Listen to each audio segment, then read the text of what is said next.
Test, test, 1, 2, test.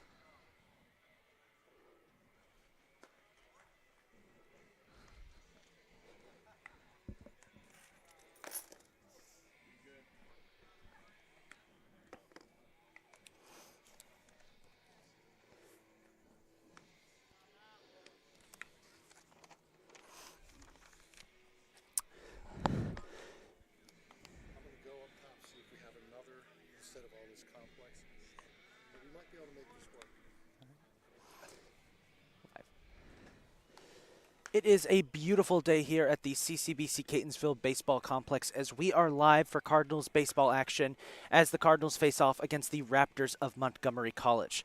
Hello everyone, this is Isaac Donsky here to bring you all the action as always.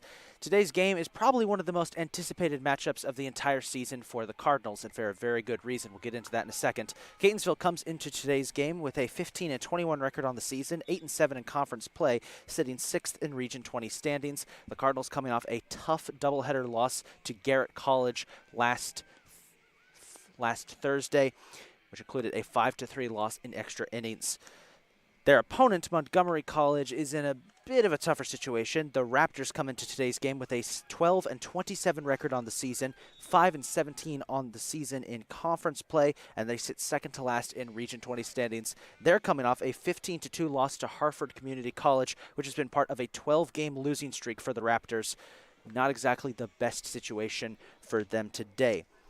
But this game, there's an underlying storyline in this game, and that is Angelo Ramirez. The center fielder for the Cardinals is just 2 stolen bases away from breaking the school record. He can tie it at 43 with 1, and if he gets his second on the day for 44, it'll be a new record. Ramirez has been averaging 3 stolen bases a game, insane stat numbers.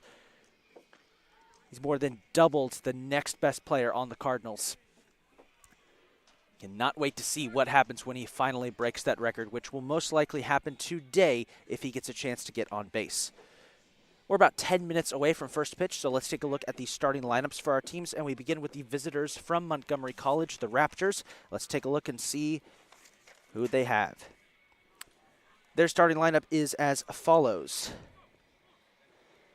Leading off for the Raptors, and playing the shortstop position will be freshman infielder number 11, Aidan Williams from Burtonsville, Maryland, graduate of Blair High School.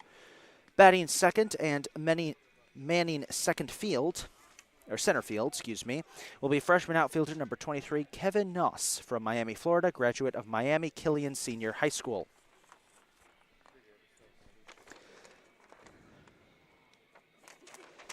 Batting third and catching for the Raptors today will be sophomore catcher number 13, Luis Rodriguez from G. Holmes Braddock High School.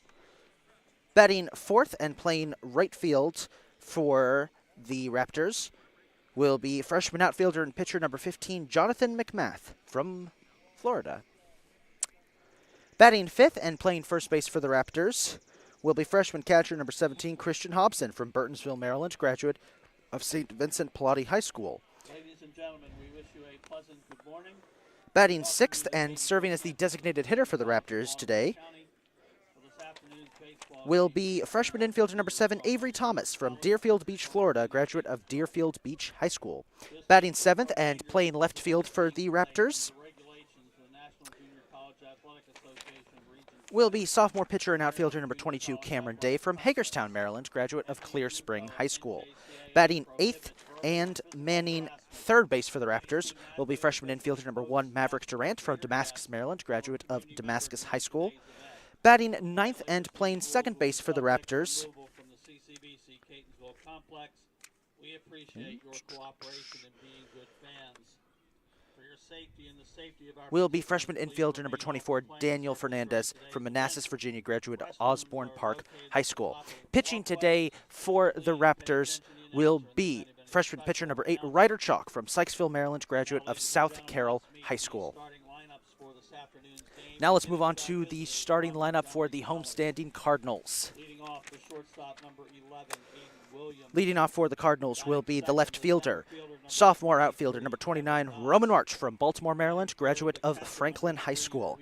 Batting second and manning center field and on his way to a school record will be sophomore outfielder number 27, Angelo Ramirez from Atlanta, Georgia, graduate of North Atlanta High School.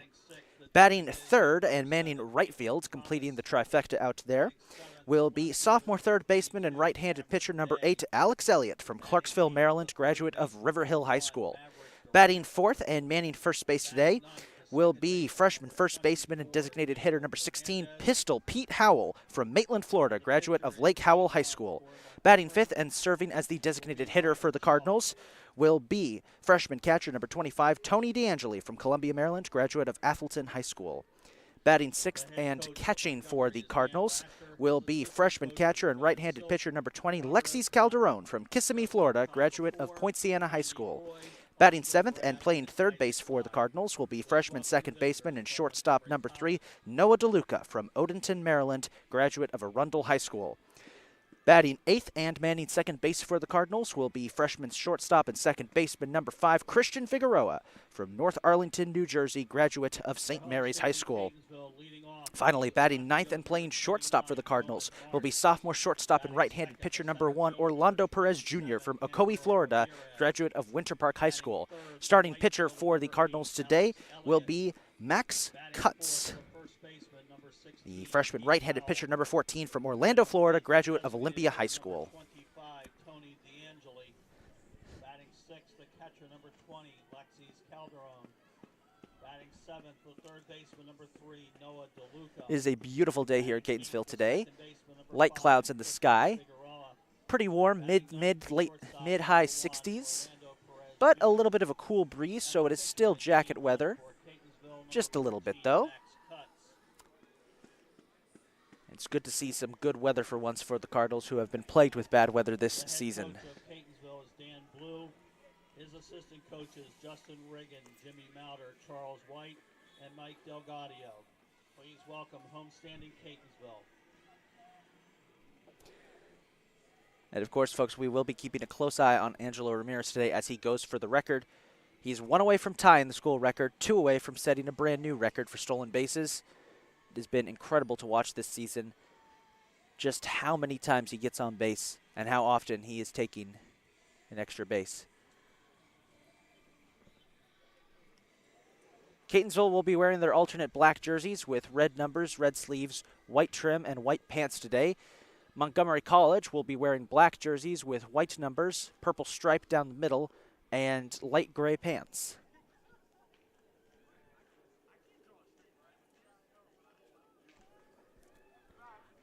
Game time temperature 61 degrees.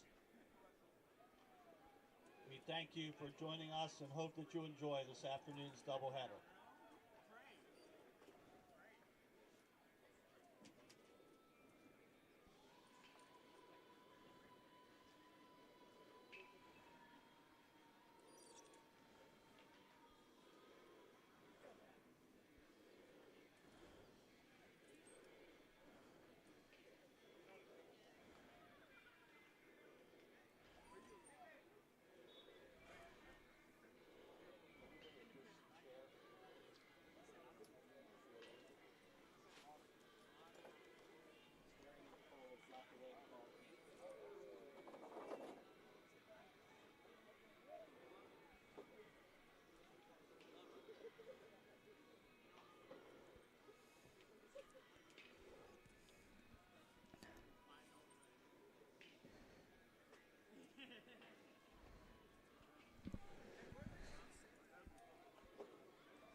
coaches meeting at home plate with the umpires.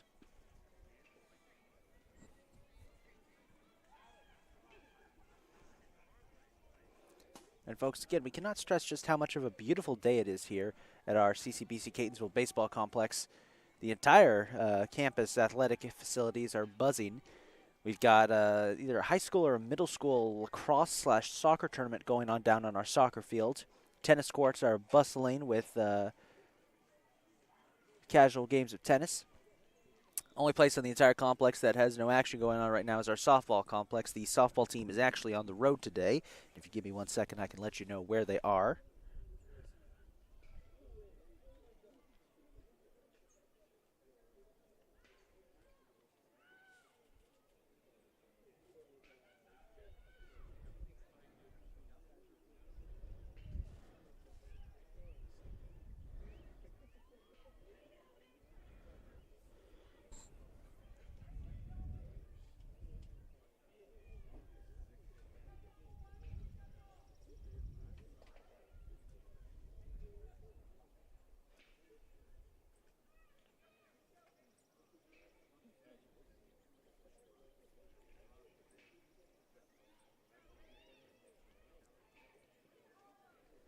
Softball on the road to face off against Delaware Technical Community College for a doubleheader. Today's game is also a doubleheader. We got game 1 here. Game 2 should be starting about 3 o'clock. 2:30. Should be a good afternoon for baseball. Beautiful afternoon. It'll be interesting to see what happens here. A Catonsville team. You got a Catonsville team that's trying to close out the season on a high note in preparation for the tournament versus a Montgomery College team that's trying to win their first game in 12 outings. So it should be a good one.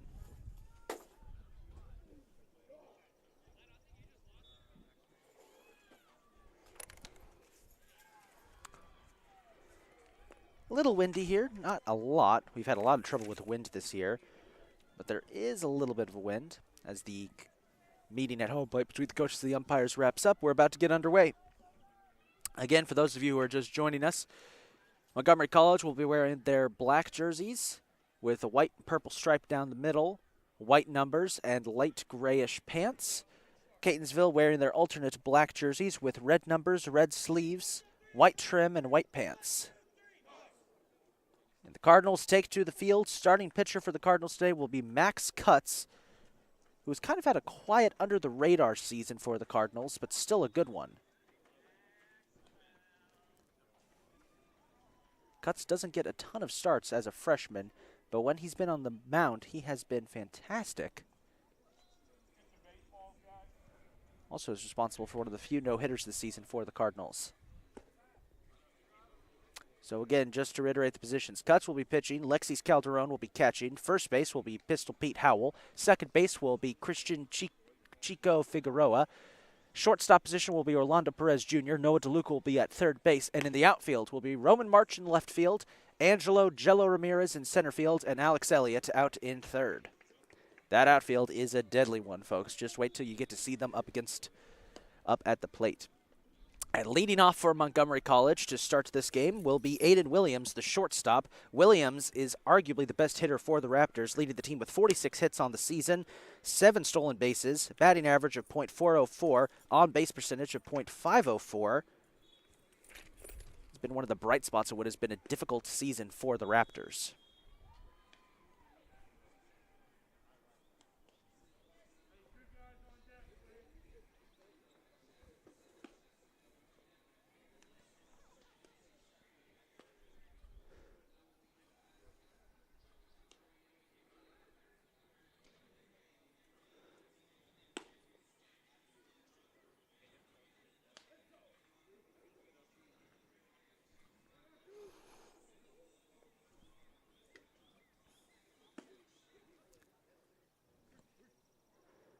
So here we go, game 1 of our doubleheader. Leading off for Montgomery, the shortstop, number 11, Aidan Williams. We've got the great Richard Keller, voice of the Cardinals, on PA, if you can hear him in the background. And as always, before we begin this broadcast, just want to give a big shout out to everyone here at CCBC Catonsville who helps get these games underway, from our interns, part-timers, full-timers, all of our staff, thank you guys for everything you do. Let's play some baseball as we get started with game one of our doubleheader. Right off the bat, contact over the head of Perez into center field. That's going to be a single for Williams. And the most dangerous batter in the lineup for the Raptors, making his presence known, a single to start things off. Batting second, the center fielder, number 23, Kevin Knoss. Kevin Knoss, the second fielder, will be batting next for the Raptors.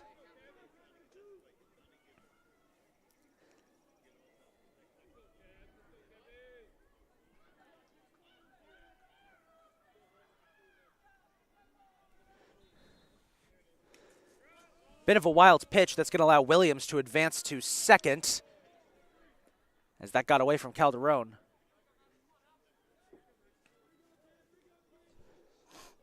Not the best start here for the Cardinals. It has been a shaky past couple of games for Catonsville. They dropped both games against a Garrett College team that was dead last in Region 20 standings.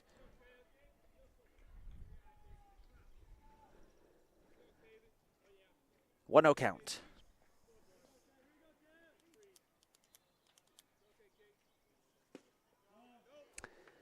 Off center just a tad there. That'll be ball two.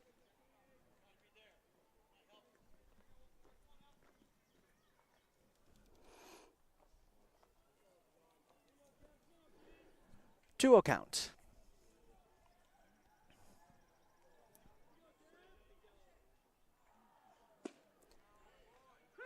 That'll be strike one.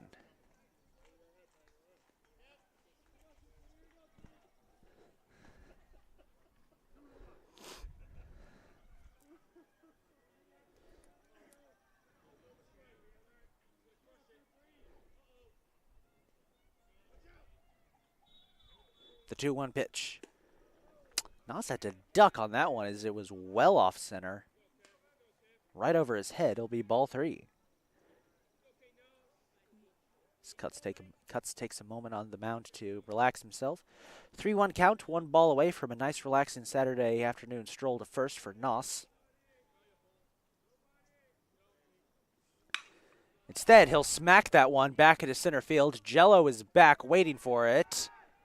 Got it. One away. And Williams looked like he might try and run to third. Montgomery, the catcher, number 13, Luis Rodriguez. Luis Rodriguez, the catcher, up next. Rodriguez leads the team in RBIs with 18 on the season.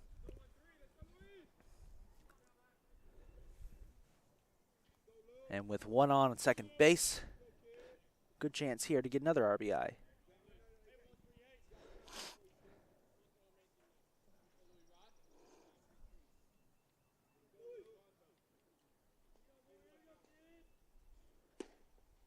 Bit of a wide pitch, ball one.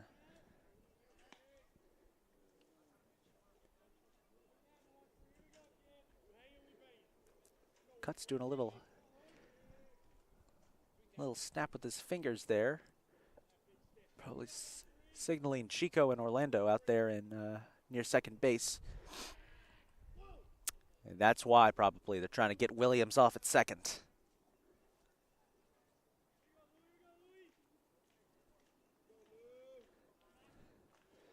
Williams is taking a bit of a lead off a second here. 1-0 count. That one well inside. Rodriguez has to kind of sprint away from it, dodge it, just dodge it. It'll be 2-0.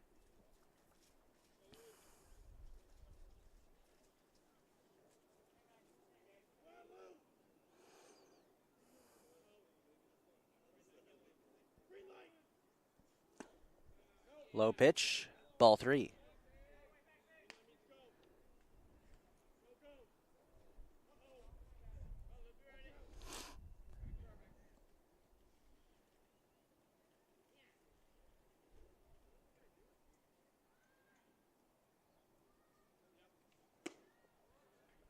There's strike one. I'll bring us to a 3-1 count.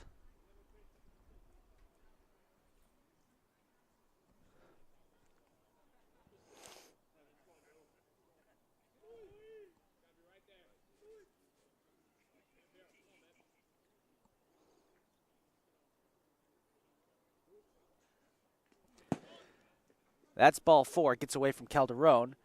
That will enable Williams to take third base off a wild pitch. So Rodriguez heads to first. We've got 2 on, with Johnny Mcmath up next, the right fielder. Fourth, the right fielder, number 15, Johnny Mcmath. Now this is funny, folks. Before every game, I like to do a little research on the teams as Calderon steps off the plate real quick to deliver a signal to the rest of the infield.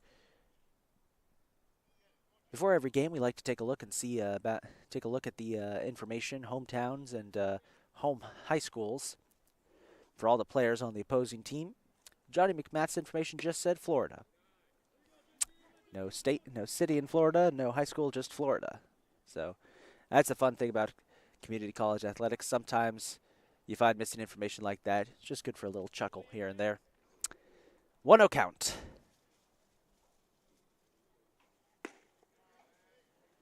Good strike there. It'll be 1-1.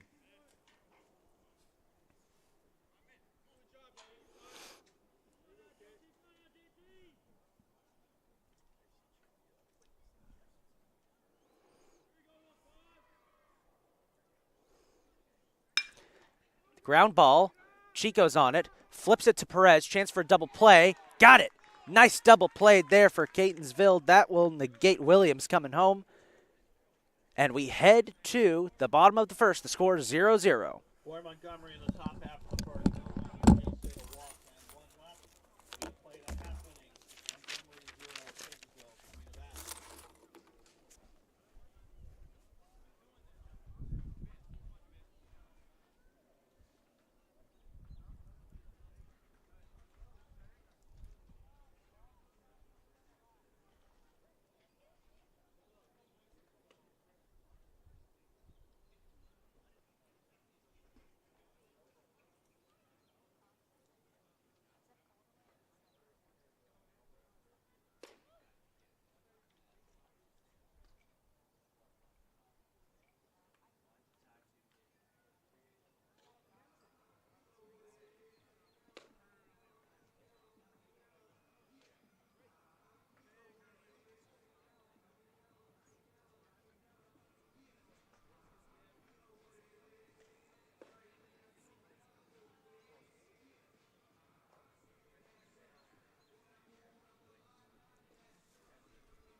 Ryder Chalk will be pitching for the Raptors today. Chalk usually plays a relief pitcher. He actually leads the team in saves with 1 on the season. He's getting the start today. Just taking a look at the quick positions. Chalk will be pitching. Catchy will be Luis Rodriguez. First base will be Christian Hobson. Second base will be Daniel Fernandez. Maverick Durant will be at third base. Aidan Williams at the shortstop position and out in the outfield. Left field will be Cameron Day. Center field, Kevin Knoss. Right field, Johnny Mcmath. Leading off for Catonsville in the home half of the first. Left fielder number 29, Roman March. The left fielder, Roman March, leads off for the Cardinals. He's had a very good season for Roman. Dependable leadoff hitter, almost always makes contact every game at least once. And when he makes contact, you can be sure it's going to be an extra base hit. He leads the team in extra base hits. Does make contact there, but they're going to call that off, saying it was a foul. It went past the line first before just dribbling just over the line. That'll be strike 1.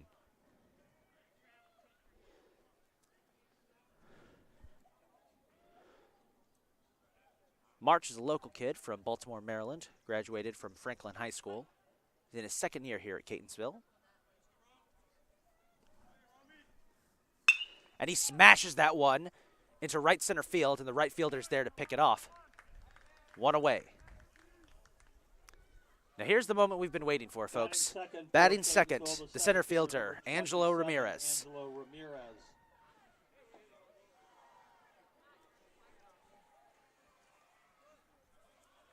Nasty hitter for Ramirez. Is a nasty hitter. He got 3 home runs on the season. But the main stat you want to pay attention to with him is stolen bases. He's got 42 on the season. He needs 1 to tie the school record and 1 more to break it.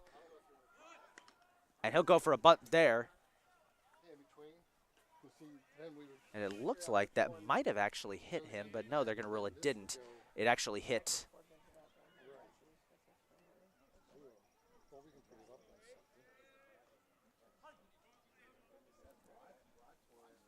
So that was a foul ball there as it actually hit off the handle. That'll be ball 1 off center just a bit. A little confusing on that first pitch, folks. It looked as if it hit his elbow, but it actually hit the very bottom of the handle. Swing and a miss for Ramirez. That'll be strike 2 and a 1-2 count.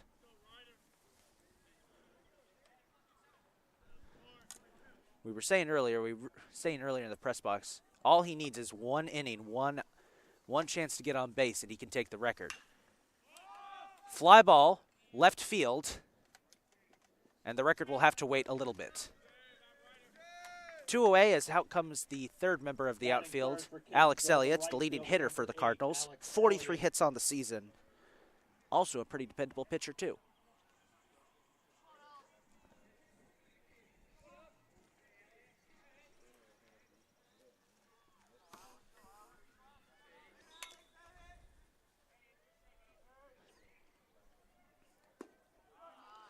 Low pitch and to the right, that'll be ball 1.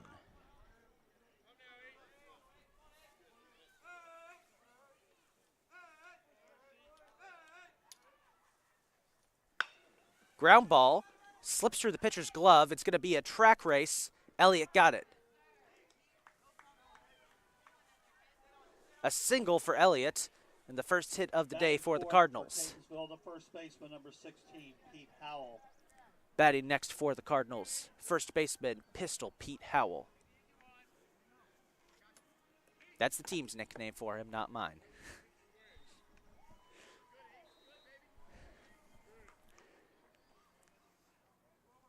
And you talk about a dangerous starting 4. Howell adds another dimension to that. He has been excellent this season. Plays mostly designated hitter, but getting the start at first base today. Just outside a tad, that'll be ball 1. Now, folks, we might have a special surprise for you guys. We're just working on it now. We may have a chance to get a color commentator in for this game. Bear with us. We're trying something out here. Ground ball, kind of a dribbler, pops up towards second base, and that'll bring it into the inning. Cardinals strand 1. As the Raptors knock down 3, it remains 0-0 as we head to the second.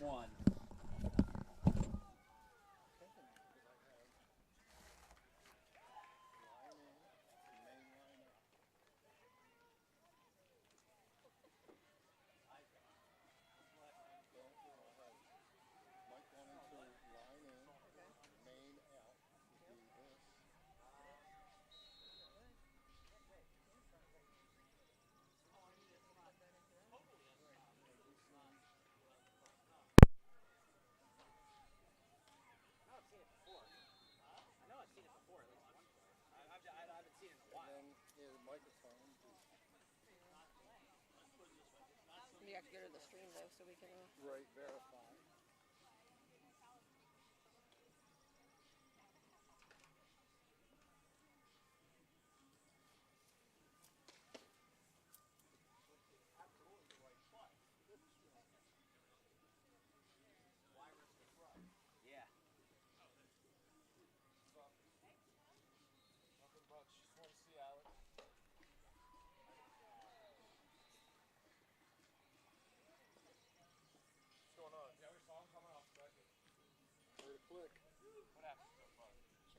Check one. I did hear it click when you turned it on. Hey, what's happening?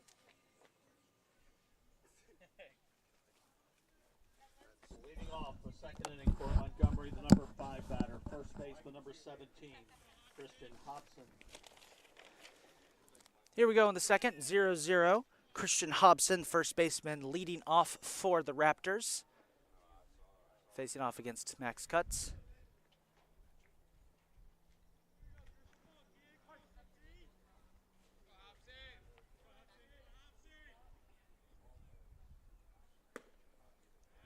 pitch. That'll be ball 1.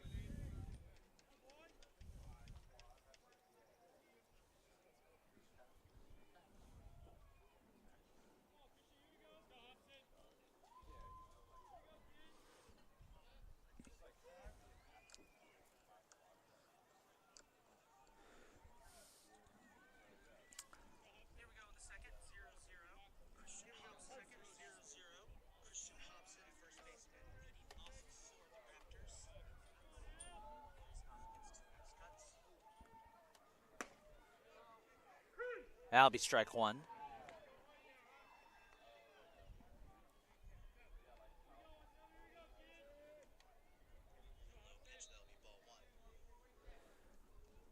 Hobson hitting .333 on the season. Also has done a fair bit of pitching this season too. He's pitched 16.1 innings with the ERA 7.71. 1-2 count.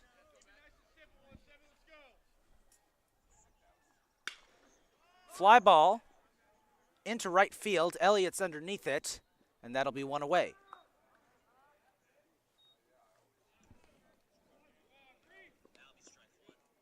Batting 6 for Montgomery, the designated hitter, number 7, Avery Thomas. Designated hitter Avery Thomas is up next for the Raptors. Thomas leading the team in home runs with 5 on the season. Currently batting .281. 24 RBIs, 20 runs scored, and 5 stolen bases.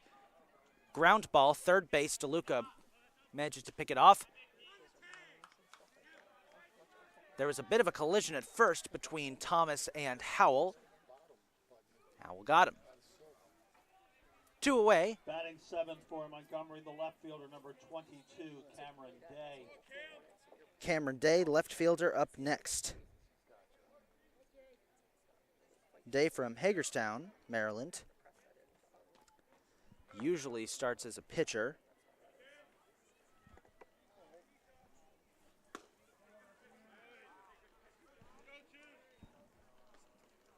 That one just off center for ball 1.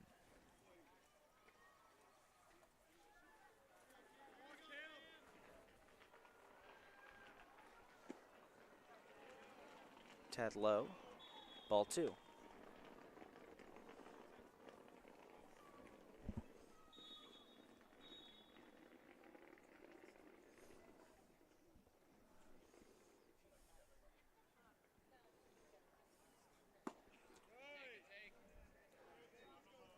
That'll be ball 3.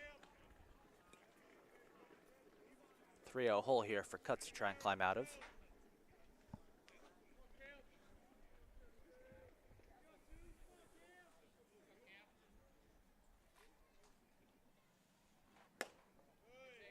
Inside, ball 4. And Day will take a nice stroll to first base. Batting 8th for Montgomery, the third baseman, number 1, Maverick Durant.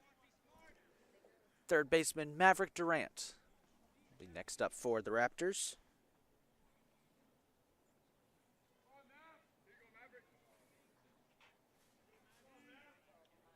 Maverick hitting .284 on the season with 10 RBIs.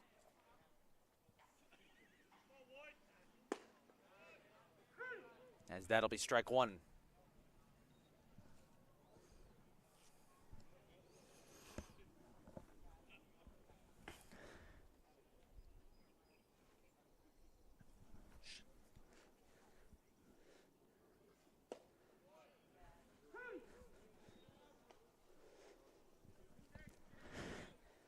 Oh, 0-2 count.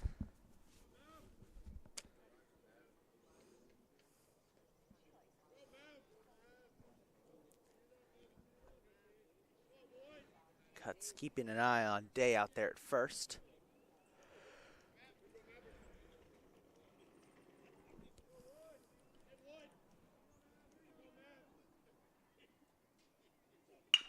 Ground ball. Cuts picks it off. Lazy toss to Howell at first, and that'll end the second, or the top of the second at least. We head to the bottom. In the second for Montgomery, no runs, no hits, a walk, and 1 left. We played an inning and a half in game 1 with no score.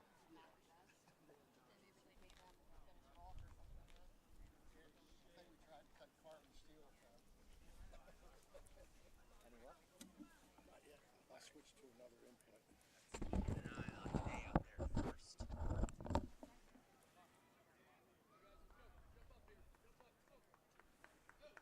Check one, check one. Ground ball. Cuts, picks it off. Laces off to Howell at first. Still here in the last block. Second. Top second. Second. Top second. Release and to the bottom.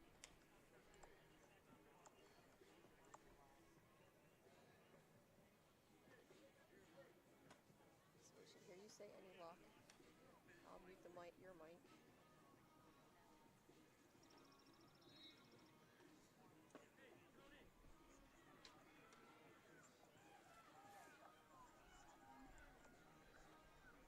Still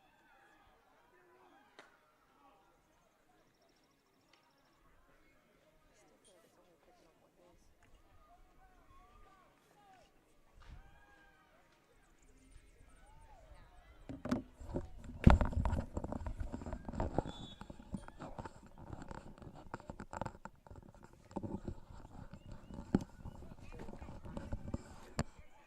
In the second for Catonsville, the number 5 batter, designated hitter number 25, Tony D'Angeli.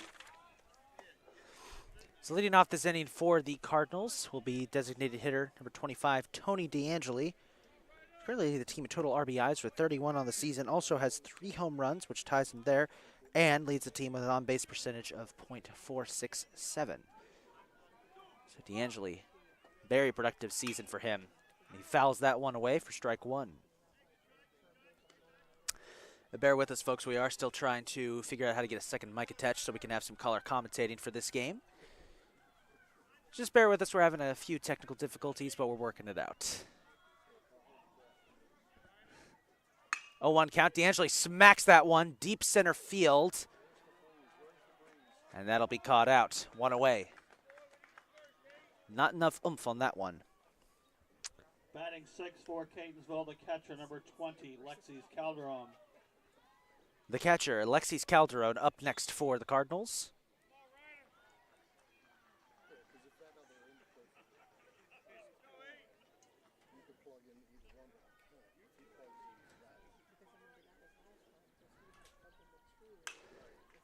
He's going to foul that one away as it lands somewhere just past the Montgomery dugout.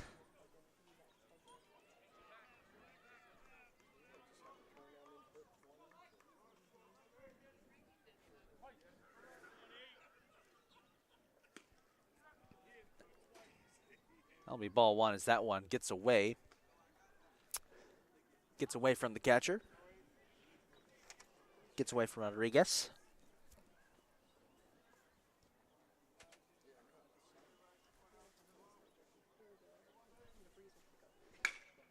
Calderon smacks that one. Ground ball. Third baseman is on it. 2 away. Speaking of third baseman, Catonsville's third baseman, Noah Deluca, is up next. Noah Deluca.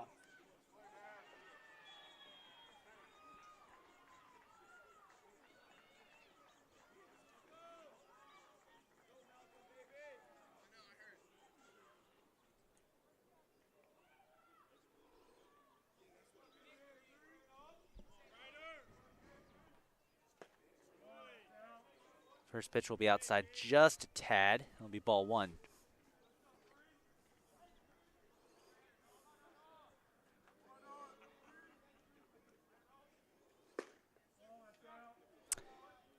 That'll be ball 2, outside again.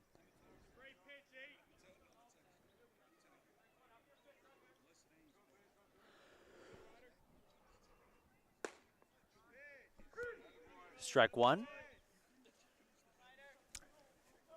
2-1 count for Deluca.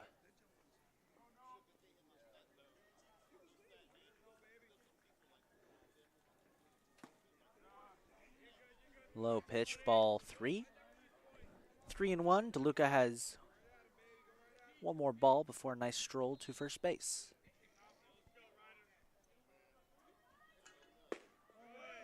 And he will get that stroll. That one outside. Deluca walks, and this will bring up second baseman Christian Chico Figueroa.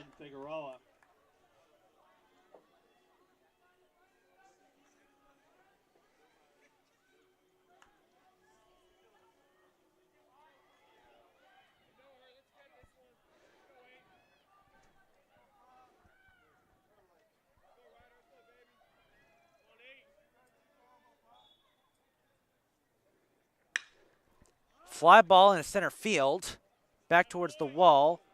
That'll bring it into the inning. We remain scoreless, 0-0. Both teams both get a hit as we head to the top of the third. And one left. We played 2 complete with no score.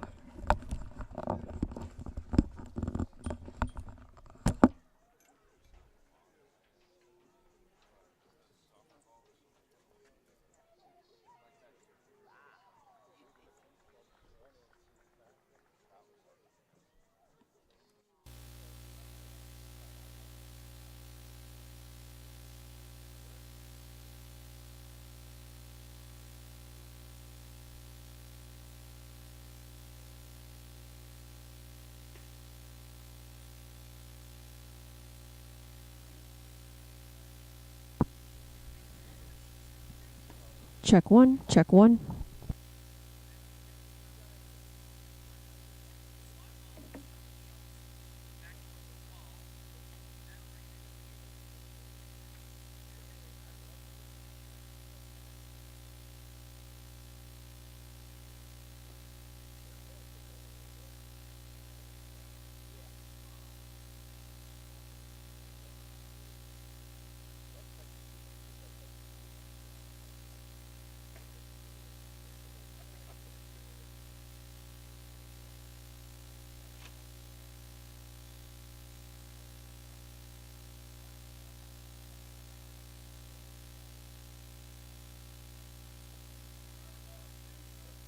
In the third for Montgomery, leading off with number 9 batter. Second baseman, 4, Fernandez.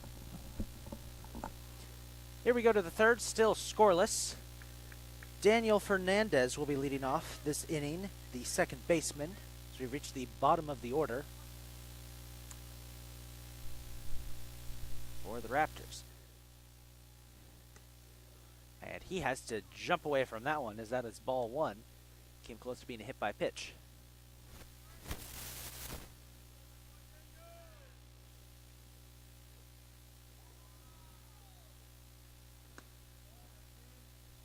Inside, Fernandez has to dodge away from it. That'll be ball 2.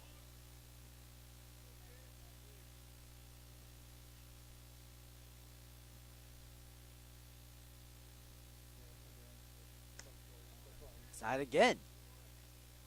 3 straight pitches, 3 straight times Fernandez had to duck and cover. 3-0 count.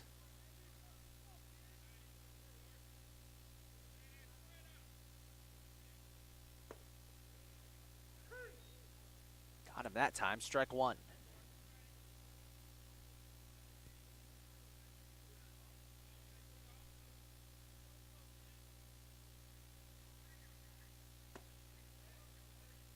Strike 2. Caught Fernandez by surprise there as he started walking off towards first base.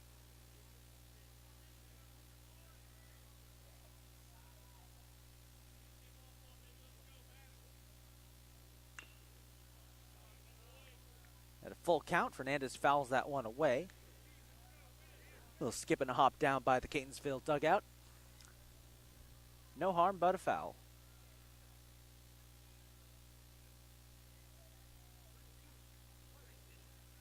Full count, 3-2. Wide pitch, ball 4. And Fernandez will take a nice stroll to first base.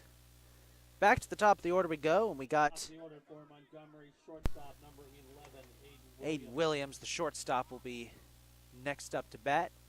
Williams had that big single, the only hit of the game so far for the Raptors, back in the first.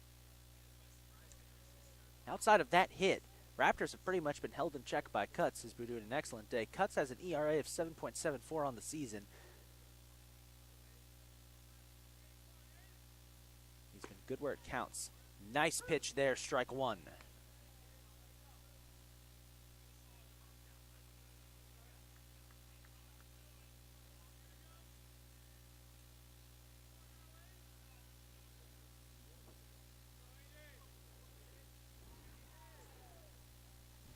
The 0-1 pitch. That's going to be a ground ball up to Chico. Has to make a choice. And decides to take Williams off at first. That does manage to get Fernandez to second, though. Center fielder number 23, Kevin Knoss. Kevin Knoss, the center fielder, up next.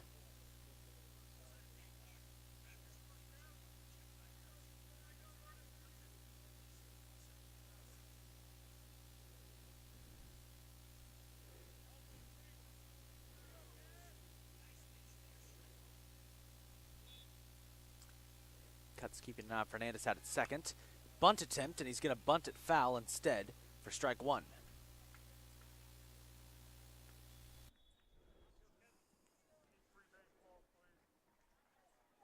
Umpire calling for some extra baseballs.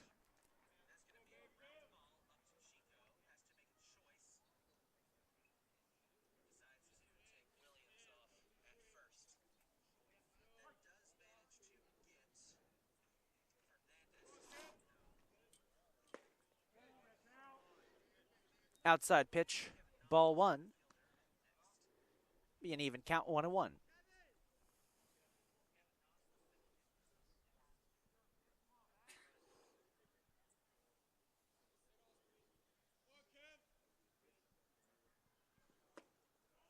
That one inside, down towards the dirt.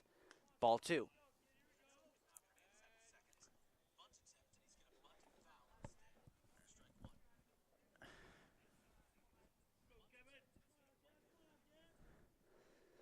2-1 count.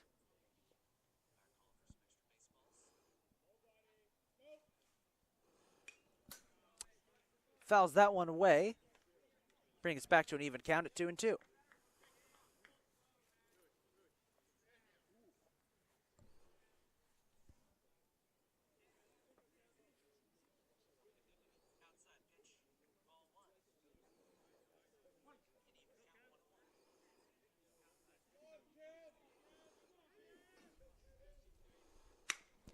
Ground ball right up the middle.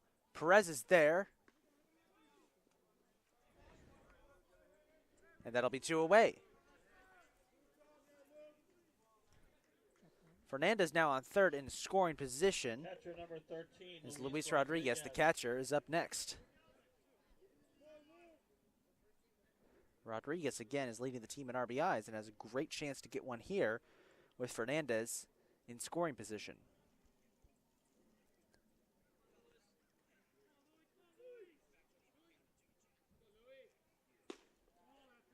Outside, ball one.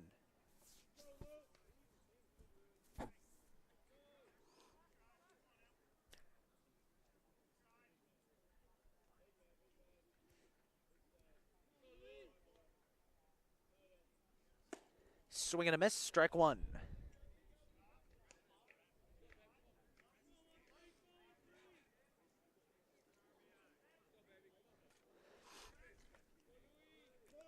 Turned into a pretty hot day here out here in Catonsville.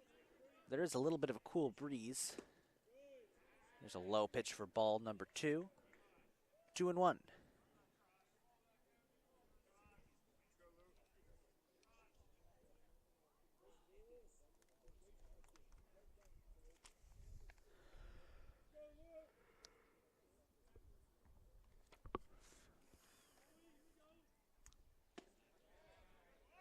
Strike two, we're back to an even count, 2-2.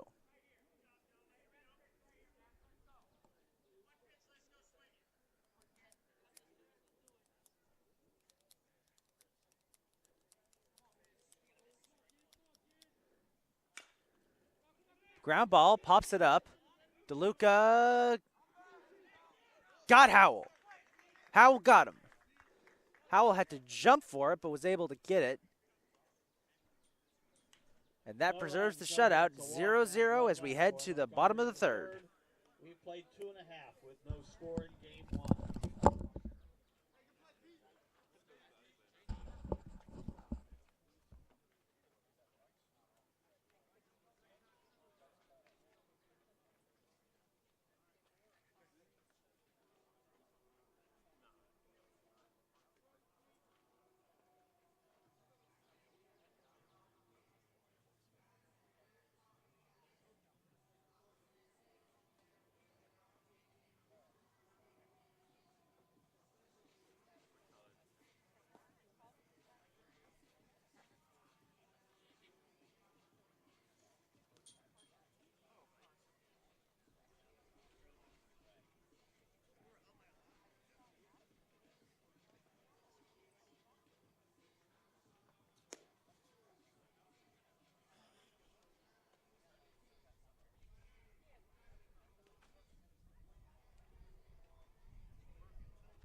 Shortstop number 1, Orlando Perez Jr. Into the bottom of the third we go. Orlando Perez Jr. will be leading off here for the Cardinals. Been a solid season for Perez. Hit the first home run of the year for the Cardinals back during their road trip to Florida at the beginning of the year back in late February. And he'll get a ground ball there. Pitcher's able to scoop it up. Flips it to his first baseman and one away. It's been a pitcher's duel so far here. 0-0, one hit apiece for both teams. We're back to the top of the order with Roman March. 29, Roman March.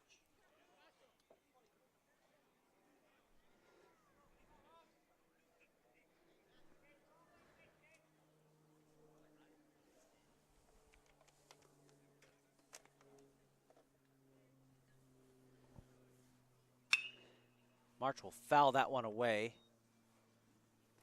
for strike one.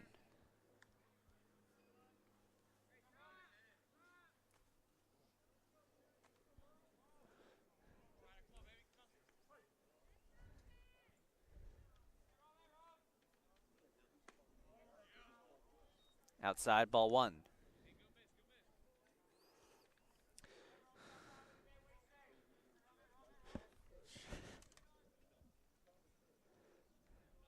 One on one count.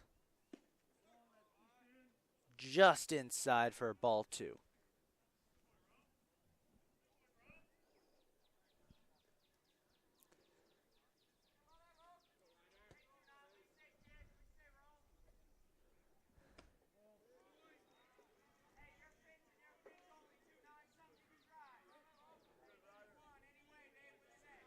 Ball three. Be a 3-1 count here. One ball away from a stroll to first base. March instead is going to pop that one up. Fly ball back into right center field. And he will fly out for the second time today. Angelo Ramirez, the center fielder, up next. Angelo Ramirez. With two away.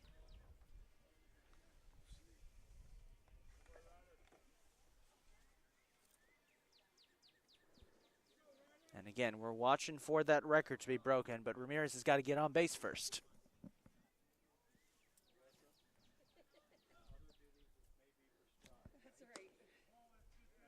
Just outside, ball one.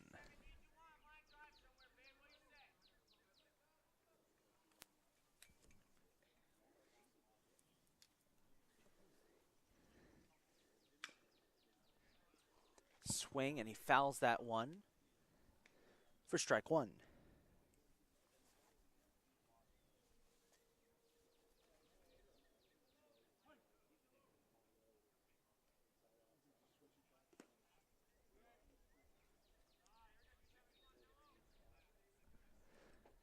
Two one count.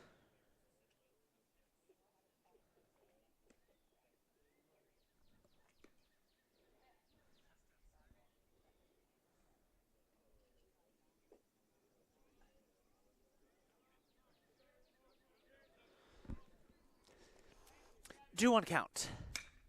That one smacked up into left center field. It's going to be a base hit.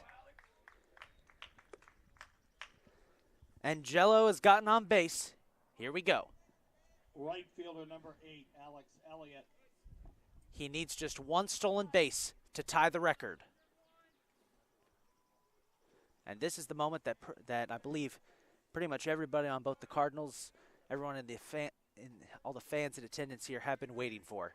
Alex Elliott is up to bat. All eyes are going to be on Ramirez over there at first. Last game, he went early. He'll go now. He got it. Ramirez has tied the record. 43 stolen bases.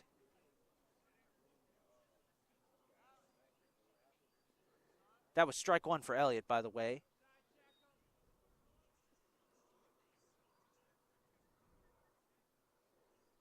.43 stolen bases for Angelo Ramirez, and now the question is, can he break the record?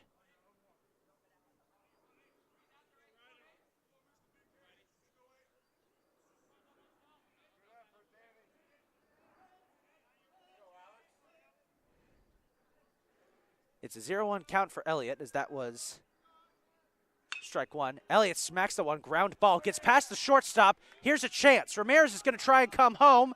He will, and this tie is broken. It's an RBI single for Elliott, and Ramirez scores. So Ramirez ties the record and scores the first run of the game for the Cardinals.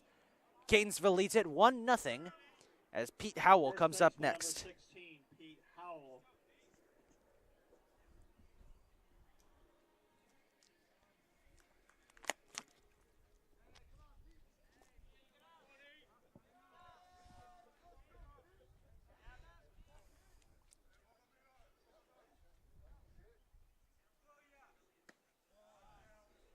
Outside, ball one.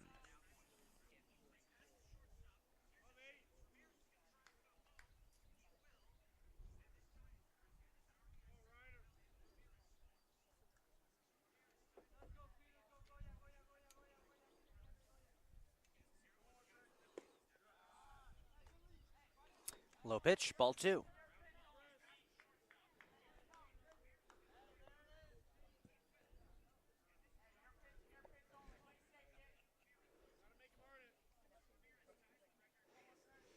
Two-oh count.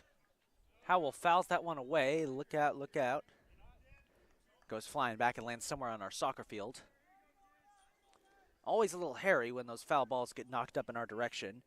You never know if someone has to duck and cover or it's going past us into the soccer fields beyond.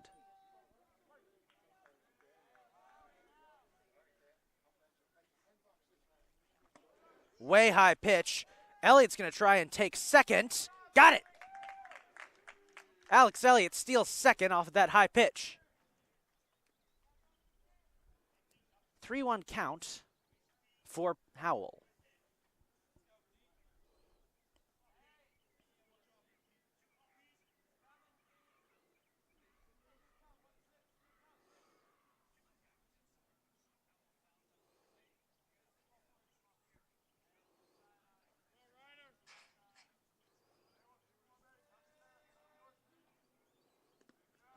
Another bit of a wild pitch there. It'll be ball four. Howell flips the bat back to the dugout and heads to first. 2 on with 2 outs, and Tony DeAngeli's up next for the Cardinals. Designated hitter number 25, Tony DeAngeli. Check one, check two.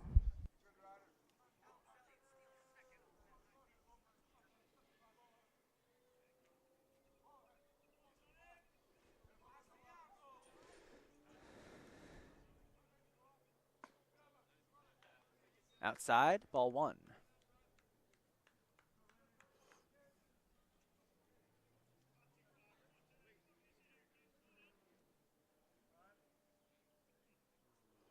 Timeout's going to be called here, as we're going to have a discussion at the mound between the Raptor infield.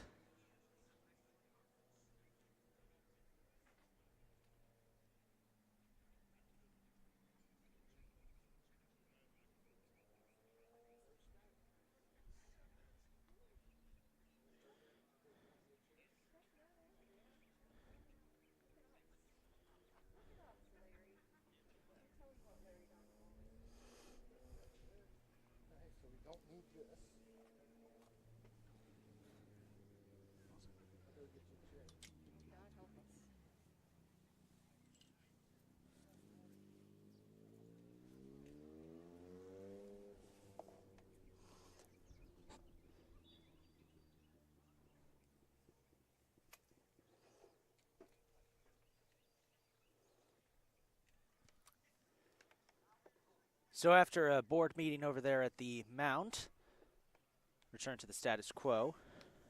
Chalk will continue to pitch. So 1-0 count for DeAngeli here in the bottom of the third. Catonsville leading 1-0. And get set, folks, as we get ready to transition into the fourth. We got something special coming up for you.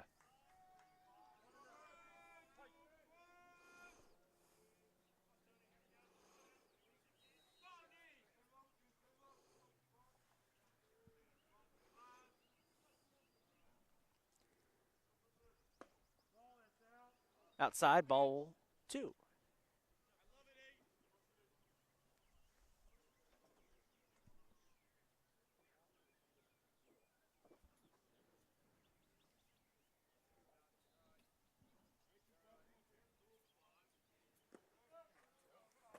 Bit of a low pitch there for ball three. And we're one ball away from a bases loaded situation. Cardinals would love to see that.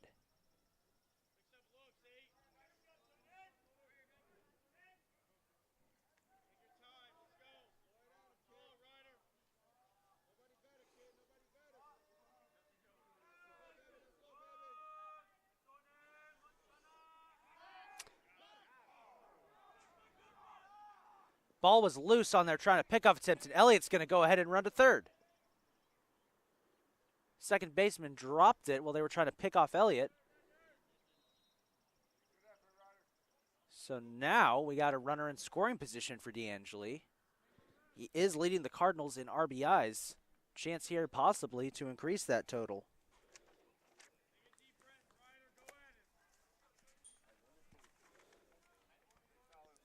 He's got 31 on the season.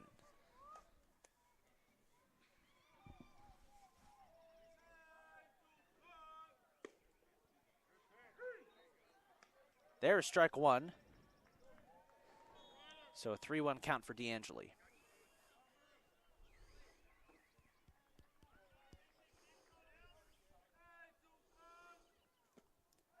Looked like he would go for it, but no, that's going to be ball four. Bases are loaded. As Noah Deluca is up next. Oh, nope, check. Excuse me. Number 20, Alexis Calderon. Got a little ahead of myself there. Deluca is after. That Deluca will be on deck for Calderon. Lexi's actually just taking a moment to take off his catching gear that he had all set up.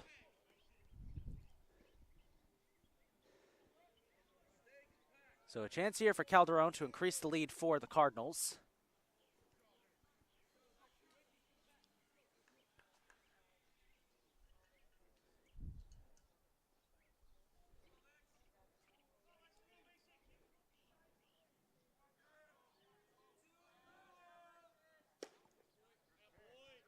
Strike one. Caught him looking. So it's Elliott on third, Howell at second, DeAngeli at first. All three are excellent base runners. All we need is one good smack from Calderon. That'll be ball one. Even count 1-1.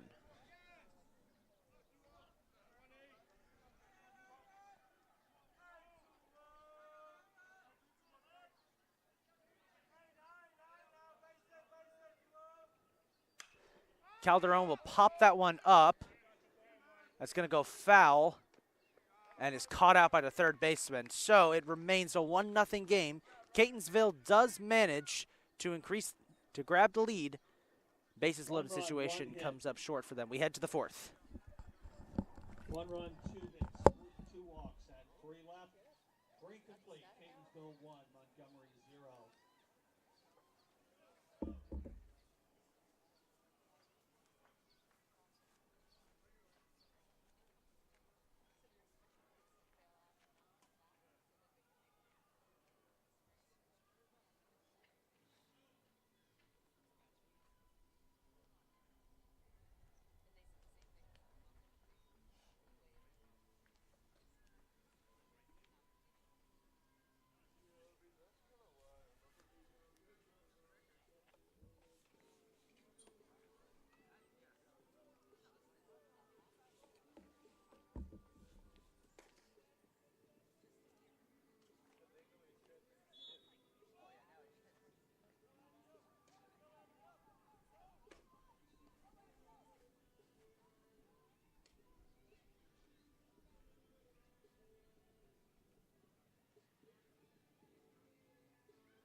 Leading off this inning here in the fourth for the Raptors. In the fourth for Montgomery, the number 4 batter, right fielder number 15, Johnny Mcmath. Will be Johnny Mcmath, the right fielder.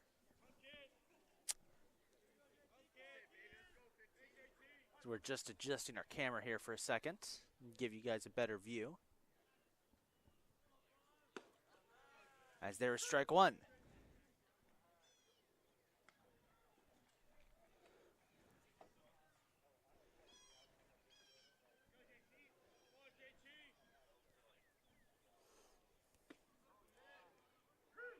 Strike two, so 2 down.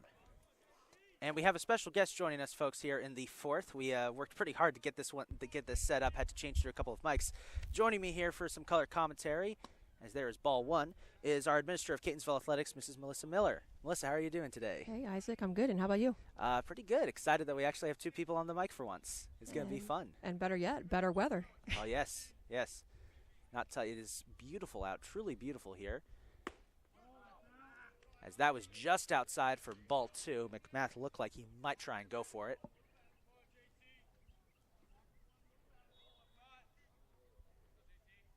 Longtime viewers here know that we usually only have one person on the mic, but we've decided to add a little bit of commentary. As Mcmath fouls that one away, disappearing somewhere, most likely landing on the pathway leading up here. Remains a 2-2 count.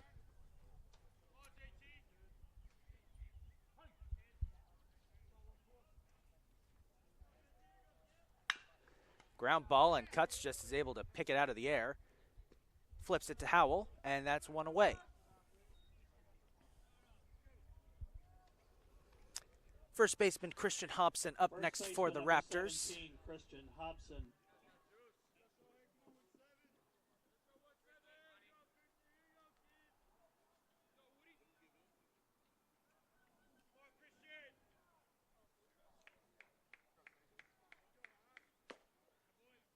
A wide pitch there for ball 1.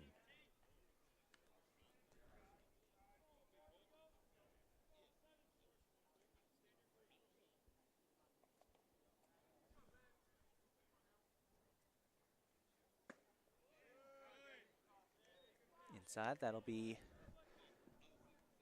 ball number 2.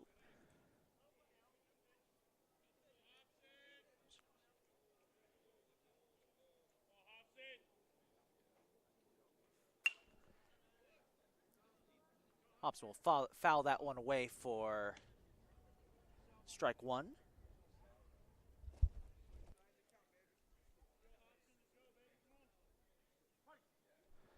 Mentioned earlier in the broadcast, Hobson also does a fair bit of pitching for the Raptors as well. 7.71 ERA on the season as he swings and misses there for strike 2 to even up the count.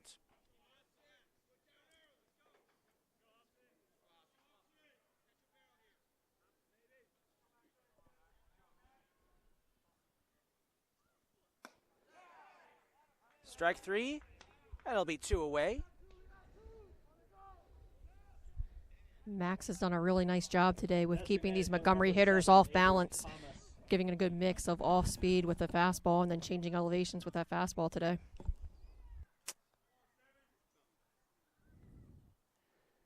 It's been good to see that too, especially early on. First inning, felt like he was throwing a lot more balls. He's calmed down a bunch, and it's shown. Here is Avery Thomas, the designated hitter. He'll foul that one away for strike 1.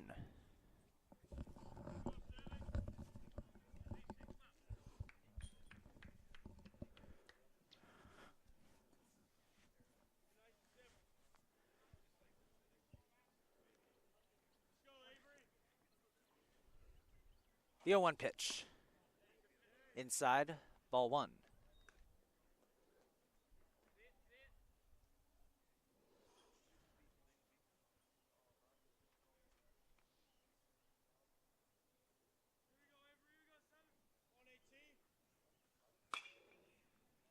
That's going to be a foul ball.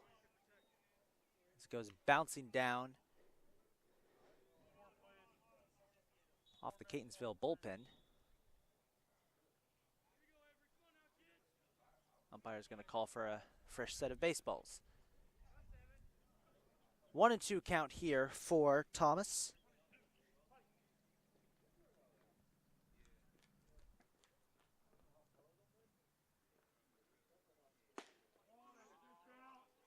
Just outside, that'll be ball number 2. This will even our count up once again at 2-2.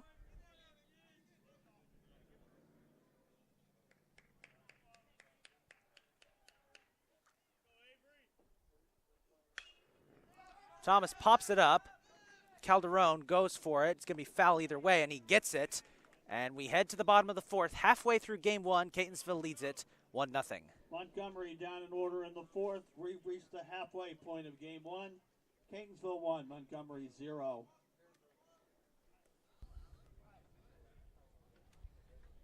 Hopefully the Cardinals can get their bats going again, the way they kind of finished out the inning. A little disappointing, leave bases loaded there last time. So I'm sure Coach Blue's looking to have these guys string some hits together here and add a couple more runs up on the board. I know the Cardinals are probably relieved that they have the lead because it was looking like it was going to be a pitcher's duel those first couple of innings, but I'm sure they would love to have a couple more runs, especially that last series against Garrett where the Cardinals struggled a bit. Absolutely. These coming late into the season here, the Cardinals have a ton of Division II matchups still left to be played, so it has every game at this point has huge implications on the region tournament seeding. Right now, it looks like the Cardinals are probably sitting at about the 3 seed going into the tournament, but with so many games left to play, it could go one of many different directions. They got to be careful here because this Montgomery team doesn't have a lot to lose. They're sitting on a 12-game losing streak. They're towards the back of Region 20. I think only Anne Arundel is lower than them. So their fate is pretty much sealed. They're just trying to close out the season on a high note. Absolutely. And these are the games that you got to come in as the Cardinals, and you got a 1-run lead right now. You have to be thinking it's time to kind of put the foot down on the pedal there and get the gas going and throw some runs up on the board, get a little bit more comfort here, and not keep these teams in games in these types of situations.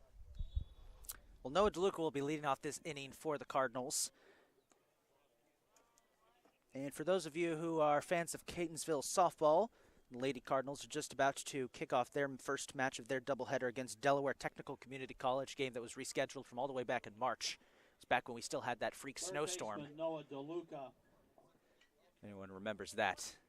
That was a fun weekend. Here's Noah Deluca, who has smacks that one deep left field, back towards the wall, and that one will fly out. Those are the most frustrating ones, the one when it looks like it has just enough power to get over the wall, and at the last second it's robbed. Second baseman, number 5, Christian Figueroa. So here's Christian Figueroa. And I got to say, in most of the games that I've called, he has been probably one of the most underrated players on the Cardinals. Feels like every time that he gets on base, he's eventually going to score a run no matter what. Great at stealing bases, too, as there is strike one. Great at stealing bases, fast runner. There have been plenty of times I've seen him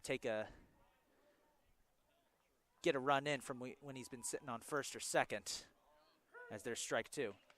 Doesn't help that he's getting put in this hole, an 0-2 hole here.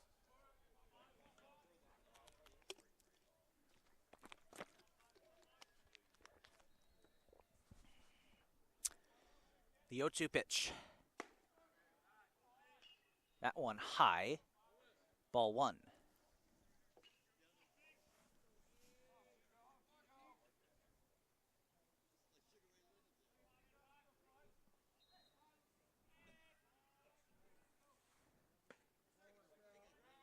Just outside.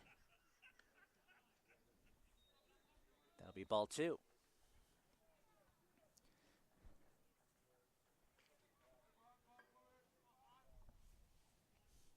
2-2 count, and Christian smashes that one into left field.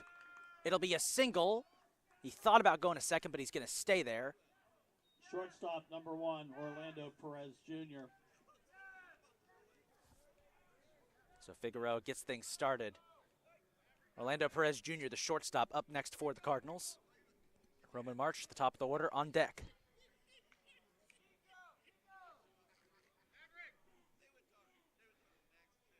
Coach Blue sending a series of signals out to Chico at first base. In a game a couple of, either last week or the week before, where Coach Blue and Chico got into a signal war,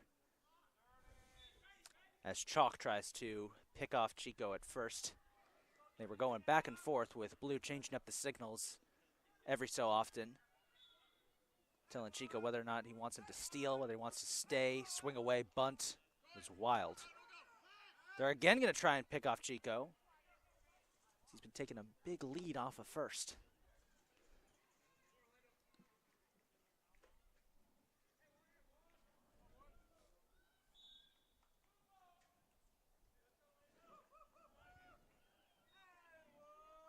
1-0 count.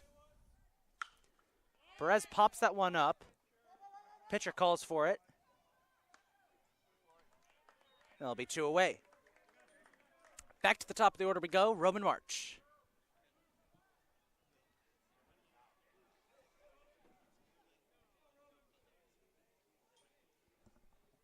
Left fielder number 29, Roman March.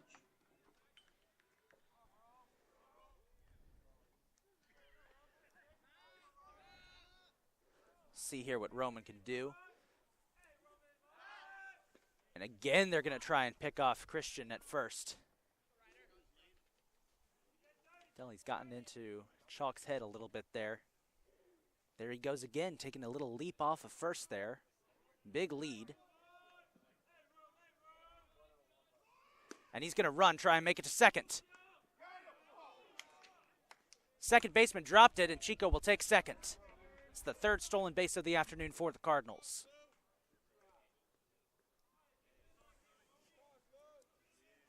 You could tell he was wanting to do that for a while, the way he was taking that lead off of first. It'll be a 1-0 count here for Roman March.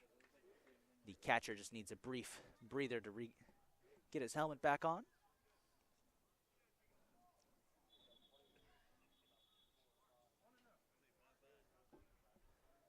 1-0 pitch.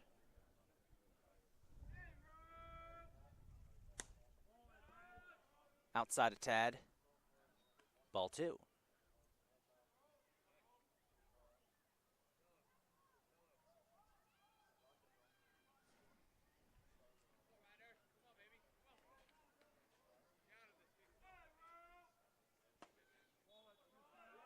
Just outside. March almost went there. 3-0 count.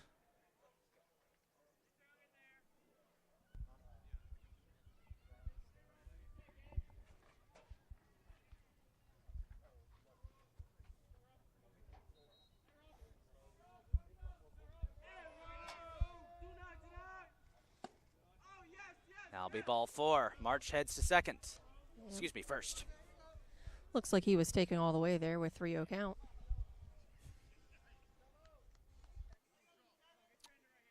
This will bring up Angelo Ramirez once again. Center fielder number 27, Angelo Ramirez. Now, I don't think he's really going to have a chance here to try and break the record. If he gets on base, it'll be a bases-loaded situation, most likely. Is that one way inside for ball 1? But I got to say, Melissa, watching him this season has been just a great opportunity. This kid is incredible, averaging 3 stolen bases a game. Yeah, Brian Farrell and I were talking about it. I've been here now going on 9 years, and Brian's been here 32, and Brian was saying this is the fastest guy in a Cardinals uniform that he can remember during his time here, so that's saying something. And that might be an RBI single, and it will be, as he knocks that one just into the corner of right field to bring home Chico. And more importantly, you got runners at first and third here, so Yeah, this is a great base-stealing opportunity. I'll be back. I might have to go take a picture of a record here. I got you. I'll be on the call for this one.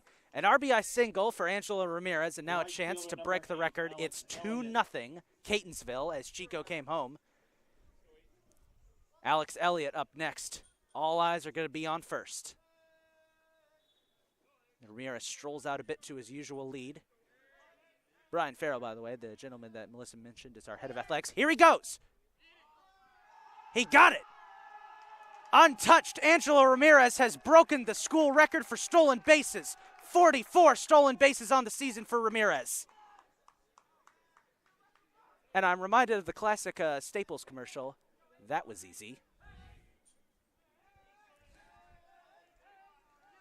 Last game on Thursday afternoon, as there's ball 1 for Elliott. Ramirez came up to us in the press box before the game started and asked, what should I do if I break the record today? What should my celebration be?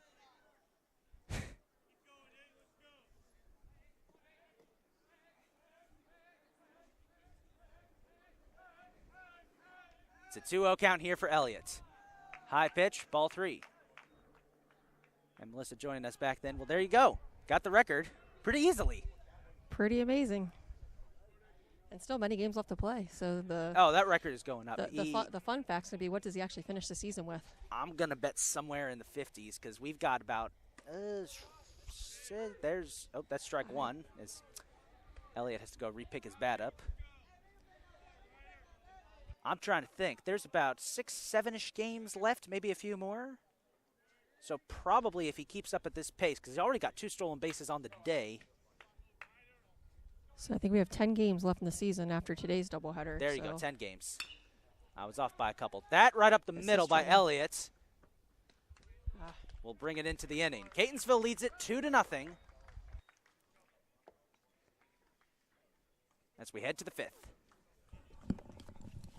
1 run, 2 hits, a walk, and 2 left. 4 complete. Now Catonsville 2 and Montgomery 0.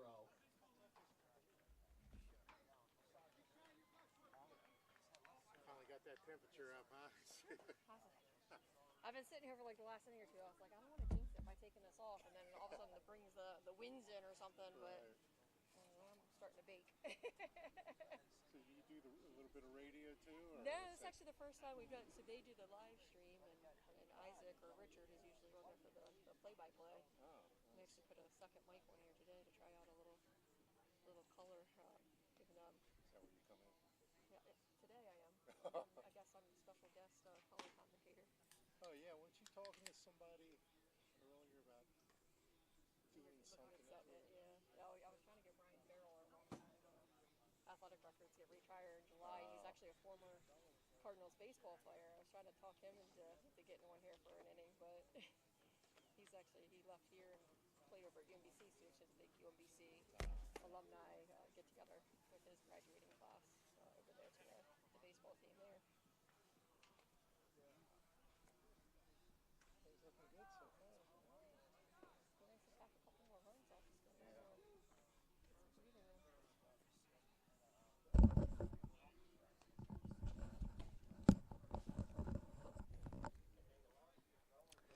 In the 5th for Montgomery, left fielder number 22, Cameron Day. Cameron Day, the left fielder, will lead off here in the 5th inning. And I want to bring up a stat that got brought up by our PA guy, Richard Keller, brought up. In 4 innings, the Cardinals have left 7 stranded so far. Not exactly the best stat to have. That's one of the stats you look at during the game, and you hope at the end of the game it's not coming back to bite you in the butt. Well, so far, with the way that Cutts has been pitching so far, knock on wood here, hopefully. Don't know if Catonsville will have to worry about that. There's strike 1 for Day.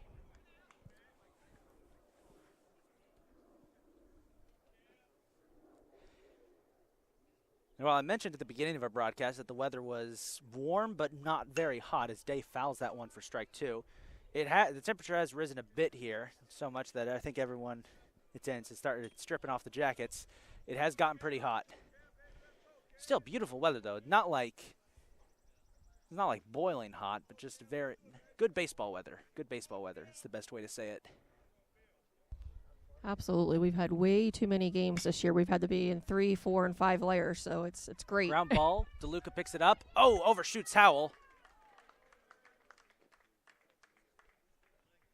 I think there was a bit of a confusion on who was going to get that. Both Perez and Deluca were both in the same vicinity. Deluca scooped it up, just overshot Howell on that throw to first.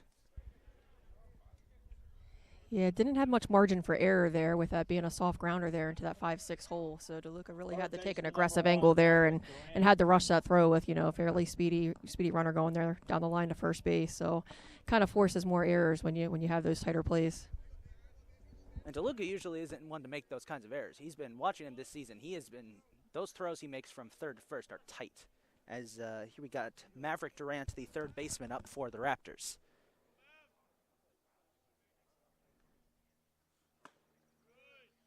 High pitch, ball 1.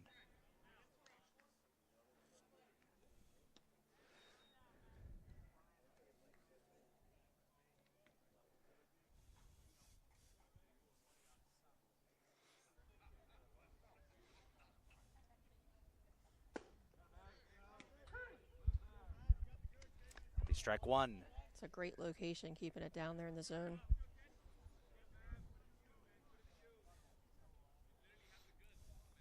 Our runner at first has his hand mid one. Maybe ready to look at him to maybe try to take a base. Ground ball right up the middle. And that'll put 2 on.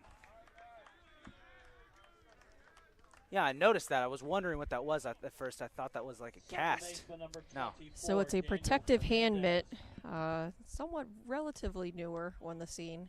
But you see some base runners will put those on for their head first slide, kind of protect those fingers going into their bases. Unfortunate there, we got the ground ball we wanted for a double play, just unfortunately up the middle versus right to one of our players. It happens sometimes here. See if Catonsville gets out of this jam. Danny Fernandez is up next, second baseman, and he and the Montgomery coach had a brief chat there for a second. See what the plan is going to be here.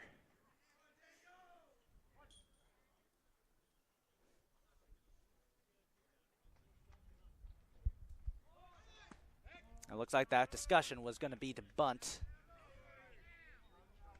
There'll be no luck there. It's that ball 1.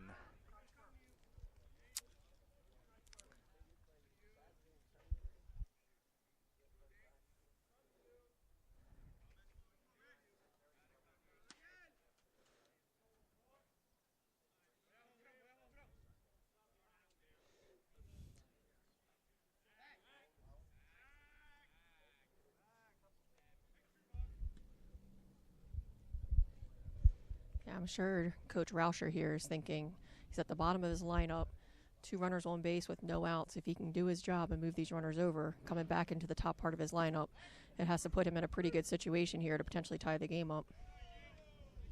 That'll be strike 1 there. That's definitely what he's thinking, because they got Aidan Williams as their leadoff hitter. And based on season stats, he has been phenomenal this season. One of the few bright spots for a Montgomery team that has struggled. So, it's exactly what he's thinking.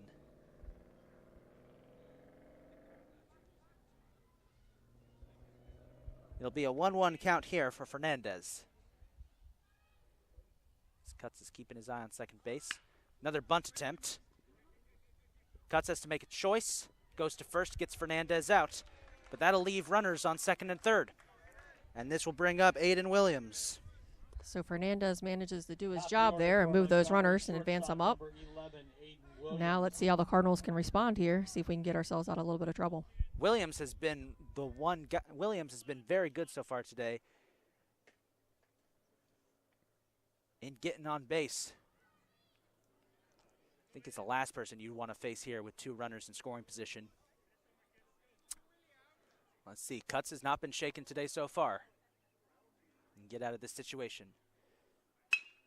Ground ball up to Chico. He'll get it to Howell for the out, but that does bring home Day. So it'll be 2-1.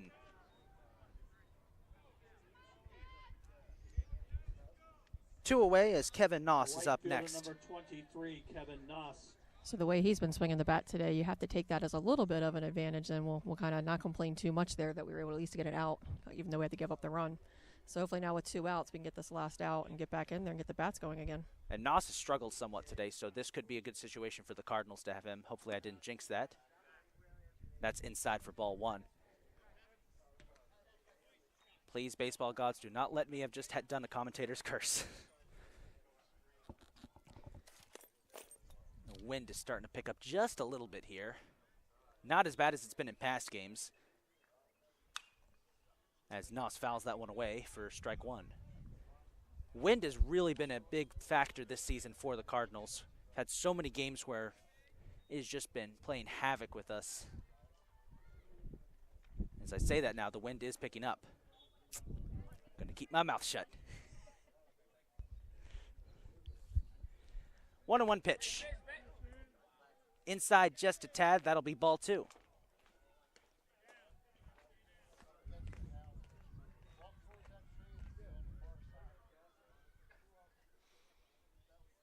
I gotta say, one of the funniest parts of doing these broadcasts is watching every time there's a foul ball, one of the Catonsville players goes out to try and find it, as that's a low pitch for ball 3. Go out to try and find it in the nearby neighborhood that it usually gets fouled into. It's kind of like the egg hunt. Yeah, there you go. I mean, it was just Easter last week. 3-1 count here for Knoss, and a possible chance to load the bases for the Raptors. Oh, wait, check that. That popped up. I said load the bases. I realized there's only one on. Oh, he has room and he lost it in the sun. Howell, yeah. You saw him at the last minute flinch. He started to lose it in the sun and flinched and turned away, and it drops about 3 feet shy of him. Well, that'll take us to a full count. My apologies. I said that would load the bases. I realized nobody's on second.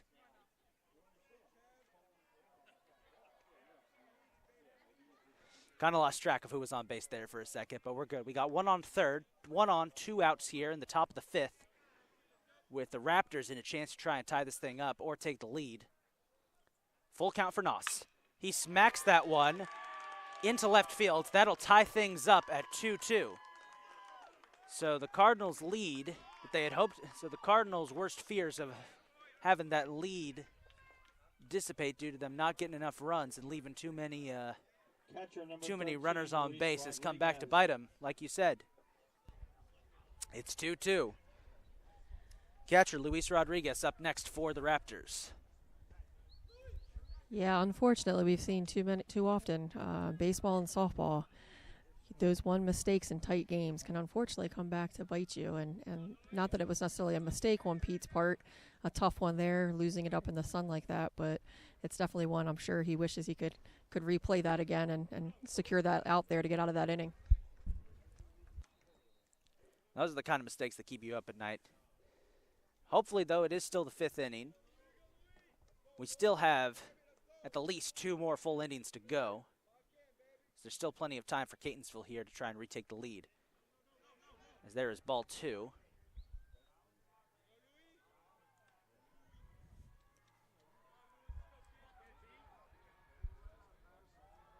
Folks, if you hear any yelling in the background, we do have a youth lacrosse or a youth soccer tournament going on down at our soccer field.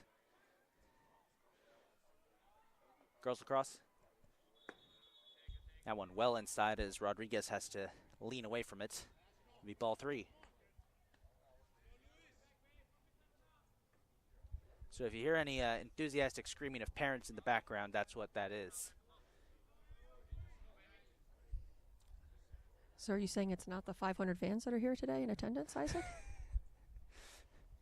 Nah, they've been quiet. Catonsville crowds, I've noticed, have always been very polite when it comes to sporting events. They don't, opposing, as that's ball 4, and that'll send Rodriguez to third. Opposing bleachers always seem to have a little more oomph in them. The Catonsville fans show up, but they keep it to an applause. Respectful. As Coach Blue's going to have a conversation here. Actually, looks like Coach Mauder, Oh, our Coach pitching Mauder, my coach. apologies. Yeah, that's okay. I was wondering, it's like, that's not Coach Blue. Wait a minute, who is that? It's Coach Mauder. Coach Mauder probably just going out there and talking to Cuts and telling them, we have 2 outs here. Don't try to overthrow. Don't try to do too much. Keep it simple. Stick to your basics. And let's try to get out of this inning. Well, they got right fielder Johnny Mcmath up next, who has struggled a bit today. Try and get him out here.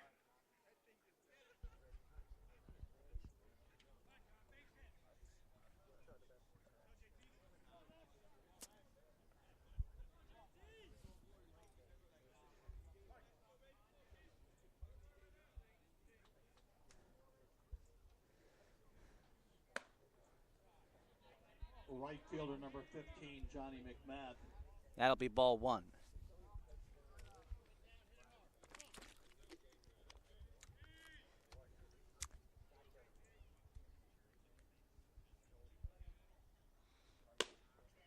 Wide pitch, ball 2.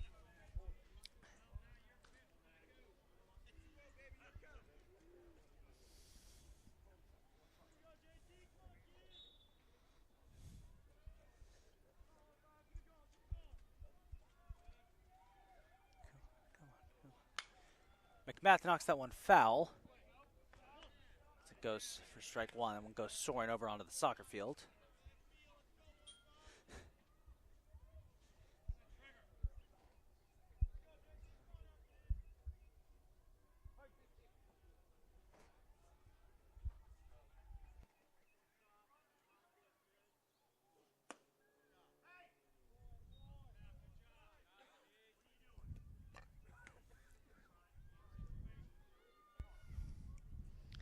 3-1 count. As we just said, you just heard Coach Mauder yelling out to Max. He's trying too hard, so just trying to slow him down a little bit, not overthrow the ball here. That one smacked into right field, and that's going to bring 1 run home, maybe 2. Calderon has to dive for it, won't go. It's a 2-run RBI double, and Montgomery takes the lead 4-2. So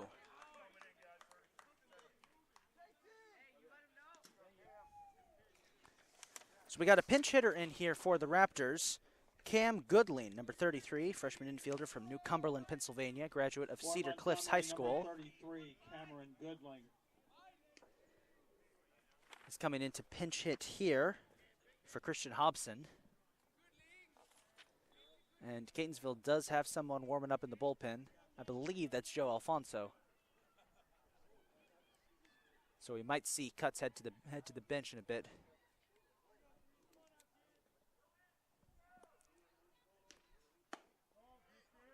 Just inside, ball 1.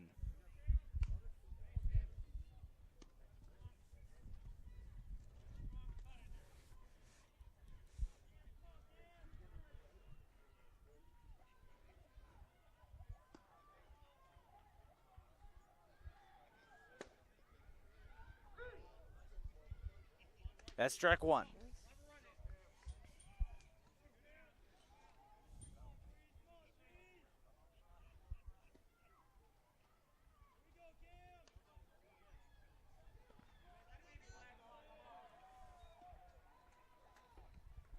Another wide pitch there for ball number 2. 2-1 count here for Cuts.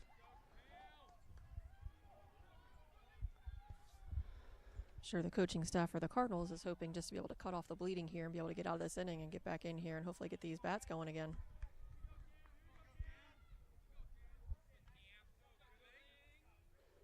Couldn't have said it better myself. This is exactly what they're thinking here. There is strike 2. 1 away for Cuts. If you could just get out of this inning, give Catonsville's bats a chance. It's only a 2-run lead.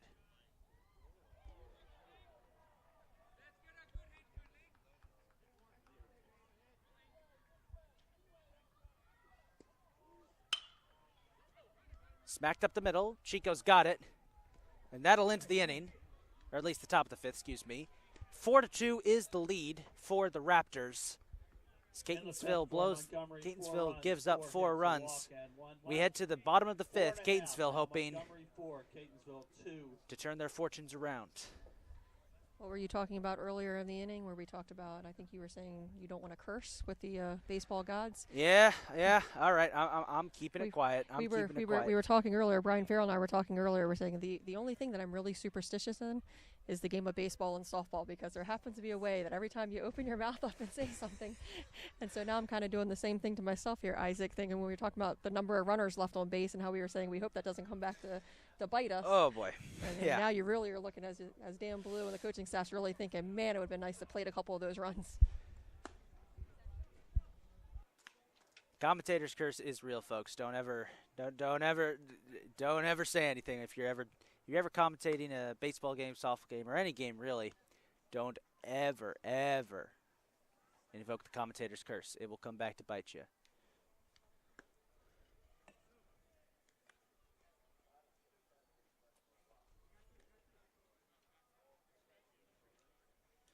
For fans of Catonsville softball, we're just trying to see what the score may be for their game against Delaware Tech. Number 33, Cameron Goodling remains in the game at first base.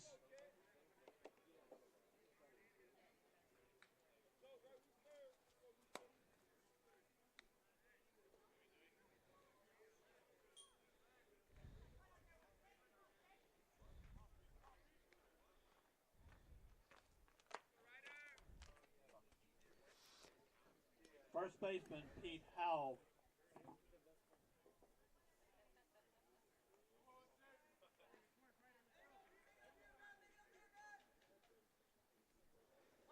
Pete Howell will lead off this inning for the Cardinals. As Catonsville tries to, well, won't get a chance there. It's a quick ground ball.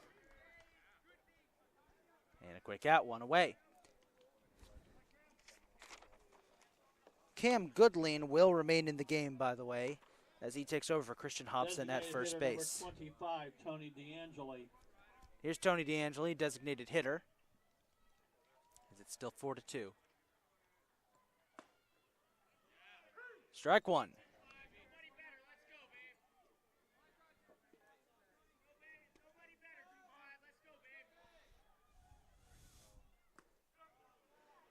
That'll be ball one as that one slips between the catcher's legs. 1-1 count.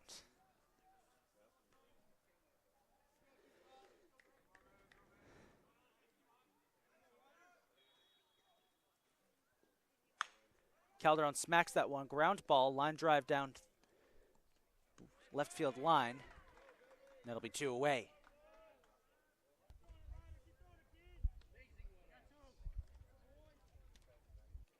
Catcher number 20, Alexis Calderon. So bring up the catcher, Alexis Calderon. He had a chance earlier in the game with the bases loaded. He could drive in some runs, unfortunately. Left 3 stranded.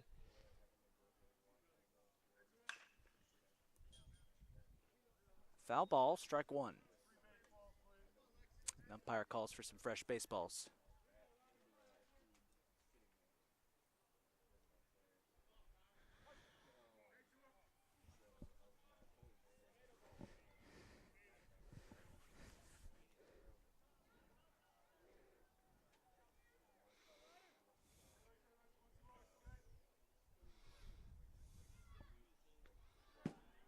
That one well off center for ball one.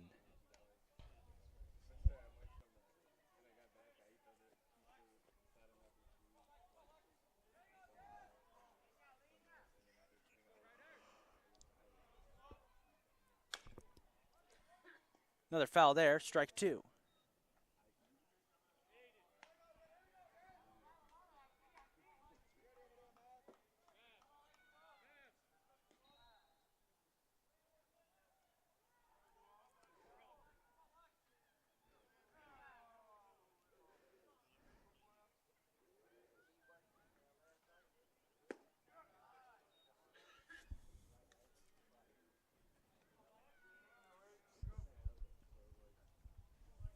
Good eye there by Alexis. He's got to start opening up that zone a little bit, what to protect, and 2-2 counts. a fine job there of battling that pitch off. Keep yourself alive for another pitch. Yep.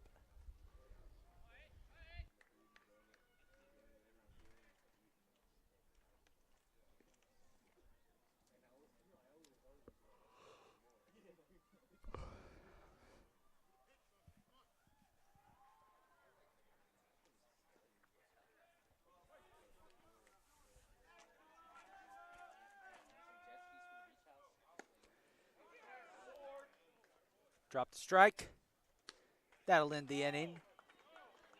We head to the sixth. It's still 4-2 in favor of the Raptors. Catonsville down in order in the home half of the fifth. We've played 5 complete. Montgomery 4, Catonsville 2. Looks like we're going to have a pitching change coming in here to the top of 6. And it looks like you called it last inning there, Isaac. Looks like Joe Alfonso might be the one making his way that to would the be mound. Joe Alfonso coming in, I believe. Yes, it is. Alfonso, the freshman right-handed pitcher from Goshen, New York, graduate of Goshen Central High School. Pull up his stats for you right now.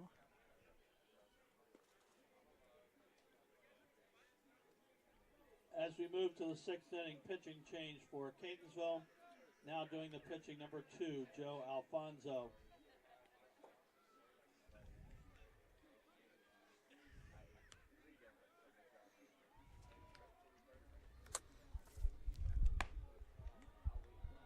So Joe Alfonso into the game. He's only served as a relief pitcher this year. No starts. 2-1 record on the season. 17 innings pitched with an ERA of 9 and 9 strikeouts.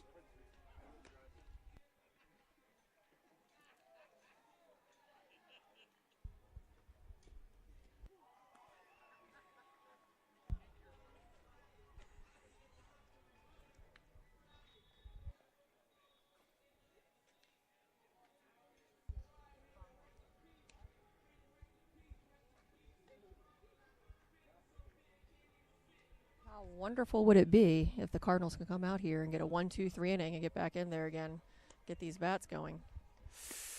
I'd say something about that, but I don't want to curse them again. You can have wishful thinking, right? Yeah.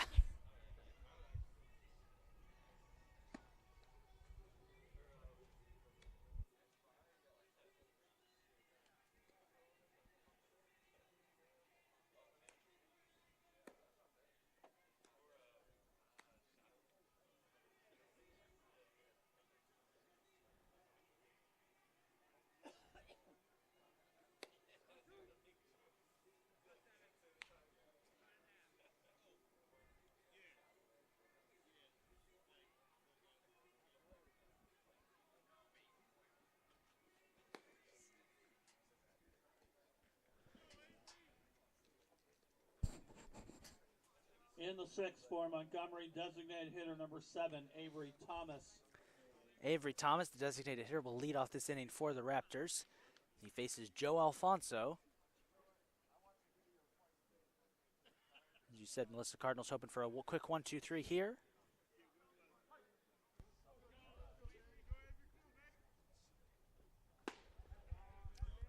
It's a good start. Very good start. Swing and a miss there by Thomas. Strike one.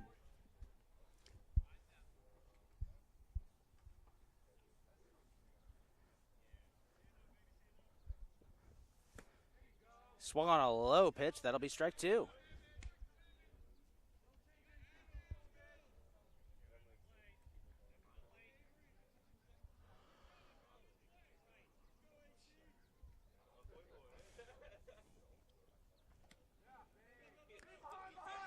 Front! Strike. Calderon loses track of it. Quick throw.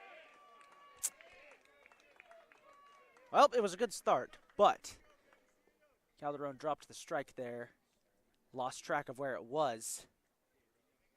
And that will allow Thomas to get to first. Left fielder number 22. I apologize to any of the people listening in. I got a little excited there. Everybody Hey, was no yelling worries, at him no worries, that no it was worries. behind, but the ball was actually in front of him, off to the side. No worries here. Cameron Day, left fielder, up next. He smacks that one into left field. Elliott runs for it. It's going to actually go foul, so strike one. Elliott was booking it out there to try and get there.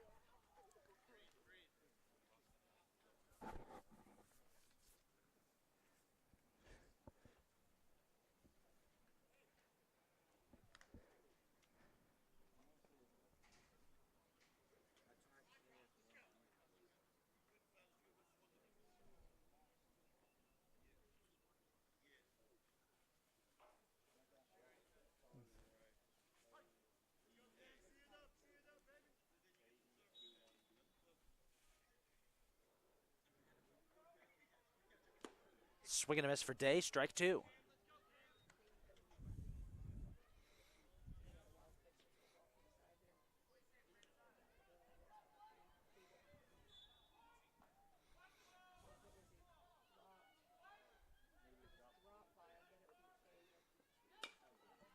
Little dribbler right up to first base. Howell there, track meet, got it. One out away.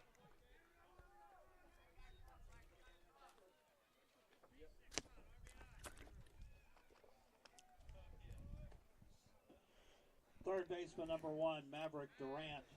Maverick Durant up next for the Raptors. So Day grounds out to first. That does manage to push Thomas to second. And it brings up Durant. He'll foul that one away for strike one.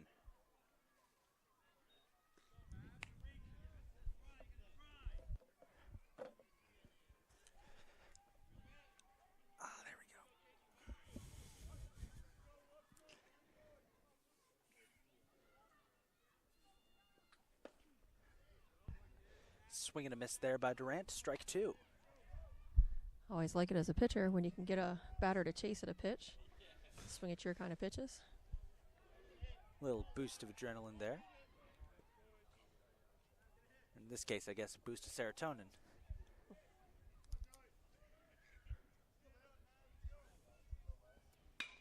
That one knocked into left center field. March is there, going to try and get home to get Thomas out. He'll be safe. It's 5-2. RBI single by Durant, and this will bring up Daniel Fernandez.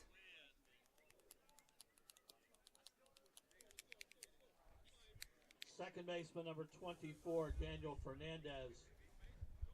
If the Cardinals don't cut that and have that relay, he might have a chance of getting him there. But as soon as that ball was cut, basically guaranteed that he was going to get across the plate safely.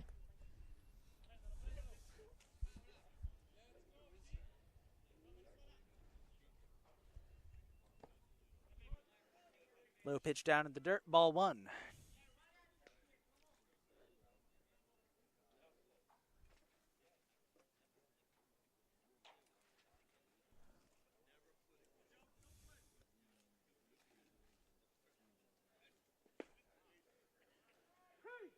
Strike one.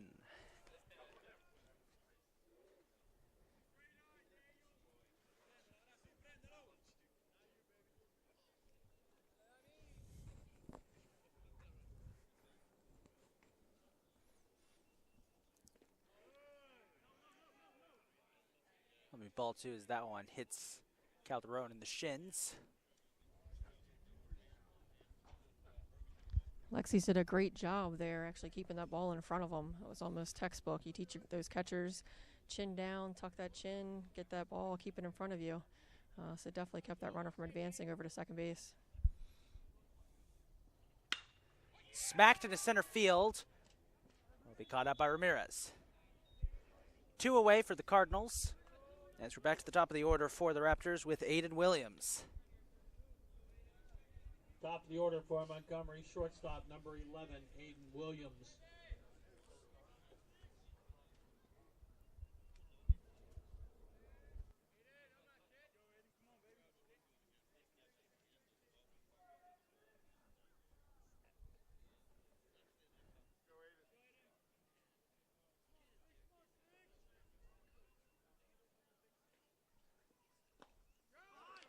Another wild pitch there. Calderon scoops it up, but not quick enough to stop Durant from making it to second.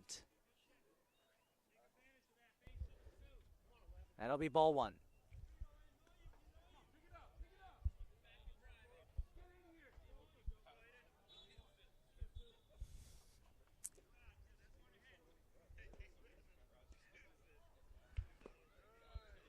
Another low pitch, ball two.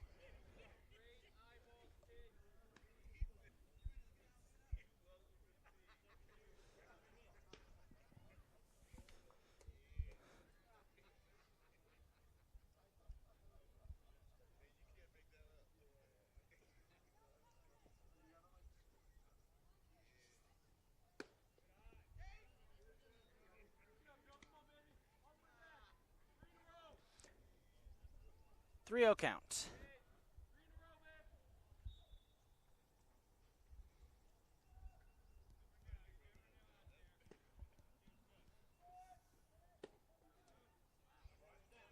Four-oh. It'll be a walk for Williams. So with 2 on, Kevin Knoss, center fielder, up next. Right fielder number 23, Kevin Knoss.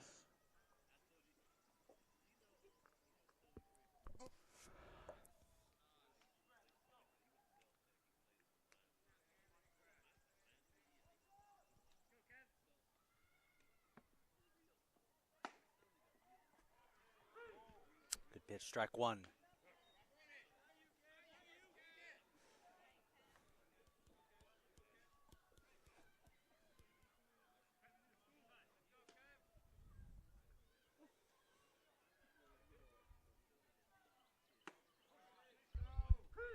That'll be strike two. Oh, beautiful breaking pitch there, froze him.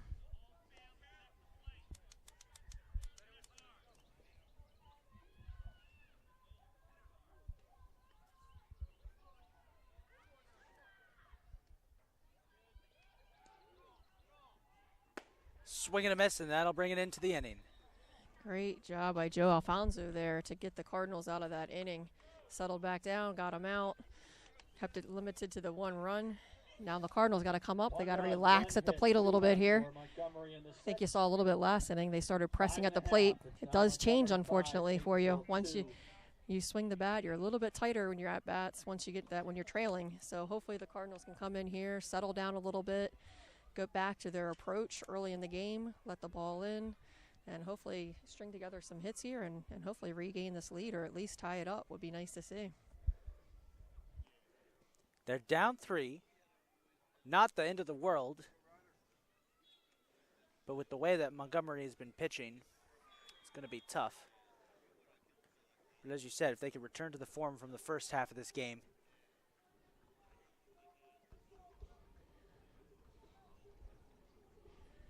Good news for the Cardinals is we're cycling back around to the top of the lineup, so we do have that coming back up for us hopefully here. Yes, we are. Noah Deluca will be leading off here for the Cardinals. We've got 2 more innings for Catonsville. At least 1.5 more innings, excuse me, for the Cardinals to get a comeback.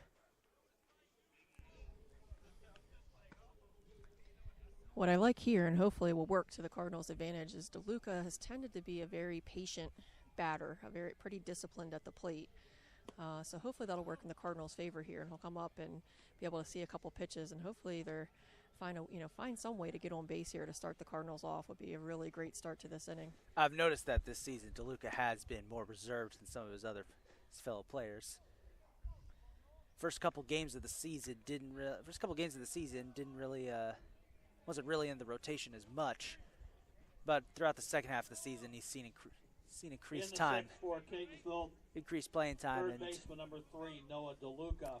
last couple of games he's been showing up big time for the Cardinals. Had a monster hit against Garrett that helped push it to extras. And he immediately takes that one deep left field, trying to see was it foul. That'll be strike 1. Foul ball, you got a good pitch and you got a good swing on it, so hopefully we can get another one of those and manage to find some grass there between the white lines. Yeah, get it on the other side there. Or he could go for a bunt here. That's a good bunt. Beautiful bunt. Beautiful bunt. And Deluca gets the first. Oh, my goodness. You cannot execute a bunt any more prettier than that. Absolutely stunning bunt right down the third baseline by Deluca. Perfect. How about that? Smoke one down the left field line and then come up and bunt for a base hit on pitch number 2. Don't see that quite often. No, not at all. And he had the pitcher, he probably got through the pitcher completely off. Seen that first swing, pitcher probably thought he's just going to go right at me if I throw the same pitch. Well, here's Chico. Good eye there on a high pitch.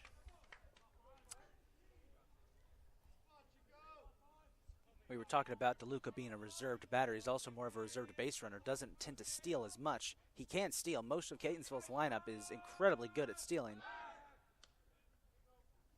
They try to pick Deluca off at first, just as we're talking about it. But he tends to stay on base, not make a move.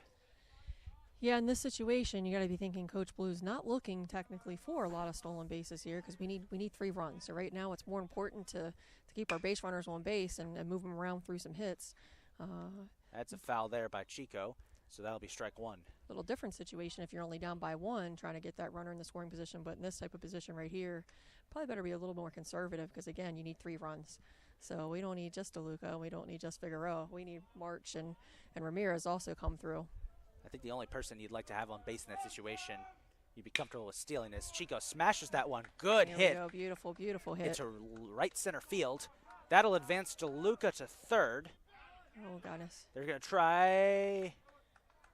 Chico had to backtrack just a bit, but he got back to first, thankfully. So we got a runner in scoring position. Deluca at third. Chico over at first. And here's Orlando Perez Jr. Shortstop number 1, Orlando Beautiful Perez piece of hitting there Jr. by Figueroa, as we talked about coming into this inning, of like just slowing back down a little bit and just settling in there for the Cardinals hitters. Don't try to do too much, and that's exactly what Deluca and Figueroa have done to start off this inning, and they've done their job by getting one to base here. So hopefully Perez can keep this going. And I've noticed this season he has a tendency to, he has been very good at doing that, at seeing what the 2 batters in front of him do and following in their footsteps. That's going to be a strike.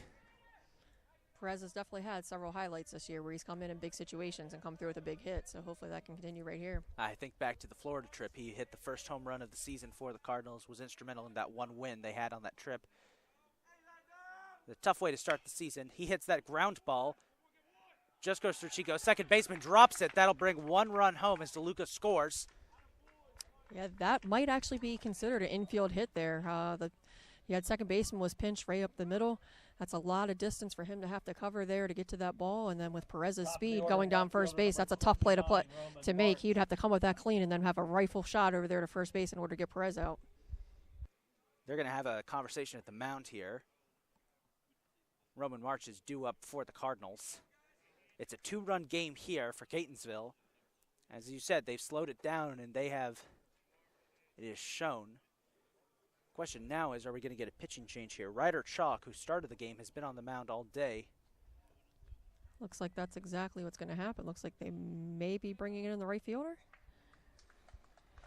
Right fielder is Johnny Mcmath. See what happens here with the changes when they come into the home plate umpire, but it looks like the right fielder is going to come in and come onto the bump.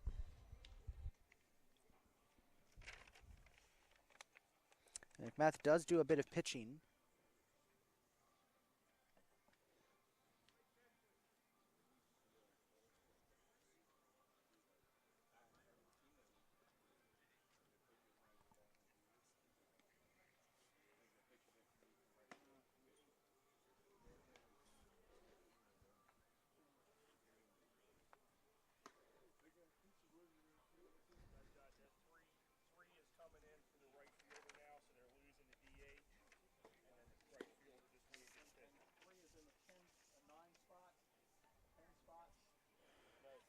So coming into right field will be freshman outfielder number 3, Ty Benefield from Tampa Bay, Florida, graduate of HB Plant High School. And is a fellow native of Tampa, Florida. Good luck out there. So as they say, they're actually getting rid of their DH spot now with Math moving on to the bump here. Number 3, Ty Benefield coming in there. They're actually removing the DH spot so he can move into right field. For Montgomery, now in the game in right field, number 3, Tyrus Benefield. And moving from right field to pitcher, number 15, Johnny Mcmath.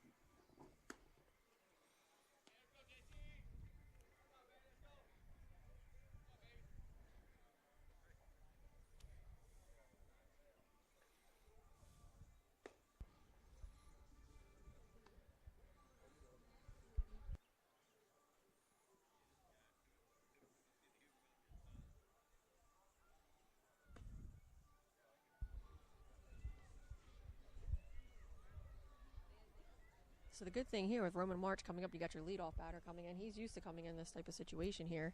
He's used to starting a game off, seeing a pitcher for the first time. So hopefully here he has a similar approach. At this point, you're telling your players, hey, Left sit there, fielder, lock into that zone. March. If it's there, let's take it for a little ride someplace. But let's be disciplined and not chase and really sit in here and look for our pitch and keep this little rally going here, hopefully, for the Cardinals.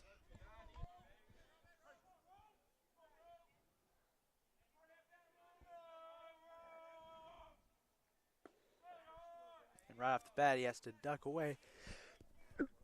Excuse me. Duck away from ball 1.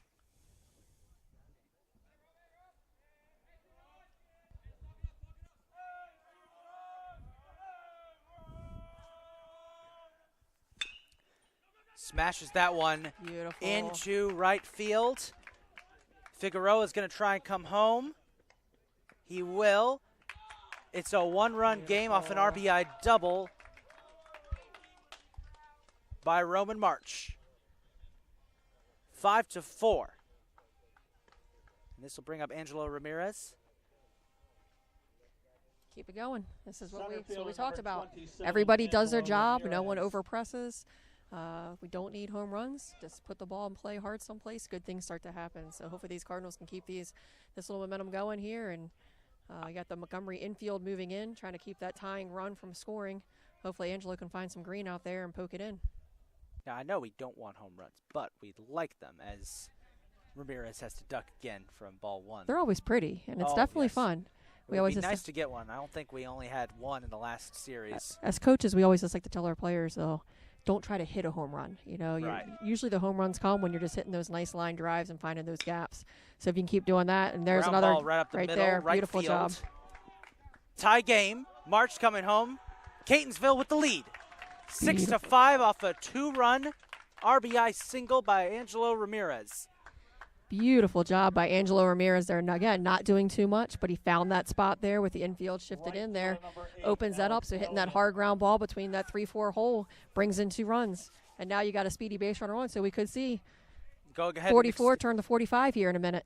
I was about to say, clear base path ahead of him. Alex Elliott up next for the Cardinals. Mcmath just going to try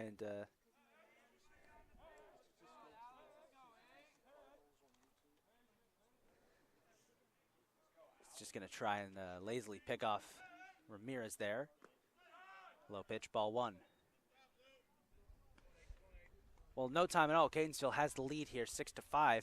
Should also mention there's no outs in this inning.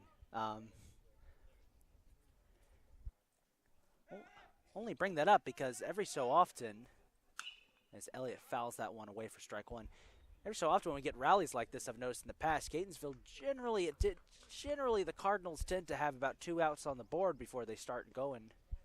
They start a rally. It's been an interesting trend I've noticed this season. As Ramirez is looking like he might try and take another one. Just inside. Good discipline there by Alex Elliott. And I'll mention for Alex Elliott, not only is he a phenomenal baseball player, but a fantastic student athlete. Has a 4.0 coming into his last semester. First team academic All-American, and if all things continue, he should be again this year. So well done, and much kudos out there to Alex Elliott, the definitely epitome of a student athlete. Well, he has been, honestly, one of the biggest surprises this season for the Cardinals. Through the first half of the season, they had him playing mostly third base, but they switched him out to the outfield. And after they did that switch, something clicked. He's had 43 hits this season, the most of anybody on the Cardinals, kind of come out of nowhere, and also has a pretty big fan base that shows up regularly for him. Yep, Alex is a local kid here in the Maryland area, so it's always nice having family nearby. Alex showed up in a big way last year as a freshman, earned a starting role there at third base, and this year, due to some injuries and things of that nature going on, moved from third to outfield this year because we were down some outfielders, and he has settled right in there to right field. But again, with Alex, it's not really surprising. First baseman number 16. Alex, a resident of Clarksville, Maryland, as he is walked there. So we got 2 on, and here comes Pete Howell. I gotta say, when I first heard the nickname that his teammates had for him, I was a little confused at first. I was like, are we sure that's the real nickname? Are we sure that's his real nickname? But no, yes, they do call him Pistol Pete. Keep your eyes on Ramirez over third, or second. There is ball 1. You're saying about Elliott. He noticeably gets some of the loudest cheers from the stands here. Swing and a miss there for Howell. That'll be strike 1. Catonsville still sitting on 0 outs here.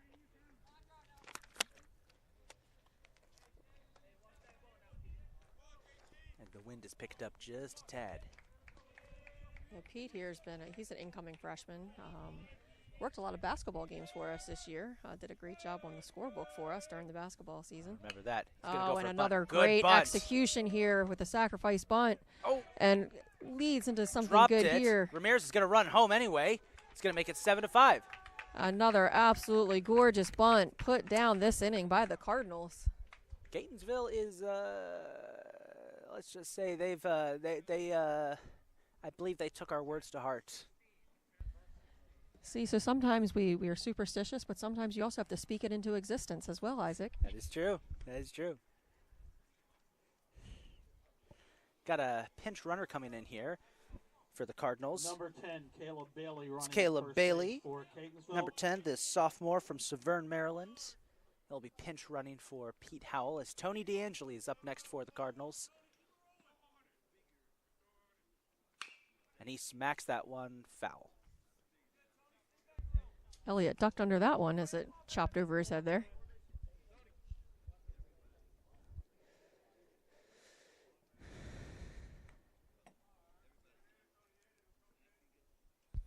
Let's see if Coach Blue gets Caleb Bailey in motion here and see if he sends him. Caleb was part of the usual starting lineup the first half of the season, but second half of the season he's kind of settled into more of a pinch running role. Caleb certainly does have some speed there at first base, so definitely capable of taking second base here. And you wouldn't know because a big tall guy, you wouldn't expect him to be that fast. He is. Yeah, Caleb is a very athletic young man.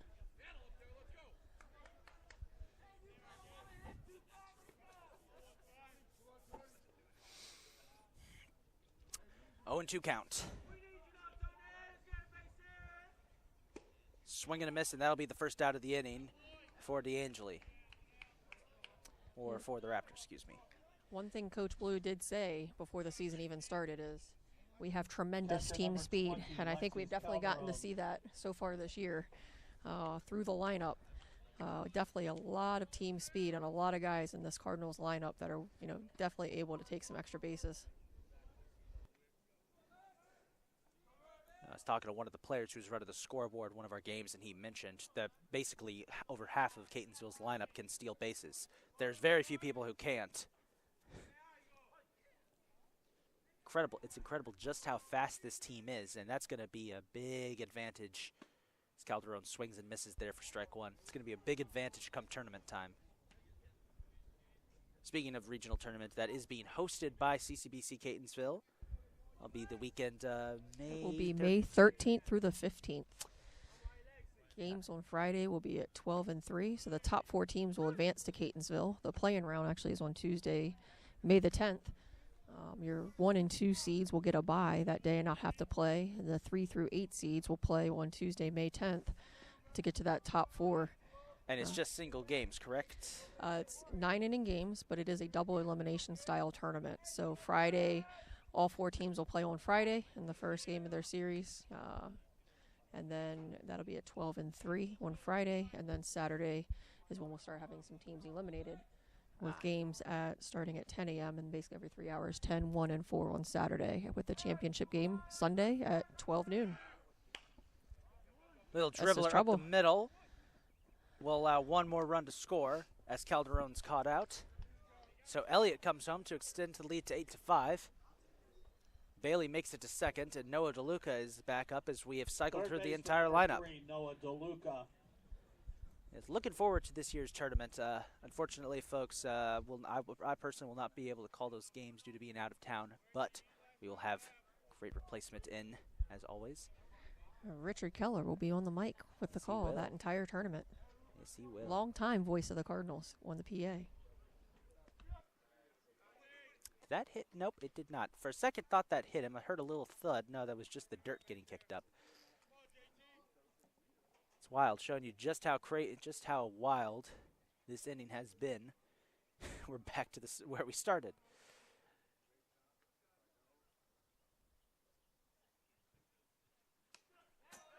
Wild pitch. Bailey is going to trot his way over to third. It's a 2-0 count for Deluca.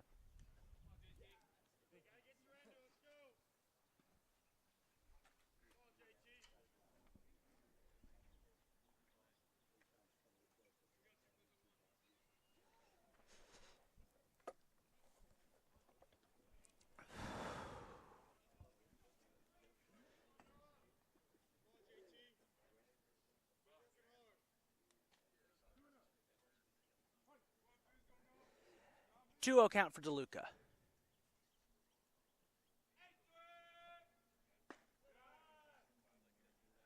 Ball 3.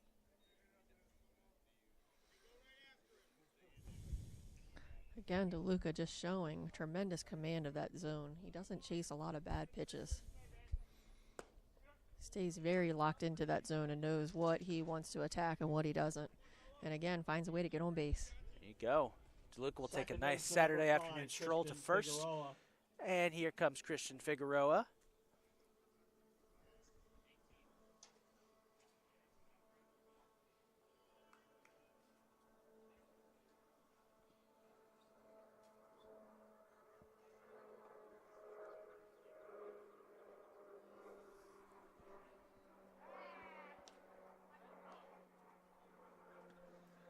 So we got some traffic from BWI heading past. It's actually a factor in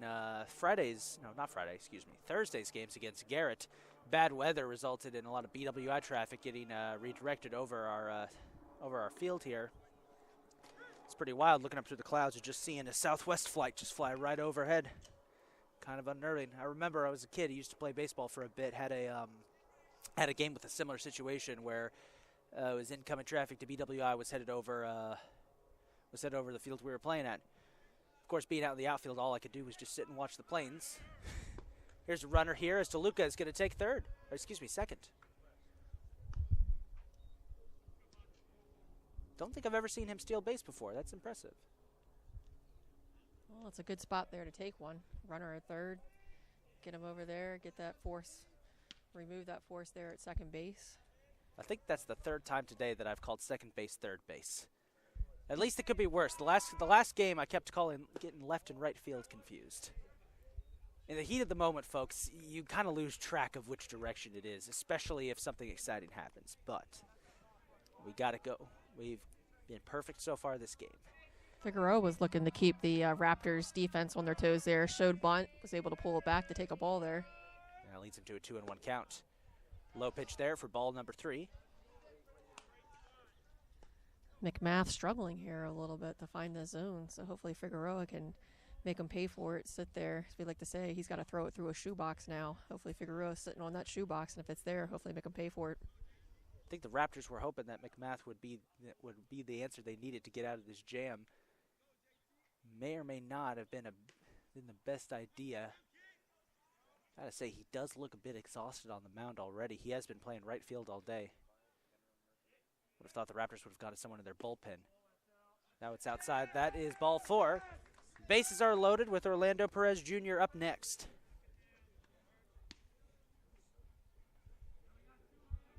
And yet again, the bottom half of this Cardinals lineup here finding a way.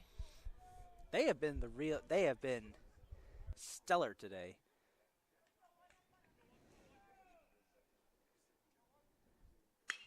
Perez smacks that one into center field. And that should bring it into the inning, and it will. Perez just missed that ball, just enough under it. 6 runs across. Maybe a quarter-inch higher, and that ball might leave the ballpark, but just missed it. 6 complete. Well, 8. Montgomery 5. Regardless of that, 6 runs were scored. It's 8-5, and now, as we head to the 7th, top of the 7th, we just need one good half inning here from Joe Alfonso. At Catonsville, we'll take game 1, and we can start getting set up for game number 2.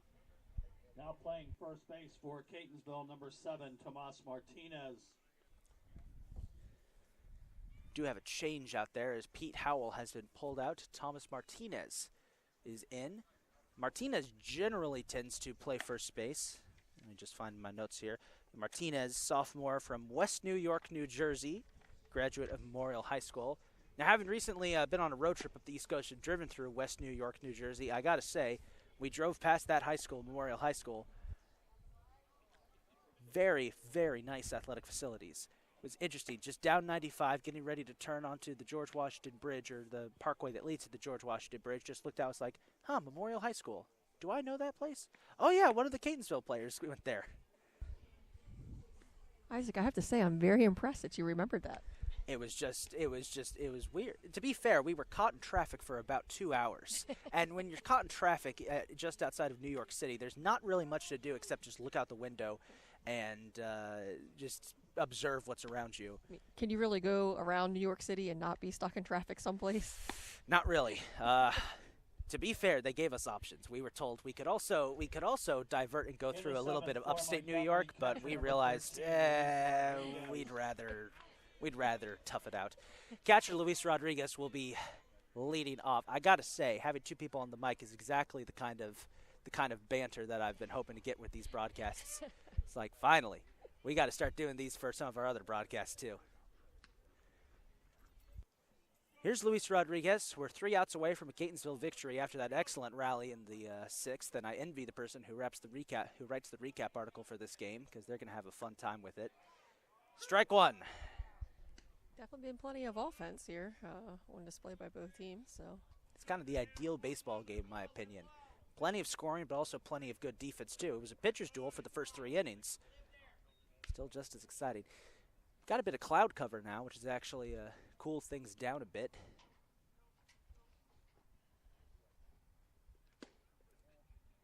Ball 2. Just misses high there.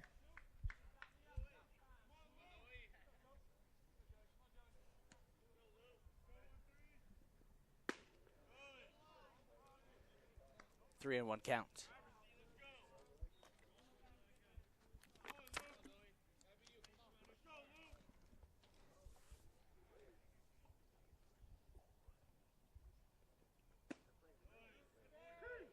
That'll be strike 2. I believe that's the second time today that Rodriguez has started to trot off to first and then suddenly been informed he has to go back to the plate. Yeah, umpires aren't usually too happy when that happens. Kind of makes it feel like they're being shown up. There'll be a full count here for Rodriguez. He'll pop that one foul. Disappears somewhere over to the void, as I guess we can call it. Line of trees just behind the park that marks the boundary between our athletic facilities here and the nearby neighborhoods. Fly ball into center field, back towards the wall. Ramirez is under it. 1 away. Ramirez does such a good job reading that ball off the bat. By the time we pick a ball up and I look out there, he's always on the run. He has not really had many misread balls out there in center field today. He has had it pretty much locked down all season long. He was our athlete of the month for March for all of CCBC Catonsville, and in writing up our announcement for that, I noted this. He had a perfect fielding percentage.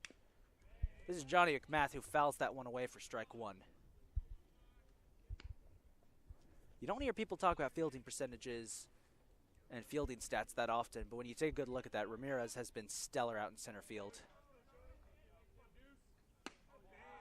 Outside, ball 1.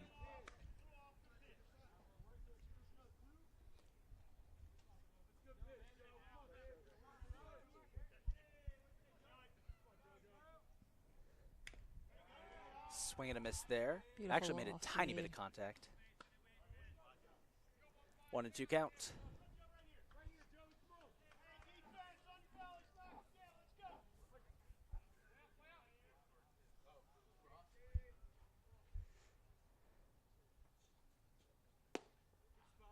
Low pitch, ball 2.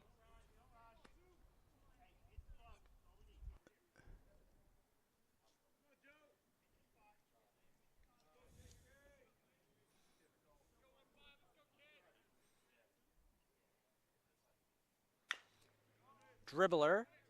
Alfonso was able to get there. Chico missed it. That'll be a single. Yeah, that's a tough high chop there. Cleared Alfonso on the mound. That's a really tough play for Figueroa or Perez. Have to try to come in there and pick it, and then to try to throw him out of first. It would have been tight. So I would agree with you. I think that goes in as an infield single. Only been 1 error this entire game. It's committed by the Raptors. Here's Goodling.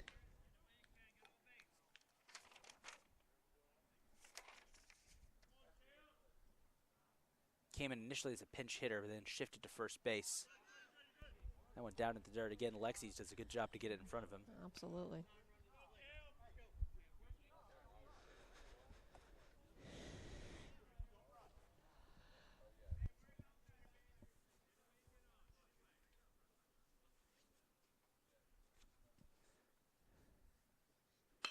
That one smacked into center field. Ramirez is there, and we got 2 on. Yep, just found a way there. Didn't try to do too much with it. Took Right that field, low number pitch. 3, Tyrus Benefield. Got enough of the bat on there just to drop that line drive down there in the left center field area. This is Ty Benefield. This will be his first at-bat of the entire game. He came in as a replacement in the outfield.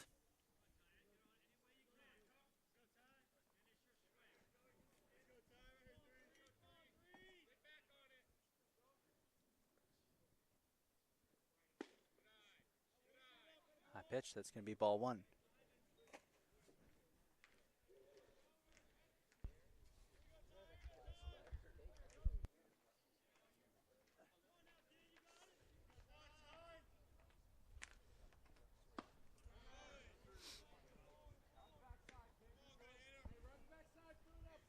Two and 0. Hopefully Joe settles in here a little bit. He hasn't been missing by much on these balls. Just tighten it up a little bit more to the zone. There it is. Strike 1.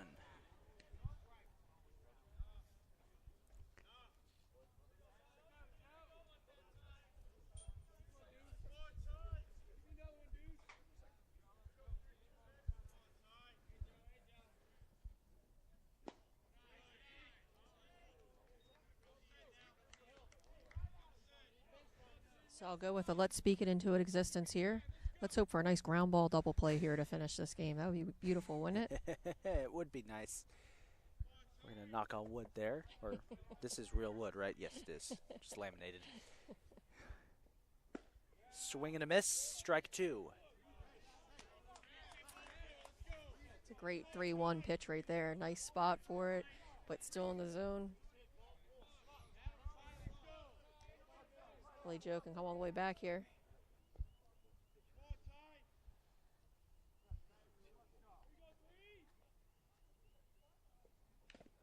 Oh. Just made a tiny bit of contact. Just enough. Just enough. I know. That's the most frustrating ones, when it's obvious that it's a swing and a miss, but they just made contact. Just enough. Sometimes it's with the handle of the bat. And just enough, too, just to slightly change that trajectory that Alexis couldn't quite get enough of the glove on there to be able to squeeze it for a strikeout.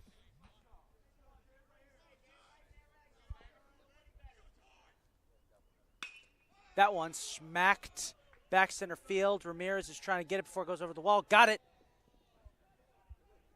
Runners will stay at first and second. Not the double play that I hoped for, but we'll take it. We'll take it. Yeah, we'll take it. This will bring up Cameron Day, the left fielder. He's actually had a pretty good day today. Not trying to do a pun on his name there. Day? Trying not to do a pun on his name, but ended up doing it anyway. He's the last, hopefully the last hope here, really, for the Raptors, as they're down to their final out. Ball 1.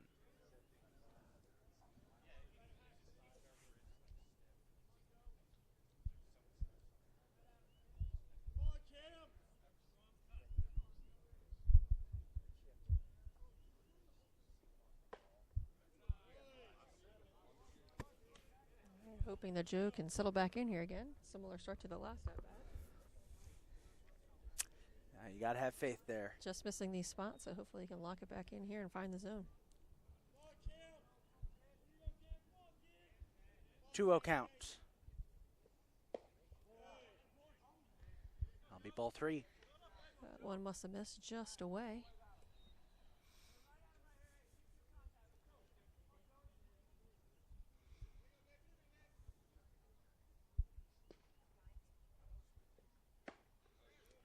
There's strike 1. There we go.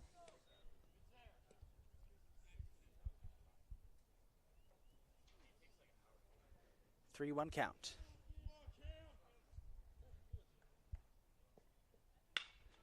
Popped up.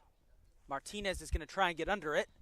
In foul territory. That'll be but fouled, so it'll be a full count. Ran out of room over there in the bullpen area of the Raptors. A lot of hustle there by Martinez. It's good to see. He is not, especially since he hasn't played today. Wonder if him not playing means they'll probably have him pitch next game. They did that for a couple doubleheaders earlier in the season. The Raptors are down to their last strike.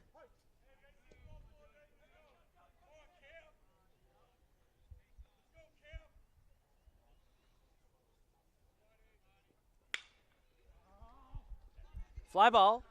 A lot of room Left to cover field. there. Elliott dives. Elliott all over it. Great Got it. play. Great play. That'll do it for game one. Catonsville wins it 8-5 after an incredible rally in the bottom of the sixth where they scored 6 runs. The end of the first game of our doubleheader. Well, Melissa, thank you for joining us here for game one. You are more than welcome to come back for game two. It was a pleasure. Yes, we will be back in about 30 minutes for the start of game two of our doubleheader. Go Cardinals. Our second game will begin in approximately 20 to 30 minutes.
We are back for Game 2 of our doubleheader here this afternoon between the CCBC Catonsville Cardinals and the Raptors of Montgomery College.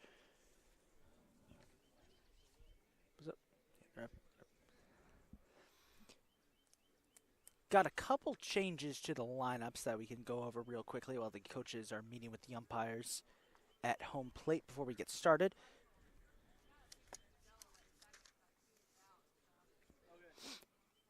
Catonsville's lineup remains mostly the same. Roman March, Angelo Ramirez, Alex Elliott, Pete Howell, Tony DeAngeli, who moves to catching position, Noah Deluca. Thomas Martinez will be pitching for the Cardinals, as well as serving as designated hitter, invoking the old Otani rule.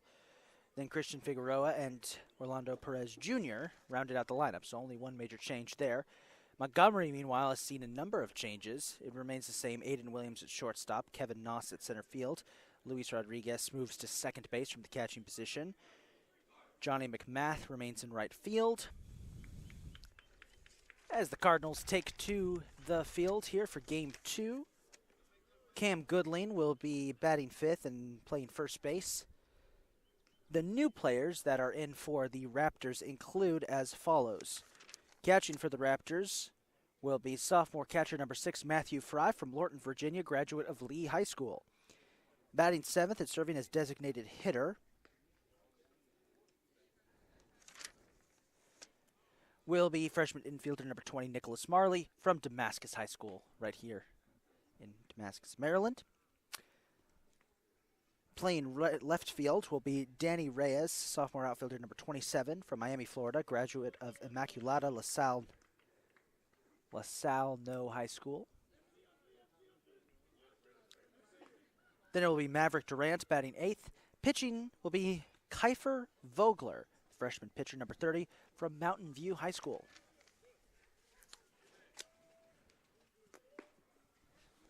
It will be Aidan Williams who will be leading off again for the He'll be leading off for the Raptors. Thomas Martinez on the mound for this game. Martinez has done a bit of pitching this year, mostly for the second half of doubleheaders.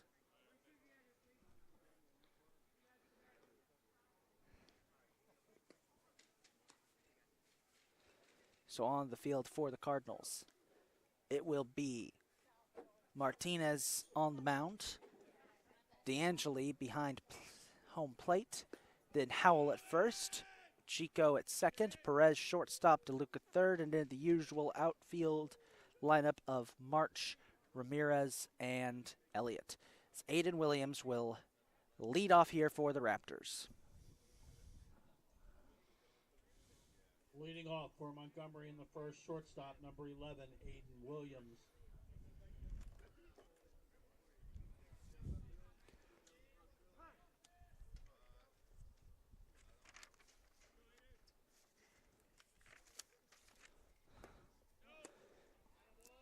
We'll get hit there with ball one.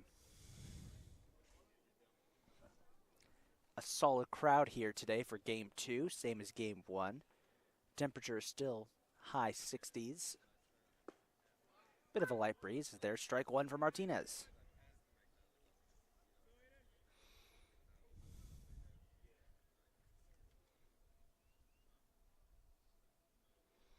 One pitch. LB strike two.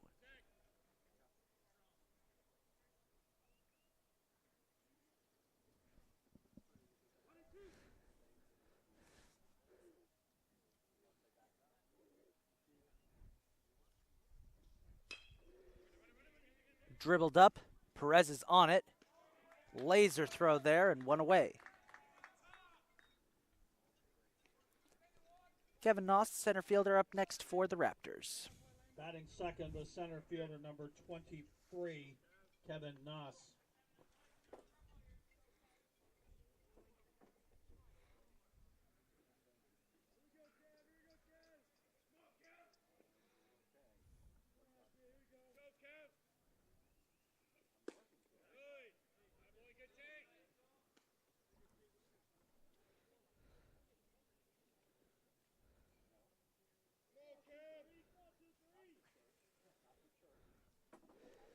One-oh count. Another wide pitch. That'll be ball 2.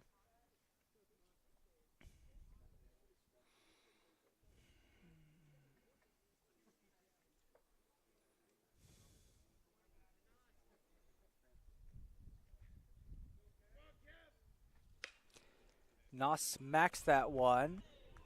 Fair into left field. March lost track of it. Knoss is going to round the bases here to second. A double for Kevin Knoss.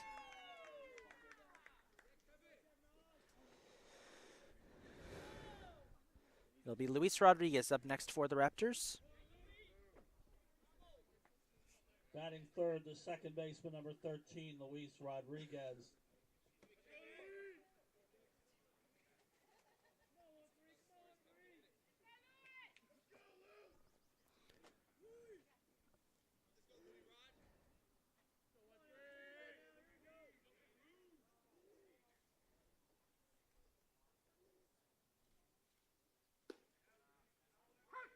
That'll be strike 1.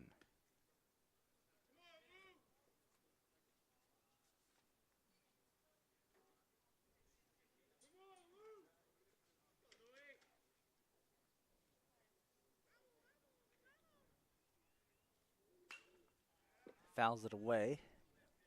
Strike 2.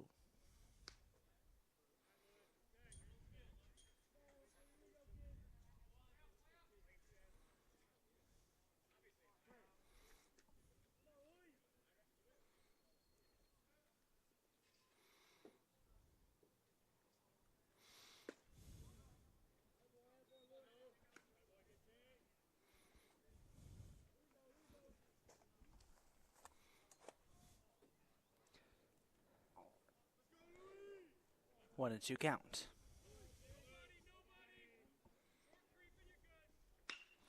Ground ball. Scooped up by Perez. Dropped it. There'll be a single there that will advance Knoss to third.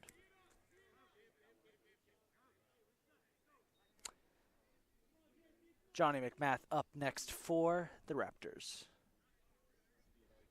Right fielder, number 15, Johnny Mcmath.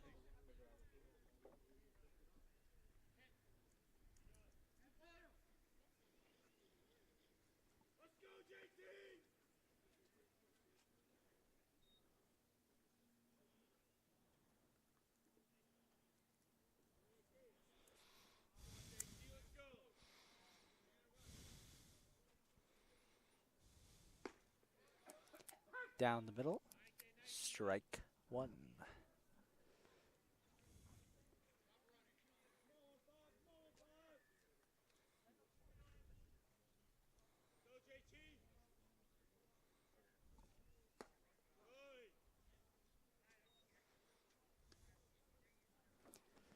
One on 1 count.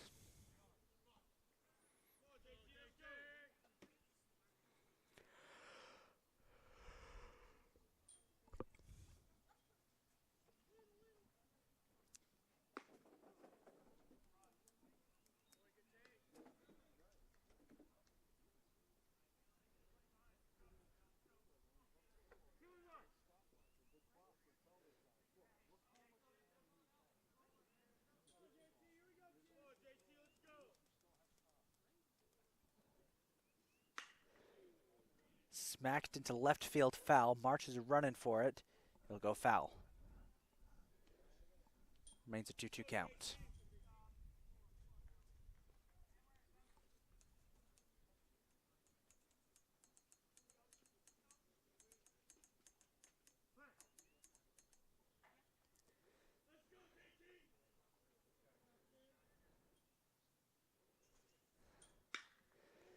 That one knocked into right field. Elliott back. He's under it. It'll be a sac fly here as Knoss comes home to score the first run of the game. It'll be 1-0 Raptors.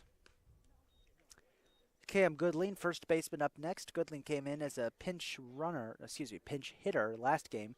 Eventually would take over at first for Christian Hobson. First baseman, number 33, Cameron Goodling.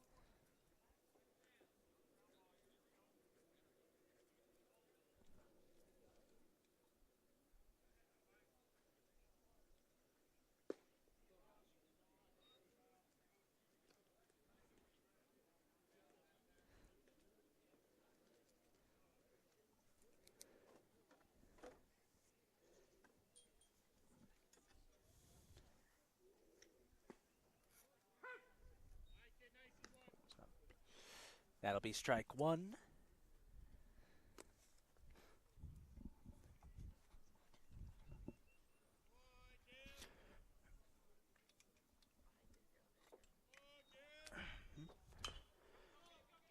Little dribbler here, picked up by Martinez. And that'll bring it into the inning. 1-0, the score, as the Raptors take an early lead. And once again, joining us here for Game 2, will be Miss Melissa Miller, our athletic director here at Catonsville. I don't know, Isaac. I leave you for a half an inning and we get 2 errors. What happened there? I have no idea. I have no idea. At least they were able to cut off the bleeding there and kept it to the 1 run scored, so that's good. Well, now it's time to see if Catonsville's bats can keep up where they last left off there in Game 1. On the mound for the Raptors will be freshman pitcher number 30, Kiefer Vogler, out of Mountain View High School. Does not say the hometown, just the high school. So, again, apologize for that.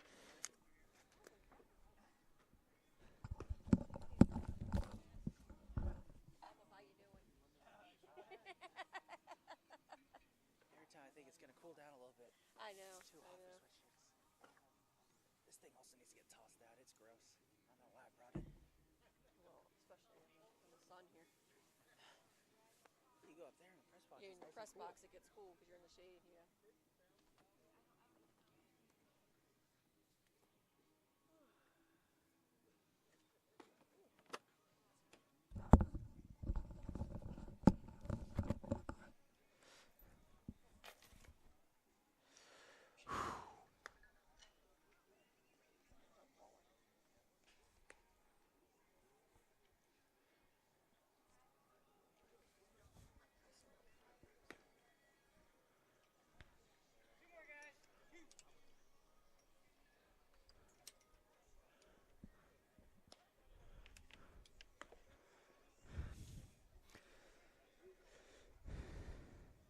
So the lineup for the Cardinals is pretty much the same as it was Game 1. Roman March will lead off.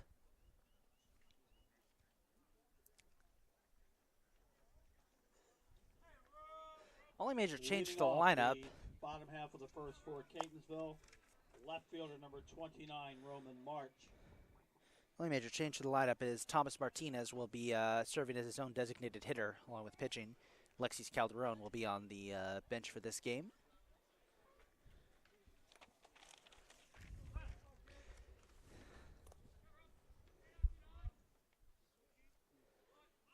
And immediately, looked like he would go for a bunt there, but pulled back at the last second. That's strike one.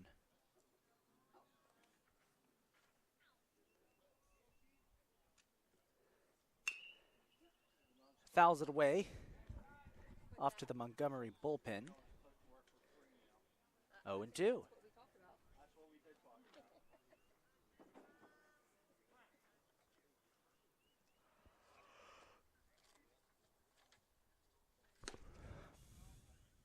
Ball one. 1-2 count for March.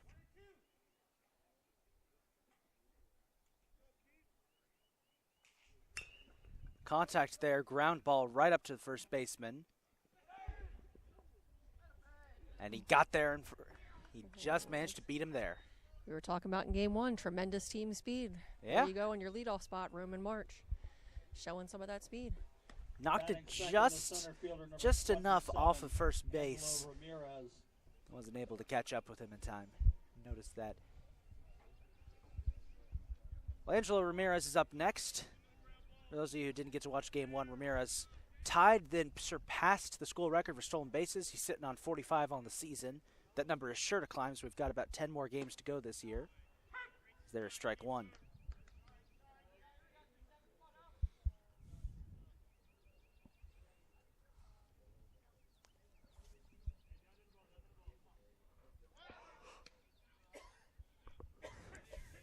Vogler will try to pick off March over at first.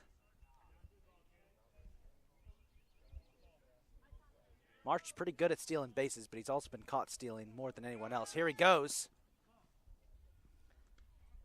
Got a good jump on that one. Definitely did.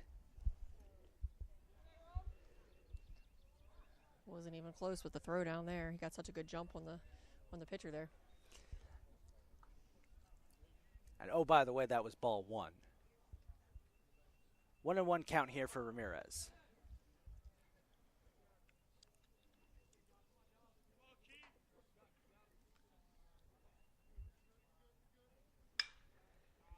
Ramirez pops that one up into left field. It's going to go foul regardless. Out and of will play. go over the left field fence for a foul ball and strike 2.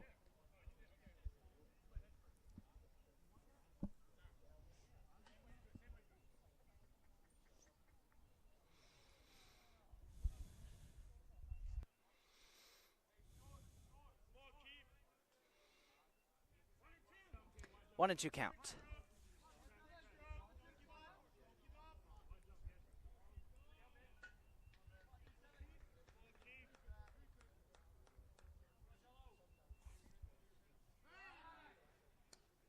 And Vogler will use this pitch to try and pick off March at second.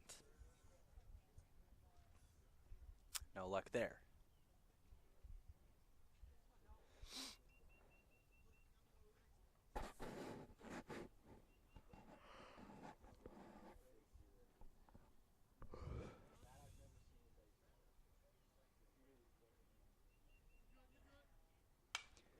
Ramirez will knock that one foul.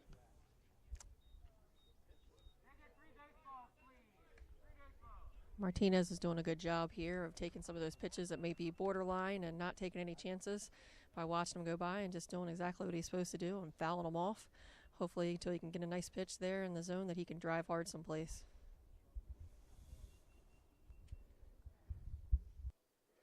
It definitely seems that the Catonsville strategy that we saw at the end of game 1 has carried over into this game. Much more reserved at bats for the Cardinals. That doesn't help though. Ramirez struck out looking. A little breaking pitch there on the outside part of the plate, and it froze Ramirez. Right fielder number 8, Alex Elliott. Here's Alex Elliott, as you said in game 1, model student athlete.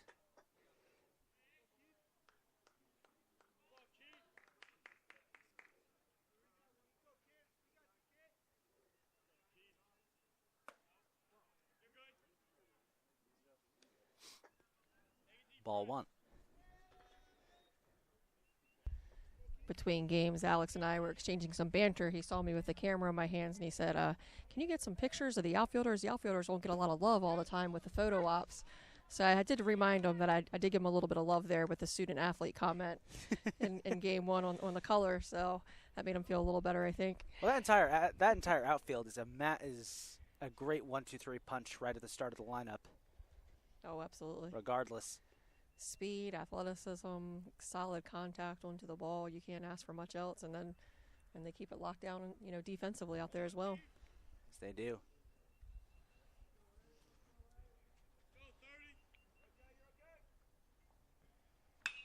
Elliott smashes That's that nice. one. Left center field, back towards the wall. It bounces off the dirt and out of the park. Ground rule double. Ground rule double. Beautiful piece of hitting there by Alex Elliott. Took that off-speed pitch, kept his hands back, kept them live. Nice, smooth swing through the zone. Drives it right into left center field and one hops the fence. Beautiful piece of hitting. First baseman number 16, Pete Howell. And this will bring up Pete Howell, the first baseman, as we are tied up 1-1 here in the bottom of the first.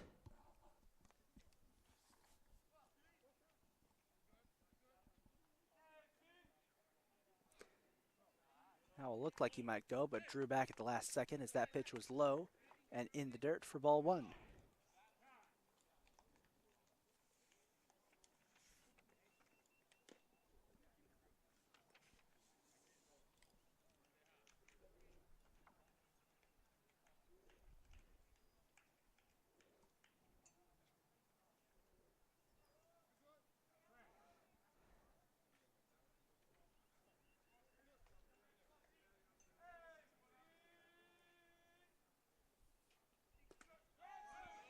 That pitch bounces off the catcher's knee, and that allows Elliott to get to third. Just about to say before that pitch, he hasn't thrown a lot of fastballs, throwing primarily a lot of breaking pitches and off-speed pitches. There we saw a little fastball, and it got away from him down in the dirt. So that might be why. We'll continue to see here over the next couple innings, I guess.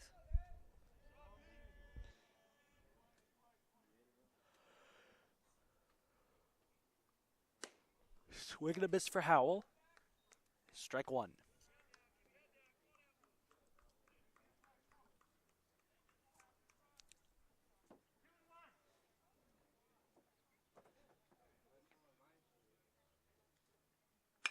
Howell makes contact there. Ground ball. And that'll be 2 away as he's caught out. Elliott does come home, though, so Catonsville takes the lead 2-1. Howell kind of got caught there on that front side. It looked like he almost wanted to check his swing there. Wasn't quite able to stop it, but put it in the play, got it to the right side, and that was able to get the RBI there to score Elliott. So with 2 away, here's Tony DeAngeli, who's shifted from designated hitter to catcher for this game. DeAngeli's played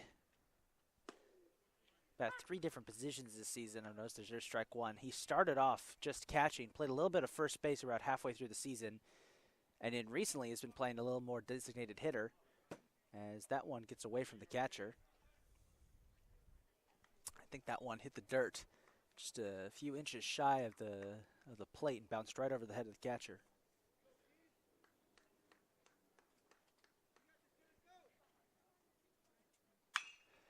DeAngeli smashes that one deep center field, and it will be caught out as we enter the first. Catonsville leads it 2-1. We head to the second.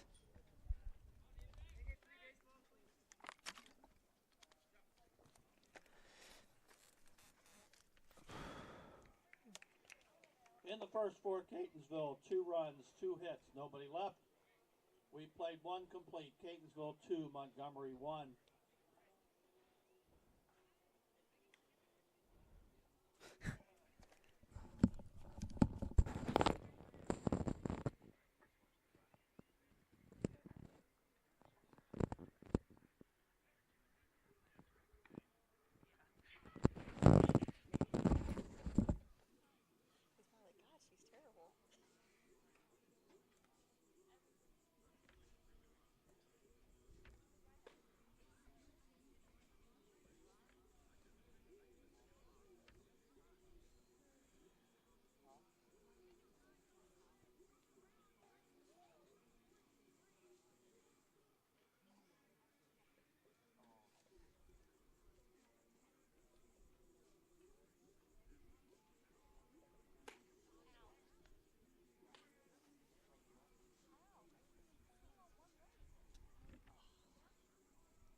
For Montgomery in the second, the number 6 batter, catcher number 6, Matt Fry. So here we go in the second, and we're getting into the part of Montgomery's lineup that is all new. All of these batters sat out game 1. Leading off will be Matt Fry, the catcher from Lorton, Virginia, graduate of Lee High School. This is the first time we're seeing him today. Looks like he went for a bunt there. Draws a strike. Like I said in game 1, as I expected, Martinez will be pitching this game after sitting out. So they are Catonsville is going back to what they were doing earlier in the year with having Martinez handle the second half of doubleheaders. There's strike 2.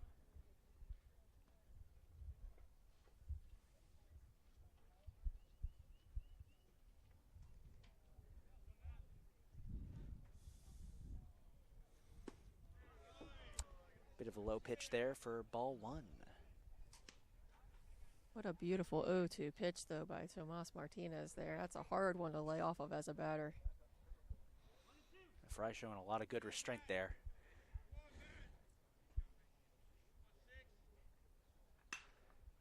does get a piece of that one, fouls it away.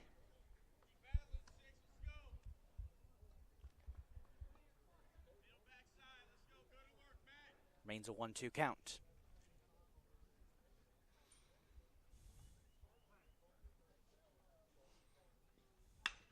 That one smacked into center field, way back. And Angelo is there to prevent any damage being done. One away for the Cardinals. You could hear the Montgomery bench thought that one was going all the way. Hitter number 20, Nick Marley. If he hits that to a different part of the ballpark, it might have a chance, but hitting it there basically dead away center, that's the deepest part of the park. Yeah. So maybe if he gets that a little bit more to left field or right field, he has a chance of going over, but dead center takes a pretty good shot. It's the designated hitter, Nick Marley, up next from Damascus High School down in Montgomery County. Now, as somebody who went to school in Montgomery County, I will say this, Damascus High School was the envy of every athletic program. They were so good at everything they did, especially their football program. Their baseball program wasn't that bad either. So it's good to see Damascus and my home county being represented here today, as Marley fouls that one away for strike one. Noticing we got a pretty good crowd out there in the outfield sitting out beneath the trees. It's nice to see as the season has progressed, the crowds have been getting bigger and bigger, especially on the Catonsville side. Early in the season, it felt like there was only about 2 or 3 people to show up as Marley fouls that one away again. But we're starting to get a pretty sizable crowd. It's amazing what 70-degree days will do and a little bit of sunshine. Truly, it's amazing.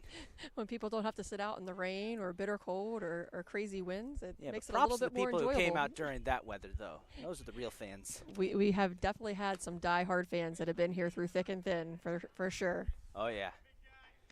And for those of you who have been watching with us since the start of the season, again, thank you for sticking with us, especially due to all the reschedulings we've had to do because of bad weather. Schedule got a little crazy, but we've mostly figured it out at this point. It's a 1-2 count here for Nick Marley.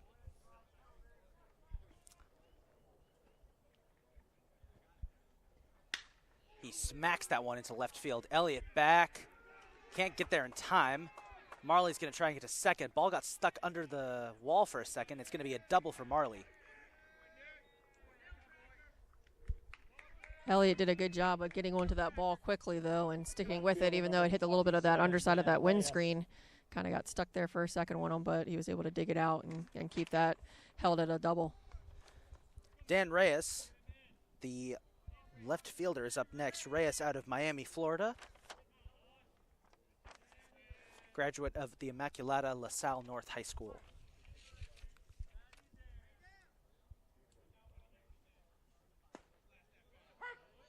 Strike one looking.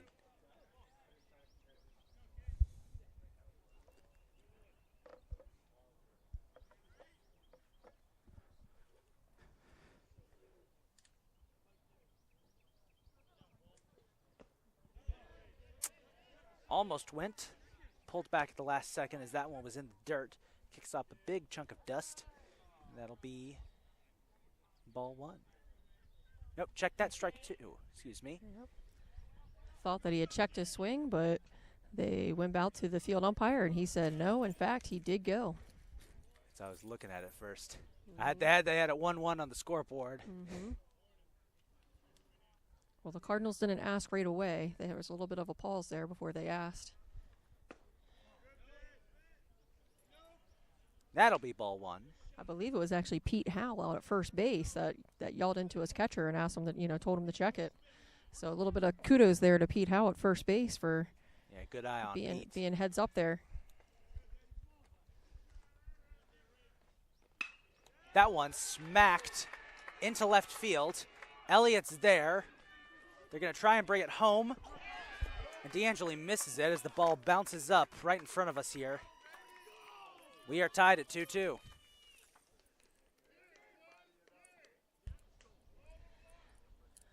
For a moment there, it looked like the Cardinals were going to have an opportunity to get them out at home. That ball tailed just a little bit towards the first base side, enough to clear number 1, Maverick our Durant. catcher's right shoulder and kind of get back and scoot back to the backstop. So we're tied 2-2 here at the top of the second. This is Maverick Durant, the third baseman. Had a pretty solid game 1 for the Raptors.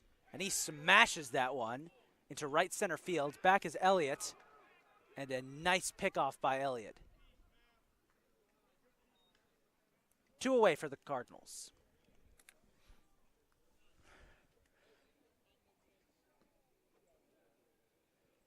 Top of the order, shortstop number 11, Aidan Williams.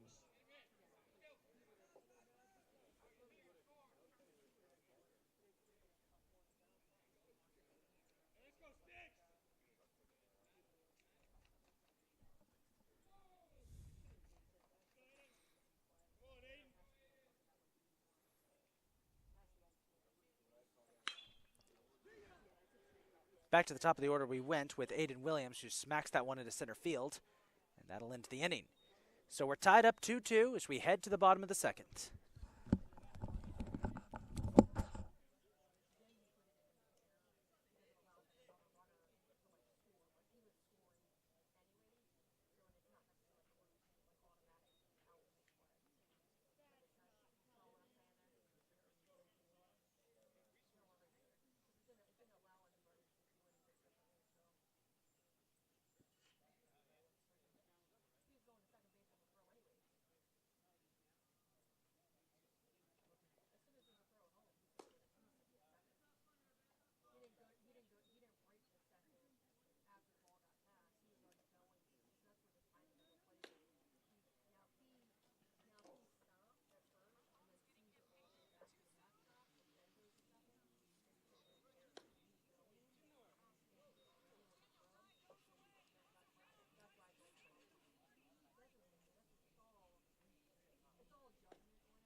In the second for Catonsville, third baseman number 3, Noah Deluca.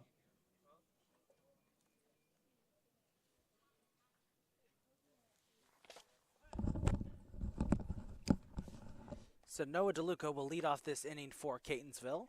The Cardinals tied up 2-2 here with the Raptors, bottom of the second in game 2.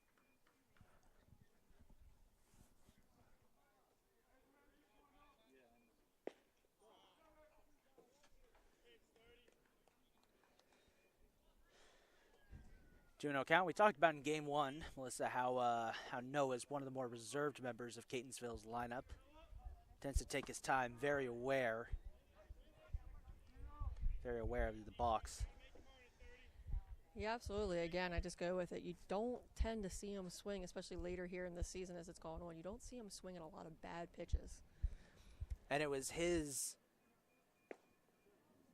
He gets walked there to first. And yet again, a lot it was of patience. his at bat in the 6th that sparked that 6-run rally by the Cardinals.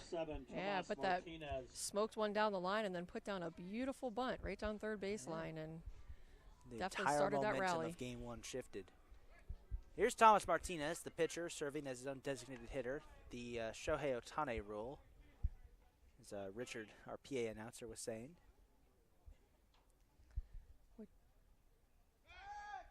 Which funny, Richard and I were talking about, they call it the Shohei Ohtani rule, but yet this is something that's been in baseball for forever. Yeah. It's just, he's just done it at such an extremely talented level that now all of a sudden everybody is taking notice of it. But the pitcher designated hitter position has been around for about as long as I can remember.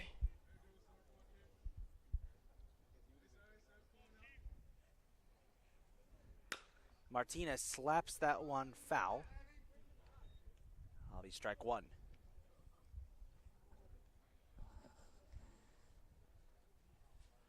guess going back to that rule, we do tend to see a lot more of that at our level, at the junior college level, than they do see at the major league level when you have obviously professional hitters that are being paid millions of dollars just to hit the ball and serve in that DH role. That's the third straight pitch he's used to try and pick off Deluca at first.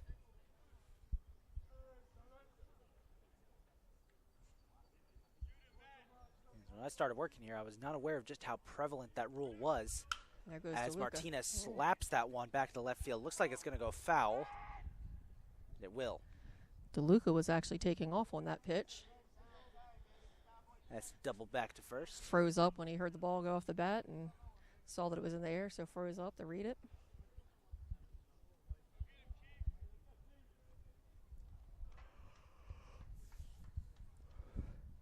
It'll be an 0-2 count.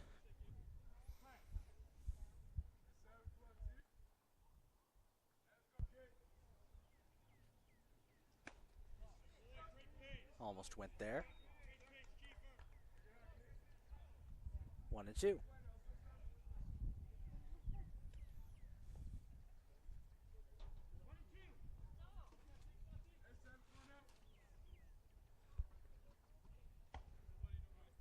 High pitch there. Deluca taking a big lead off of first, has a double back.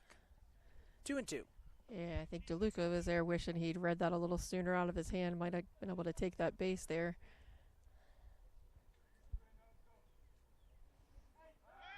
Oh, no. Oh, we got a game of pickle here. And they're going to get Deluca. And they'll be out number 1. Obviously frustrated, he's going to head back to the dugout. Shirt full of dust.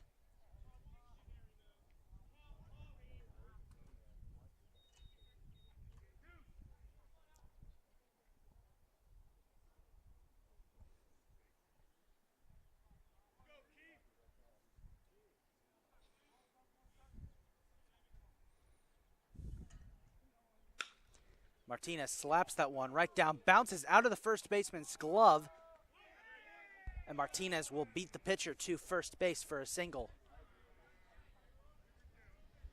Able to run that one out. Be curious to see how they mark that one. Second baseman number 5, Christian Figueroa. It was a tough one. Definitely had a chop to it there, so it wasn't a very easy play for the first baseman, but I think looks like the scoreboard probably put it up there as an error, and I think I probably agree with that because he probably could have still stuck with it and gotten that out. Here's Christian Figueroa up next for the Cardinals. And again, Vogler focusing on the man on first, which he did throughout that last at bat. Finally did manage to trap and get Deluca out.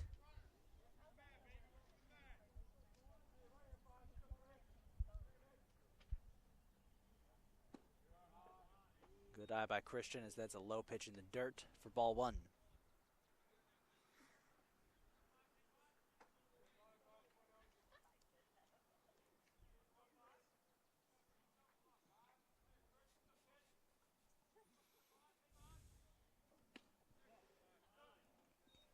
Ball 2.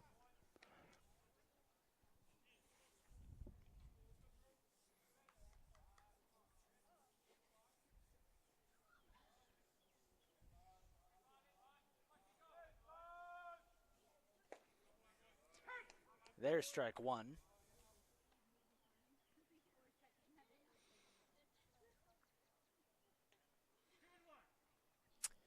Two and 1 count.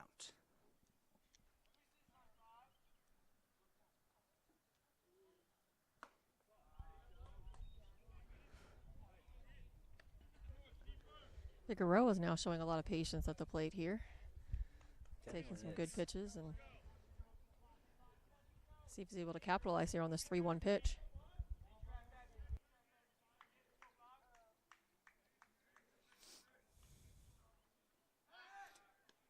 I'll have to wait a little bit there as they try to pick off Martinez at first again.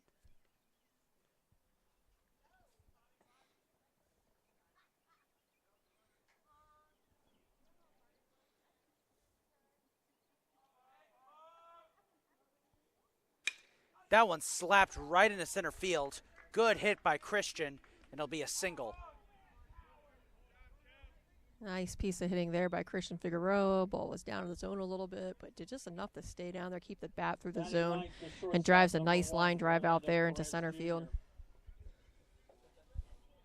Orlando Perez Jr., the shortstop, up next for the Cardinals.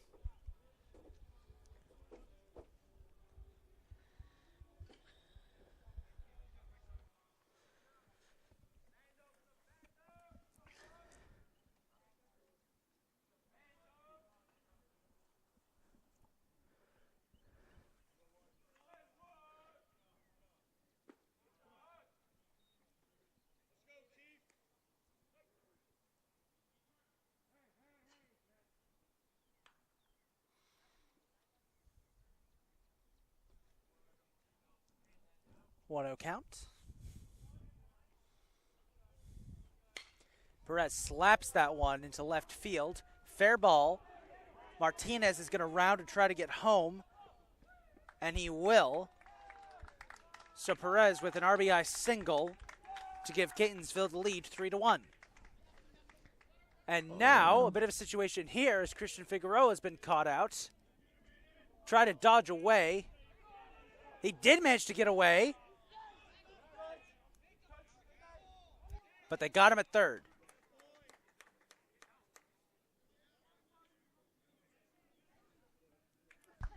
So sort of a bizarre situation there. So it looks like as he was in the pickle there, looks like he went and did a little deviated movement there to try to get away from that tag and actually ended up running out of the baseline. So ultimately the field umpire ended up calling him out for running outside of the base path. I was about to say, if he had stayed in, number 29, Roman March. that was about to be one hell of a move, but you're right, he did jump out of the baseline. Back to the top of the order we go. It's Roman March. Yeah, there was a little bit of confusion there by Coach Dan Blue on what the play was because he didn't immediately call it. He kind of waited until it looked like Figueroa had gotten in safely to third and then called him for being out of the base path. So definitely a little bit of confusion on the play there. Just a bit outside the box for ball one.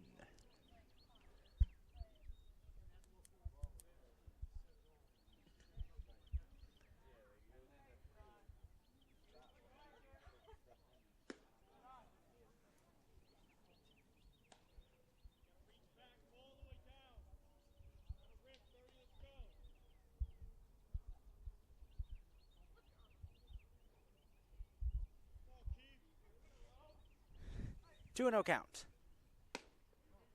And there's ball three.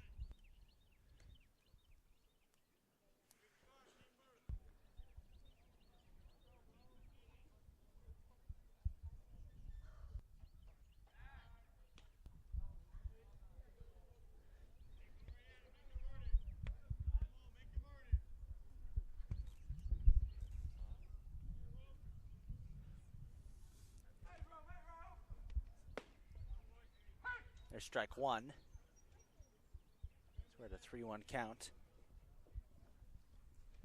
There's a jumping spider just kind of chilling out with us. Little jumping there for spider. a second.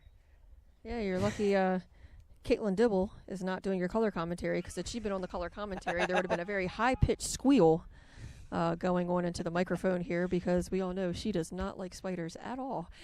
March gets ball four. He goes to first. I know. I saw that. I was trying to focus on March's at bat. And I looked down. And there's just this jumping spider staring right at me. It's like, Center fielder number 27. okay. I guess Angelo my attention Ramirez. goes otherwise now. Yes, a little funny story. Caitlin Dibble, our athletic specialist, athletic operations here at the college, and her and I were driving up into Niagara to watch our men's soccer team play, and she was in the passenger seat, and I'm driving, and Oh, that's a beauty by Angelo Beautiful. Ramirez, but it's going to be land right in the glove of the center fielder. That'll Right end to the him. inning Right as we to go him. 3-2. Continue with your story. no worries. Absolutely, got to pause for the action. I just know that she yelled, and then within a second, she was in the back seat of the car, and I looked at her, and I was like, what are you doing? And sure enough, there was a little teeny tiny spider, I mean, maybe the size of an eraser, dangling from the roof of the car. So for the remainder of that trip, she was not having any parts of sitting in that passenger seat until the spider was found. I'm usually pretty chill with spiders, but yeah, if one shows up someplace it shouldn't be, that's where it gets a little Our little jumping spider friend, he can stay and watch with us, but I did have an incident one night while working on a project of a spider crawling across my my phone screen, and ooh, that was not a fun night. But we're getting off track here. We're playing baseball and not talking about spiders. We're entering the third inning here. The score 3-2 in what has been a bit of a back and forth game so far between both sides.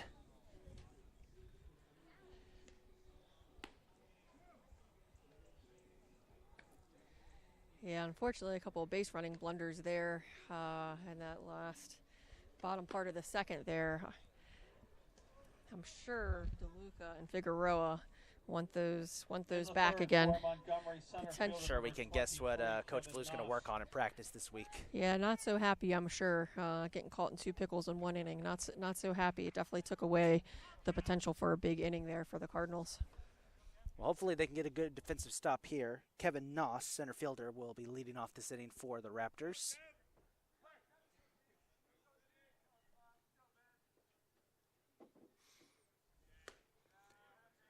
There's strike one.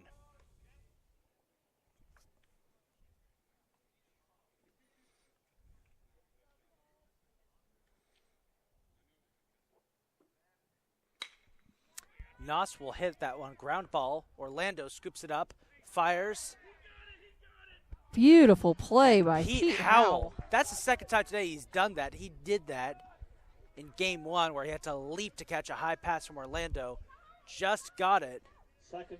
Came down, but even more impressively, not only just to get up and get that ball, but then to have the mind awareness to come down and as he's coming back down to the ground, actually swipes and makes the tag on the runner as he's coming close to first base. Great situational awareness there. Good play there from Pete Howell. Here's Luis Rodriguez, second baseman.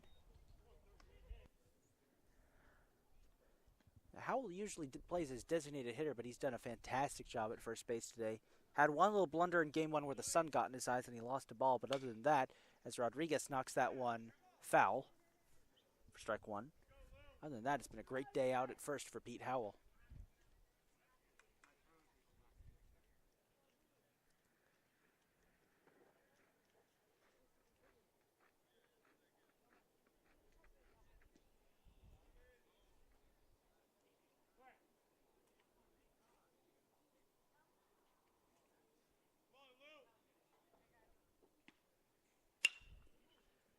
Rodriguez smacks that one. Same situation in the last. 2 up, 2 down. That Orlando Perez and Pete Howell connection coming through. Right fielder number 15, Johnny Mcmath.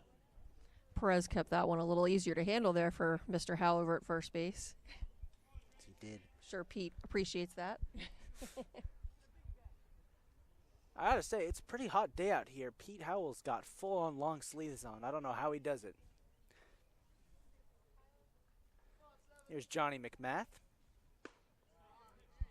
He gets an inside pitch there for ball 1.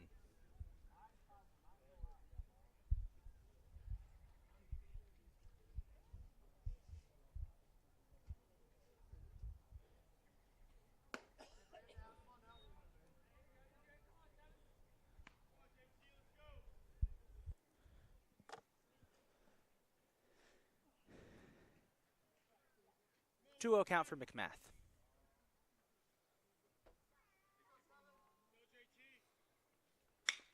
And he will slap that one right to Howell. Good catch by Pete Howell. It's a track meet. He got him. And the Catonsville bench goes wild. Pete Howell showing off some glove work here in that inning. My, oh my, Pete Howell. Sliding catch into the 3-4 hole, then is on a foot race to first base and slides into first to get the runner in time. What an impressive defensive display there by Pete Howell that inning. So we head to the bottom of the third. Catonsville preserves the lead with a great defensive stop. They lead 3-2 as we head to the bottom of the third.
third for Catonsville, right fielder number 8, Alex Elliott.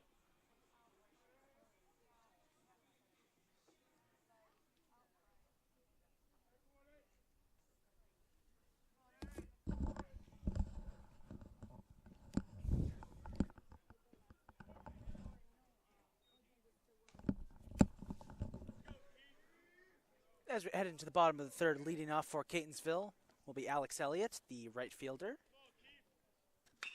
He immediately smacks that one line drive up the left field line, That'll be caught out at first. That's the first time this afternoon I've gotten left and right screwed up. We made it to game 2.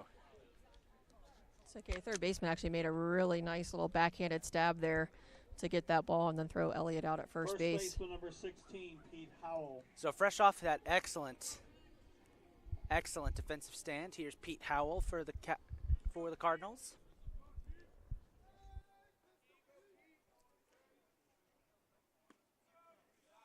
Low pitch, ball 1. Dirt around the batter's box is really, really loose today, getting kicked up in big plumes of dust every time someone hits it. As Howell pops that one up, fly ball back into center field, and that's 2 away. Catcher number 25, Tony DeAngeli. Here's Tony DeAngeli up next. DeAngeli was not initially part of the starting lineup for the Cardinals, but after playing a couple of games early in the season, he was immediately promoted up to the starting lineup. He's been fantastic as he has to duck there. That one so far inside, I believe it was even behind DeAngeli. Tony was promoted up to the starting lineup.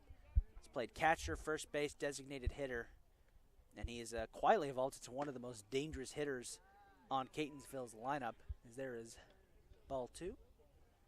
DeAngeli leading the way in RBIs and also in slugging percentage. You look at DeAngeli, and he just has that build of a power hitter. He just, oh yeah, big, strong-looking guy up at the plate. So every time he comes up, you got to be thinking as a pitcher, man, I don't want to give this guy a meatball across the middle of the plate. He had a home run a couple of weeks ago that you could not tell at first it was going to be. It took me by surprise that it was a home run.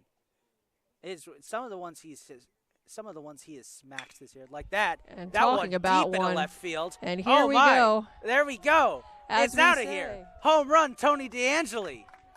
What do we say? Speak it into existence, Isaac. There we go. I spoke it into existence. That is home run number 4, I believe, on the season for Tony DeAngeli. No doubt about that one, though, Isaac, as you were talking about before. There was no doubt about that one off the bat. That thing was smashed. The one I was mentioning, he had one where it was kind of subtly hit, and it didn't look like it was going to go. And I thought it was going to land just short of the wall, and it just slipped past the left field. I believe it was the right fielder's glove out of the park, and I didn't realize it was like, was that a home run? Third baseman number 3, Noah Deluca. But no doubt about that one, as you said. Here's Noah Deluca up next for the Cardinals as Tony DeAngeli's home run makes it 4-2. And that pitch well short of the plate, bounces right over the top of Deluca's head. Yeah, if not for the pine trees there in left field, that ball might have ended up in the parking lot, but I think the pine trees slowed it down. And I did not see it land anywhere. It sailed out of here. Strike 1 for Deluca brings us to a 1-1 count. I think the moment DeAngeli got that starting position was I think the second or third game of there's another bouncing ball. Second or third game of a series against Sussex County earlier in the season, where he had a walk-off double to break a stalemate that the Cardinals had been stuck in. And after that, he got promoted up to the lineup. Brief pause and play here as the umpire reloads on baseballs.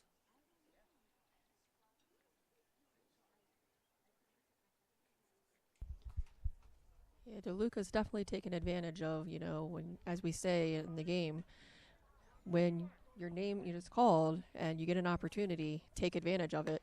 And that's exactly what he's done. There was a couple injuries. It slid Alex Elliott out there into right field, and he came into third base, and he has totally solidified his position here now in the starting lineup.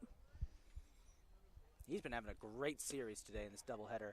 As he gets ball 4, we'll take a nice leisurely stroll out to first. Another very patient at-bat for Deluca. This will bring up Thomas Martinez, the pitcher. Number 7, Tomas Martinez.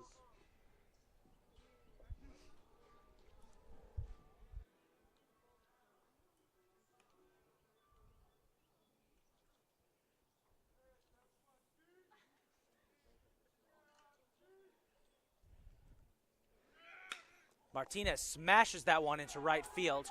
Back. Out. No. Did he catch it? I think it went off the top cap of the fence, so I think it's a home run. I think he had it for a second. And yeah, it is a home run. It's a 2-run home run. Yeah. He had it for, right fielder had it for a second. You could see because he brought up his glove. But there was nothing in it. It bounced off when he tried to pull it back up over the fence. Second baseman number 5, Christian Figueroa. It's 6-2 now as the Cardinals get their second home run of the inning. And remind me, Melissa, the mercy rule, that's 7 runs, 8 runs? What is that? I believe it is 10 in okay. baseball. Just we are at 4 runs now. Just trying to remember. The Cardinals have had a couple. Because if the momentum continues, maybe. Right now, Catonsville is smacking everything they see. Here's Christian Figueroa. That home run was almost identical to one I saw, the Tony DeAngelo one I was talking about, as Figueroa pops that one up. And that'll bring it into the inning. Right before Tomas Martinez had hit that one, I was just about to say another big, strong, athletic-looking guy that is very capable of hitting for a lot of power. And then sure enough, I didn't get another pitch to get that in there. Catonsville's got a good balance of big power hitter type guys and then a lot of smaller, speedier guys, but all of them are insanely fast. We head now to the 4th, the score 6-2 in favor of Catonsville.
First baseman number 33, Cameron Goodling.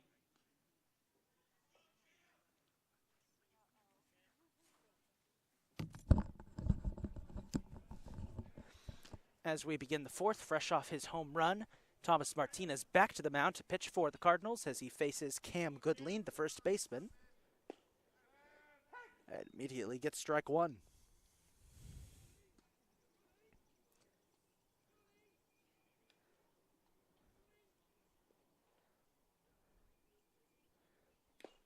Swing and a miss there.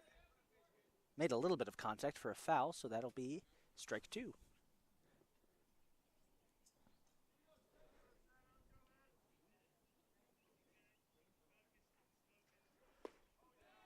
And that'll be a strikeout for Goodling. Catcher number 6, Matt Fry.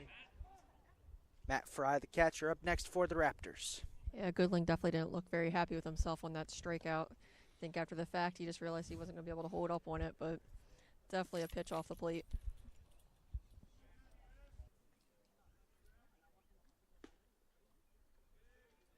High pitch, ball 1.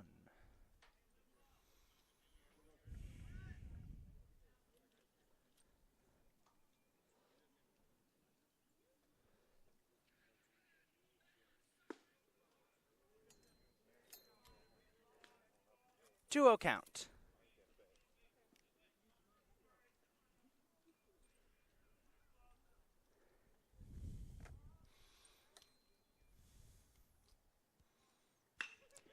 That one smacked. Ground ball up into left field, and Fry will get a single. Designated hitter number 20, Nick Marley. Nick Marley, the designated hitter, up next for the Raptors. Fry did a good job there. He kind of got caught in front of it a little bit, was still able to muscle it and hit a nice hard ground ball there through that 5-6 hole.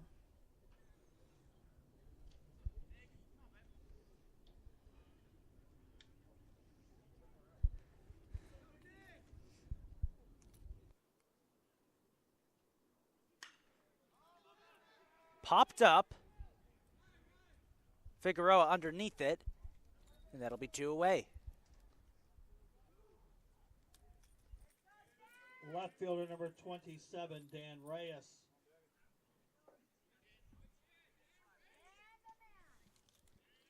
Dan Reyes, left fielder, will be up next for the Raptors.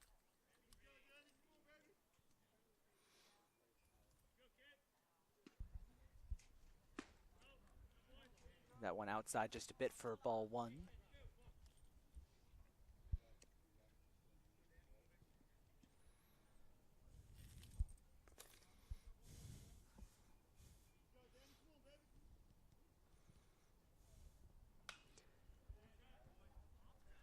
Fouled away. And I believe that actually landed in a tree by the sound of it. That'll be strike 1.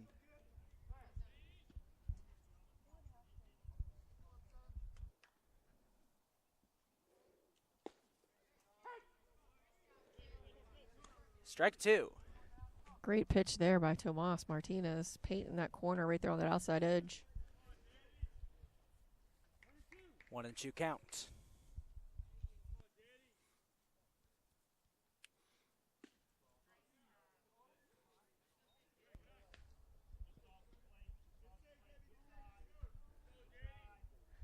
It's a nice pitch there, but just off the plate with that breaking pitch.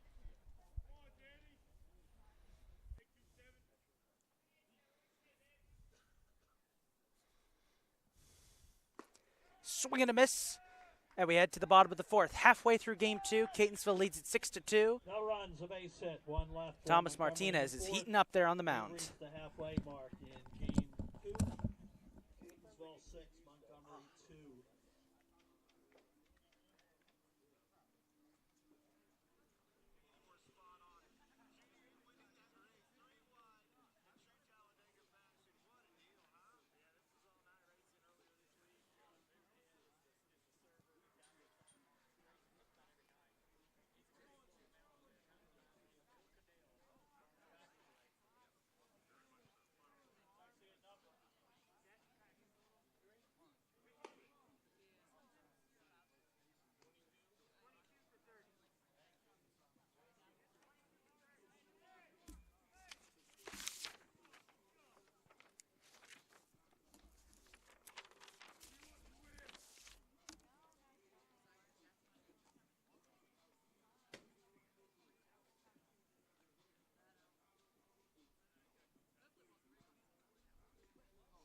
We have a pitching change for Montgomery, now doing the pitching, number 22, Cameron Day.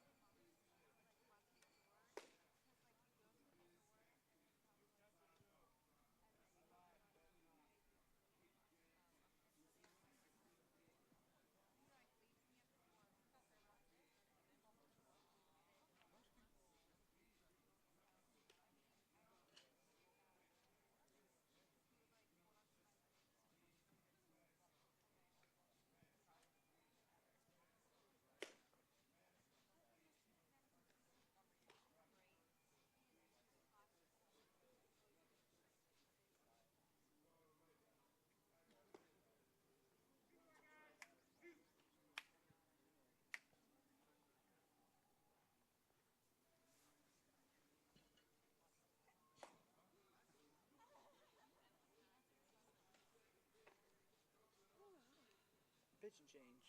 I see that.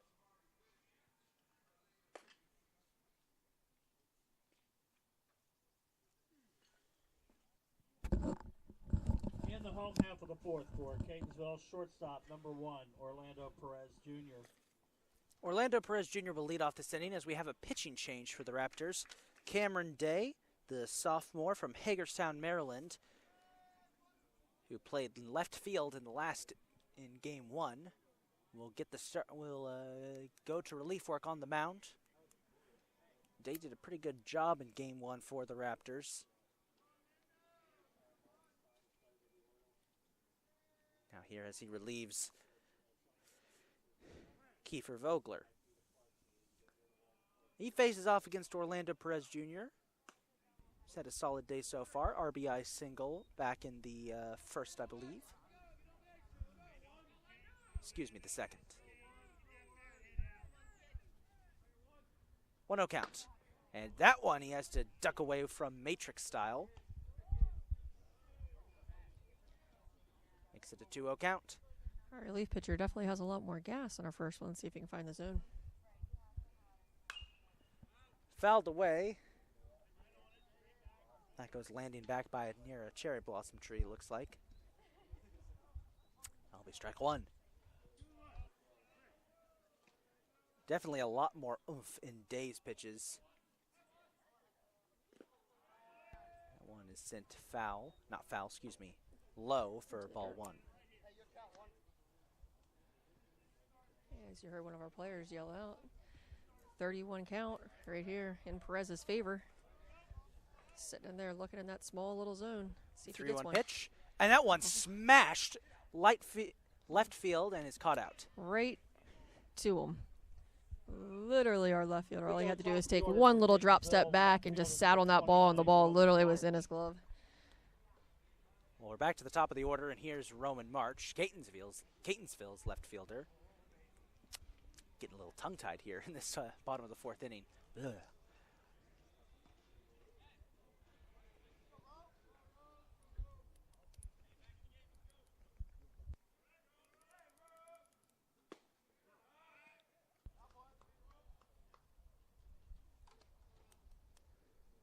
One 0 count.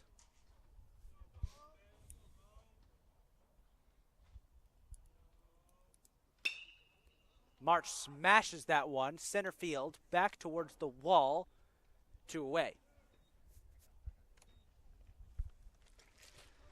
Center fielder number 27, Angelo Ramirez.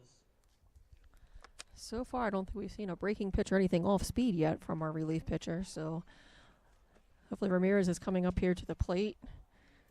He's struggled to find the zone a little bit, and when he has, he's been right down there. So hopefully Ramirez is paying attention here and looking for something locked in on that zone, and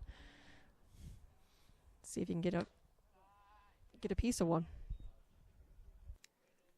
That was a low pitch there for ball 1.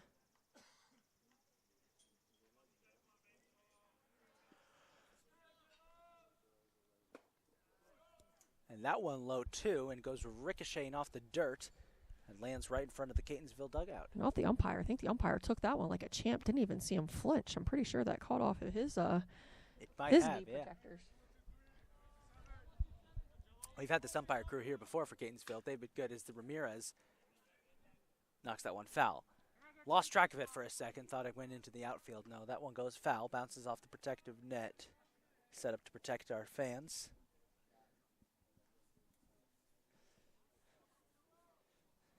It's gotten pretty cool out here as the afternoon has continued. Still a nice spring day. Ramirez will knock that one left field foul. Left fielder tries to get under it. Almost had it, but crashed into the fence. That's Dan Reyes out there in left field. He looks to be okay. Umpire checking in. That was a pretty big collision there with the fence. Yeah, Reyes definitely had a good read on the ball. He was on it, just ran out of real estate there down that left field line. Those fences, I can tell you from experience, are not fun to run into. You can put the padding up, it's not going to help much. Ball 3, and it's a full count for Ramirez.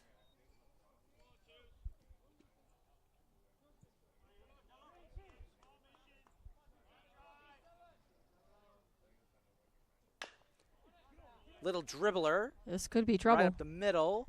Absolutely. And Ramirez gets to first. Yeah, I'm pretty sure that's going to go down as a base hit with Ramirez's speed there. Right Hitting fielder that number chopper 8, there, that would have been a Elliott. hard play for the second baseman to come in and pick that ball and throw him out at first.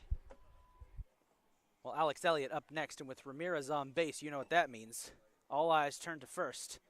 What is he on, 45 stolen bases? Let's see if we can make it 46.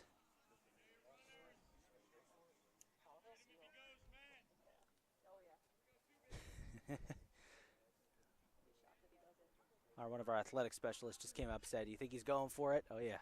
You said, "Oh, yeah, he is." Yeah, there he goes. Doesn't matter, though. That was a a fair ball. Elliott's arguing his case. That was right down the line. It was borderline. No runs, a base hit, 1 left for Catonsville in the 4th, 4 complete. And they're going to say that, Catonsville yes, 6, that Montgomery was 2.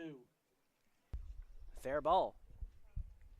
Yeah, I think the umpire saw the first baseman come up with a glove full of chalk and called that ball fair. Definitely debatable. Elliott had stopped thinking it was well foul, and sure enough, the umpire ended up calling it a fair ball.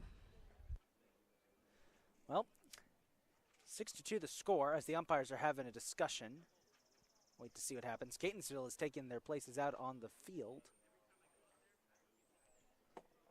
As we head to the 5th. So a quick 4th inning. We head to the 5th. As we've got 3 more innings to go here in this doubleheader. We'll be right back for the start of the 5th.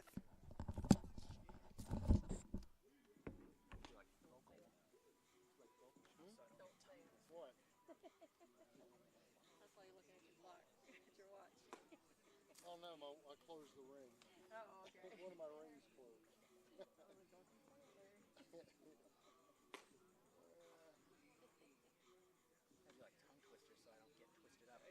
The last inning I was like, he hits it into left field. Left, right field, I don't know, one of them. Besides, there's one of my favorite announcers Rick Allen, who covers NASCAR for NBC. He does these really weird vocal warm-ups to prepare himself so he doesn't get tongue twisted. And he accidentally did one while they were on the air in a practice session. In the 5th for Montgomery, 3rd baseman number 1, Maverick Durant.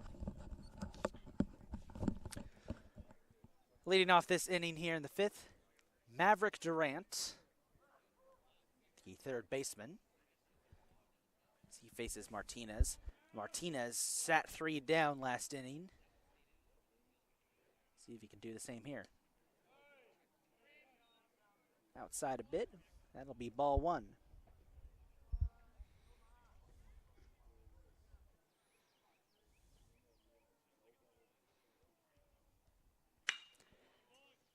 Ground ball. Perez flips it to Howell. 1 away.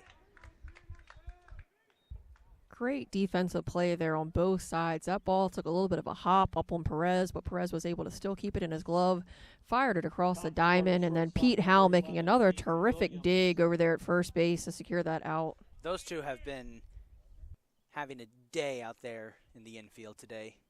That connection has really come up clutch for the Cardinals throughout this game, as here's Aidan Williams, top of the order.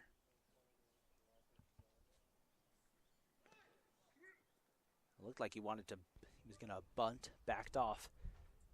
Almost looked like he may have stepped towards it, just a tad.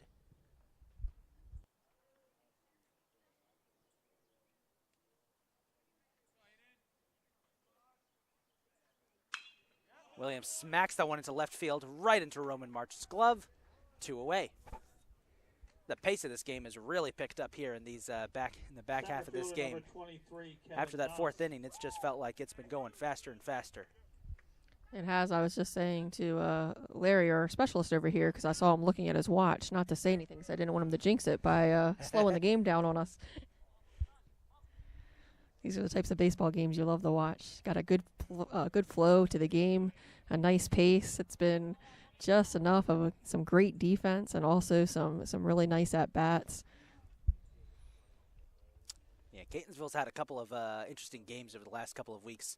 We had a couple of games that were really high scoring, full of errors, and there's a strike there, nice pitch, full of errors and some defensive mistakes that were kind of a slog to get through. And then on the other end, we had some kind of one-sided thrashings and games that just had a really slow pace to them. But this is a nice middle ground Nice pace to this one as that's fouled up, and Howell takes off trying to take it. Bounces off the batting cages just past the Montgomery bullpen. This game's got a nice pace to it. Good kind of baseball, keeps your attention the entire time.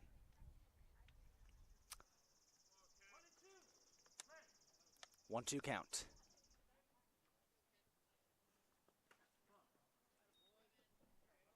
And oh, by the way, this is Kevin Knoss up to bat. Don't think I mentioned that.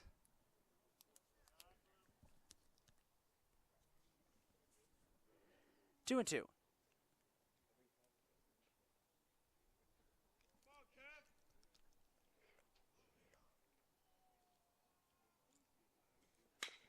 Knoss smashes that one up right back to Perez. Fires it to Howell. And we head to the bottom of the fifth. Perez, another nice piece of defensive work there. Kind of had a little bit of a chop to it. He read it nicely. Came in just aggressively enough to be able to field that ball cleanly and fired across the diamond again, as you said, for that nice Perez-Pete Howell connection. That has been the story of the day here in this game, too, those two. As we head to the bottom of the fifth.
For Catonsville in the home half of the fifth, first baseman number 16, Pete Howell.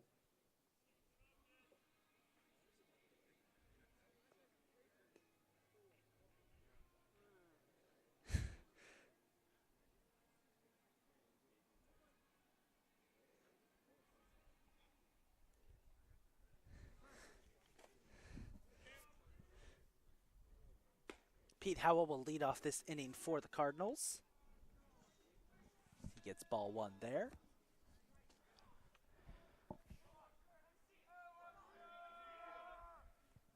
Swing and a miss for Howell, strike one.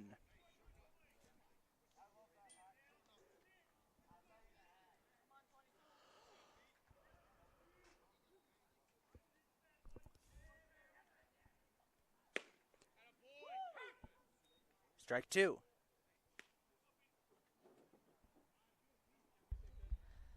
Definitely a big difference in velocity from our first pitcher to our relief pitcher now. There's a foul ball there. Lands right in front of us.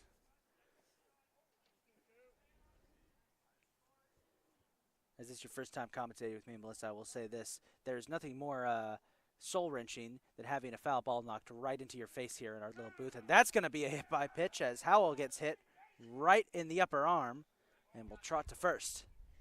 I know through the season I've given you a hard time a couple of times when I see you flinching. I think one time you almost fell out of your chair. It came back so hard straight back at you. Oh, some of these guys, the velocity they hit back. In my defense, it's always...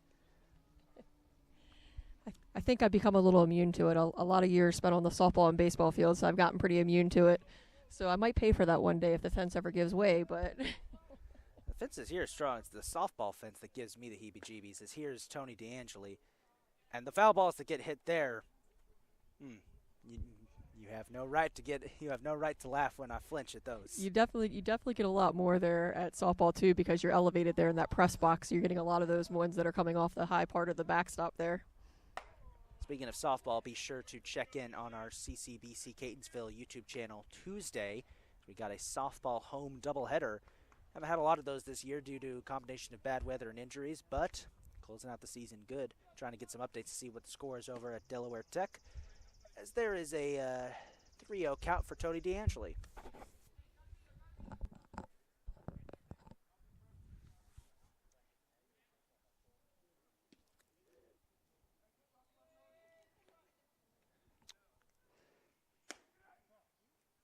Ball 4, and DeAngeli will head to first. 2 on here in the bottom of the 5th. No outs. And we're going to have a discussion at the mound between pitcher and catcher. Third baseman number 3, Noah Deluca.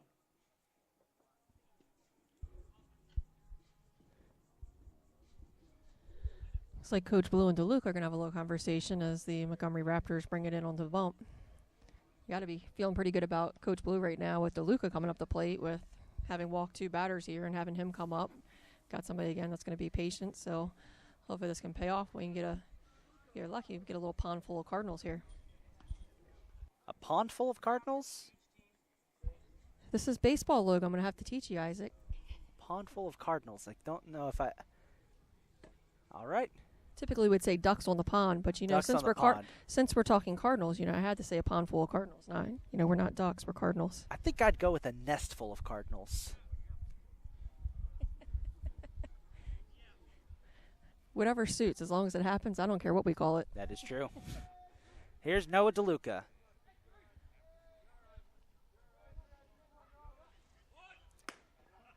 He feinted a bunt there.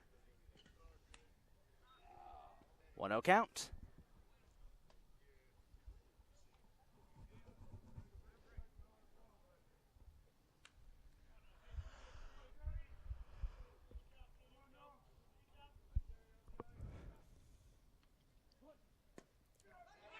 Another bunt there. Bit of a wild pitch. Got away from the catcher. That's going to allow Howell to get to third. So now to second. Now we'll see if Coach Blue pulls the bunt off, now that essentially Noah's done his job with those 2 takes. And we know that Noah can bunt well. It's his bunt back in game 1 that's got that rally going in the 6th. See what he does here. 2-0 count. Swings away past third baseman's glove. Howell will come home to make it 7-2. It's an RBI single for Deluca. Beautiful line drive hit there by Deluca. Not trying to do too much there. Lets that ball come in. Sits there on that ball coming across the middle of the plate and does his job by coming up with a nice little base hit line drive over the third baseman's head.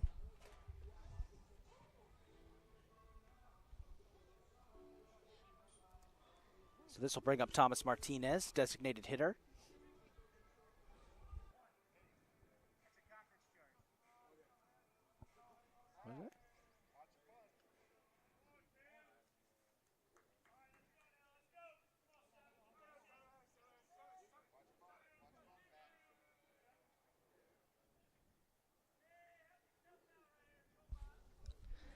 Slight little delay there as the umpire was marking in the conference. So Moss was talking to first base coach. Pitcher almost started to go into his wind-up before the umpire had his face mask on. So umpire had to call a little time there and slow him down. I picked up on that. I was trying to wait and see what that was about. Swing and a miss for Martinez. That's strike 1. Looked like Martinez was going for the fences on that swing, didn't it? Mm-hmm.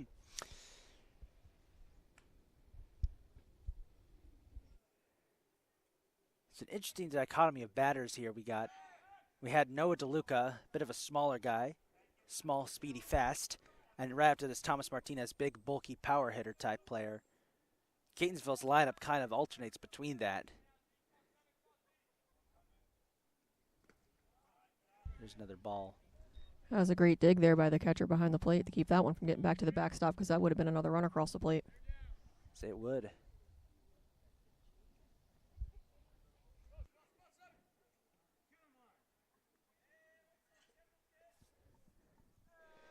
Two and 1 count.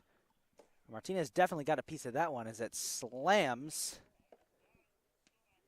into the protective netting and lands right here in front of us. Oh boy, free baseball. 2-2 count.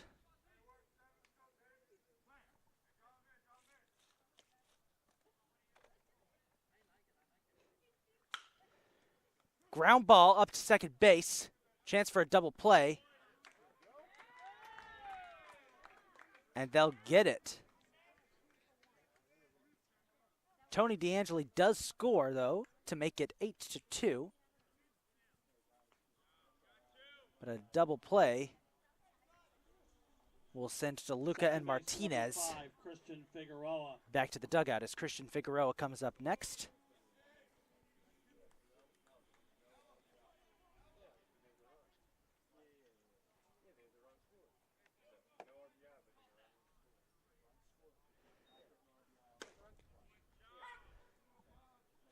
Strike one.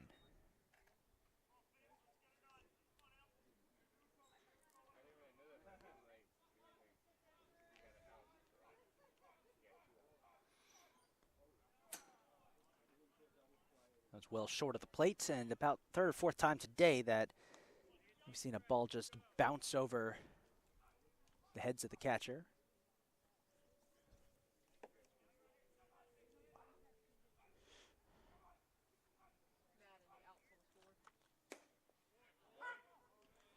Strike two.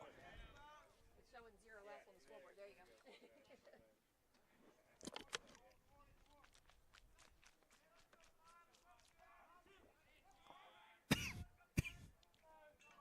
Excuse me.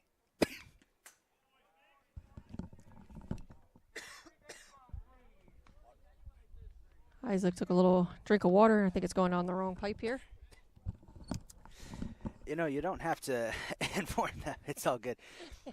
Apologies, folks. 2-1 count there.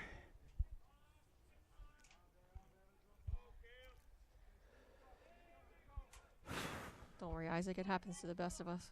Oh, I know it does.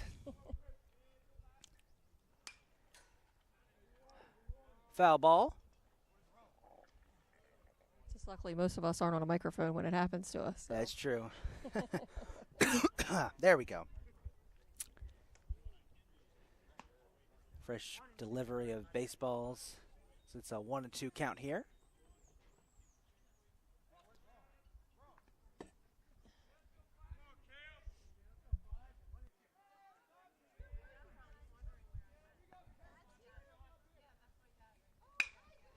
Figueroa smashes that one up into right field. A sliding catch by the right fielder will bring it into the fifth as we head to the sixth. 2 runs for Catonsville in the home half of the fifth. 5 complete. Catonsville 8, Montgomery 2.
Second base for number 13, Luis Rodriguez.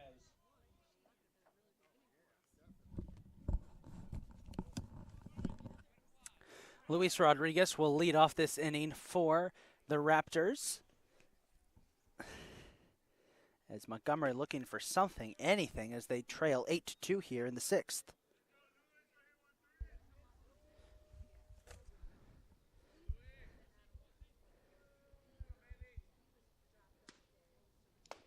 Swing and a miss, strike one.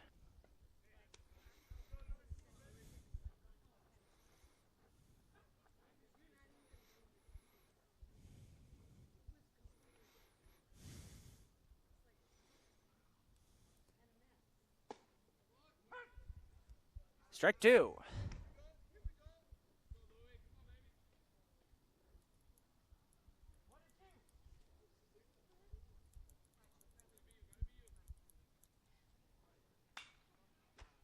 He'll foul that one away.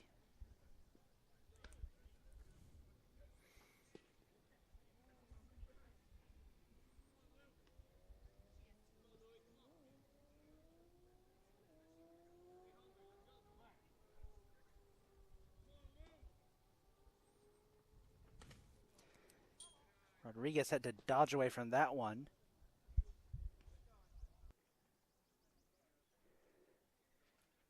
It'll be ball two.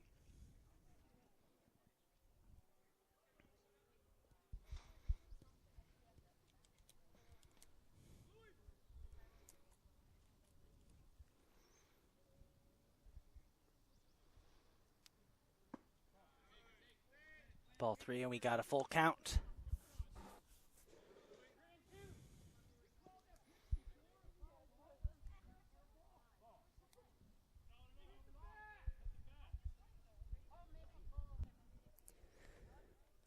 Is that Coach Blue I just heard over there? Yeah, I thought the same thing, but didn't want to say anything. On the pitch before, it sounded like the ball had hit the bat when he was trying to move out of the way, so Coach Blue had thought it was a foul ball. But indeed, the umpire did call it a ball. So Coach Blue's not so happy now that we've just now walked the batter when he thought that it was a 1-2 count. Right fielder number 15, Johnny Mcmath. Here's Johnny Mcmath, the right fielder. There's one thing I've known from working here so far is that when Coach Blue gets angry, that's keep talking. Don't let the mics pick that up. Mcmath slaps that one back towards left field, marches underneath it, has to readjust, and got it. One away. First baseman number 33, Cameron Goodling.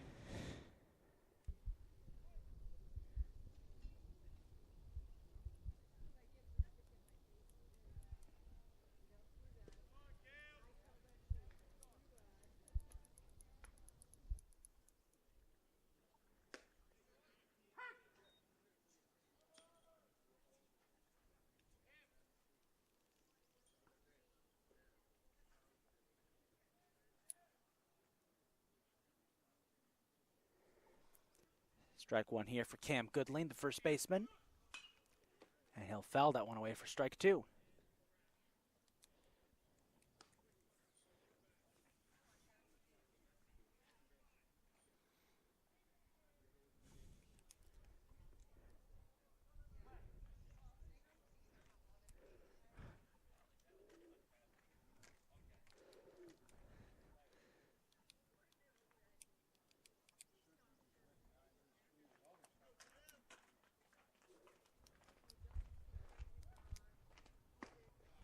Low pitch. Ball one.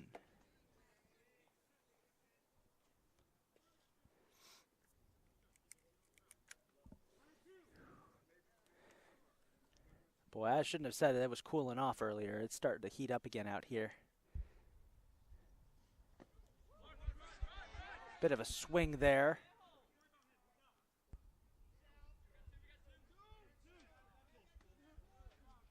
Trying to figure out. Okay, yes, swing and a miss there by Goodling. Yeah, no drop third strike there with a runner at first base with less than 2 outs, so there was no drop third strike in play. Gotcha. But the ball getting away from the catcher did allow that runner to advance over to second base. That's two away as we've got Matt Fry up next.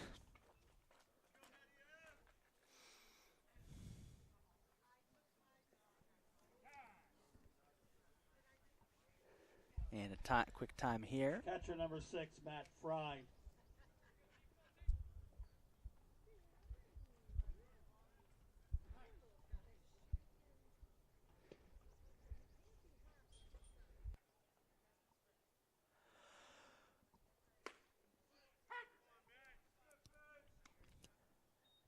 Strike one.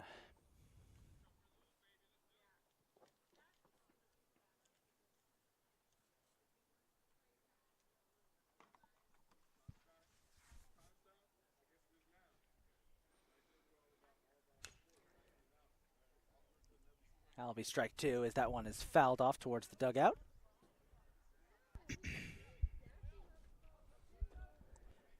No 2 count.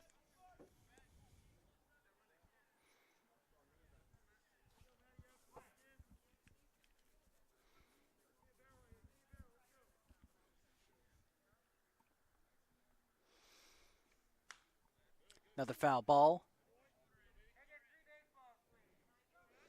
And the umpire calls for a reload on baseballs.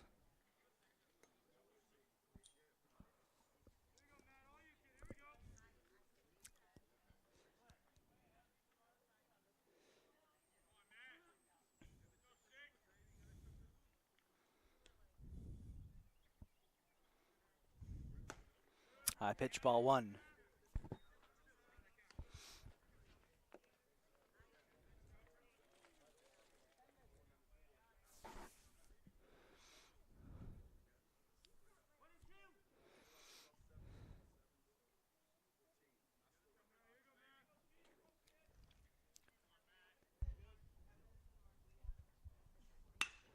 Fry smacks that one into right center field. Elliott comes over.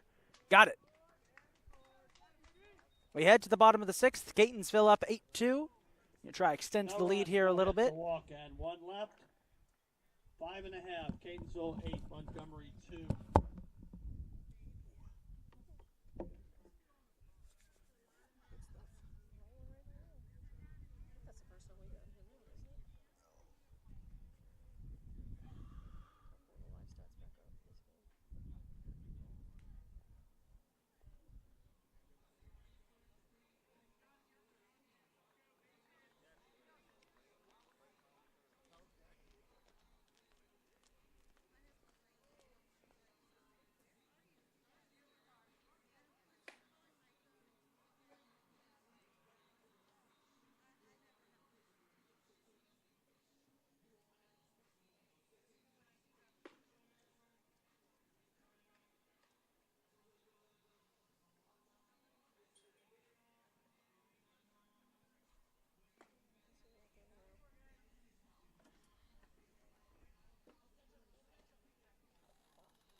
Oh boy. An altercation at the Yankees game. The Yankees fans were throwing trash at the Guardians players. Keep it classy, people. Keep it classy. I'll have you know that most Yankees fans like myself aren't like that. Also, it's Cleveland. It's Cleveland. They deserve it. Oh, no. All right, I know.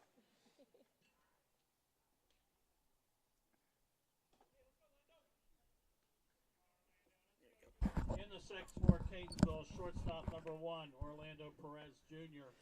Orlando Perez Jr. will lead off here in the bottom of the 6th. Is what could possibly be the last at-bat we see for him in the rest of the Catonsville lineup today. With an 8-2 lead. Hopefully I didn't just jinx that.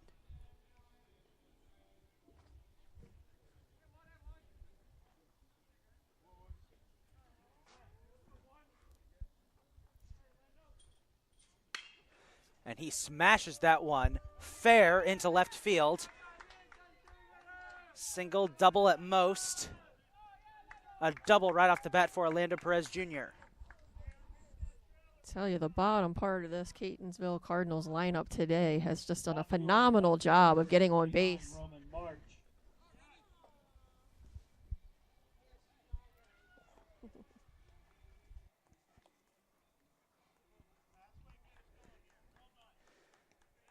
Well, Roman March is probably thinking time for the top half to do some work as well. We're back to the top of the lineup.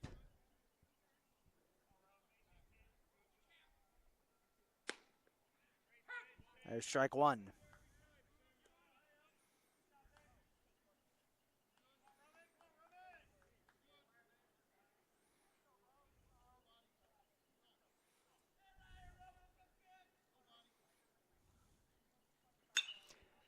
March smashes that one into center field. Center fielder back. Got it. Perez will stay at second, one away. Yeah, I looked for a second there. That ball was tailing away from him towards left field, so it looked like maybe there might have been a shot that it might have gotten down, but just not quite enough into that left center field gap. Center fielder number 27, Angelo Ramirez. Well, here's Angelo Ramirez. After the day that he has had today, most likely his final at-bat of the game. I'd say it's been a good day at the office for him. You know, tying then breaking the record for stolen bases. Got a couple of good hits in there as well. Yeah, you have to have the hits to get on base to make those stolen bases happen. So he's definitely done his job with getting on base today. 2-0 count. I'm sure Coach Blue and the Cardinals dugout wouldn't mind seeing a couple more, so I'm sure they'd love to see him come up with a base hit here. And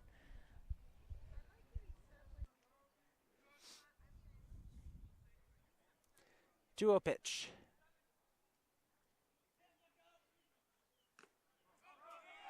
That went through the catcher's legs, bounced off the umpire's shin guard, and that'll get Perez to third.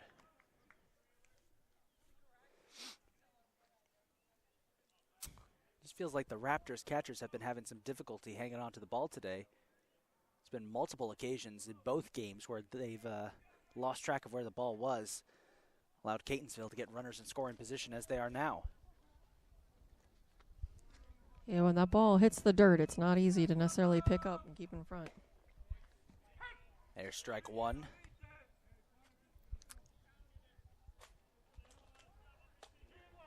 It's a 3-1 count here for Ramirez. Ball 4, and Ramirez will head to first. And with nobody on second, there's a chance for stolen base 45, 46, 45. I think we lost track there. I think he's at 46 now, because I think he had one in a similar situation earlier in the game. I think was 45. He did. So he's at 46 now. So a chance for 47 then. No, he's at 45. I'm trying. He only had 2 in the first game to get the record. Yeah. And then. Right, he had one earlier today. Yeah. There he goes. Make that 46 stolen bases. I'd say that's a solid day. 4 stolen bases in one day. 2 each game. Not bad. 1-0 count here for Alex Elliott.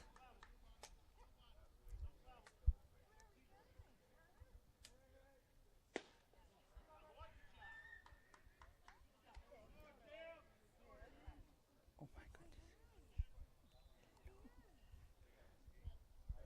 2-0 count.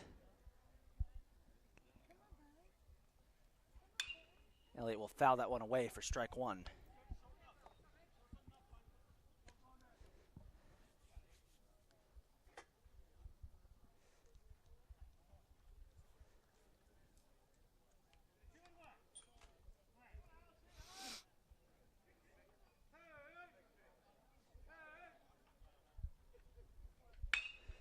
Ground ball right up through shortstop at third base will bring home Perez to make it 9-2.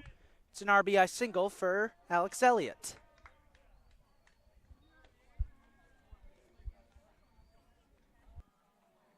And we'll also get Ramirez into scoring position as here comes Pete Howell. 16, Pete Howell.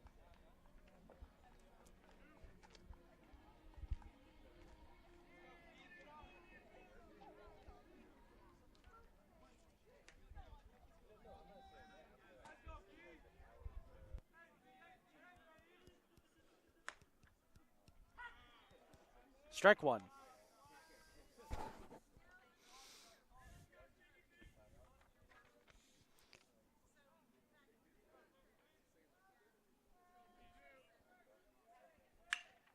Howell will foul that one away for strike two.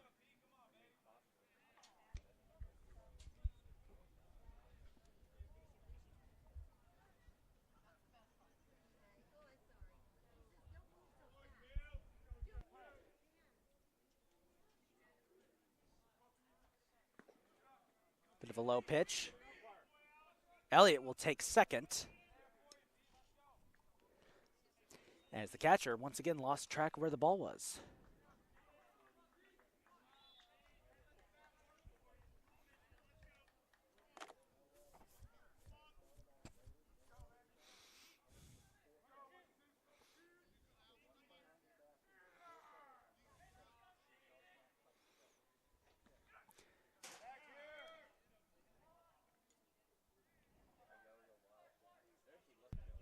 See, and that one actually hit him.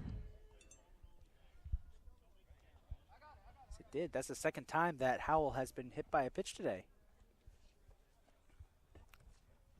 Second straight at bat, actually, he's been hit by a pitch. So Howell heads to first. Our bases are loaded here with Tony DeAngeli up.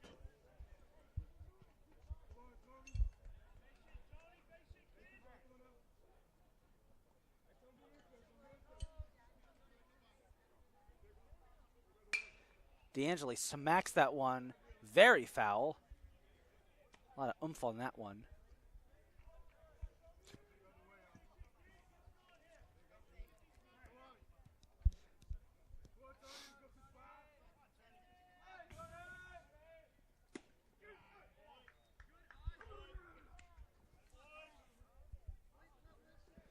One and one.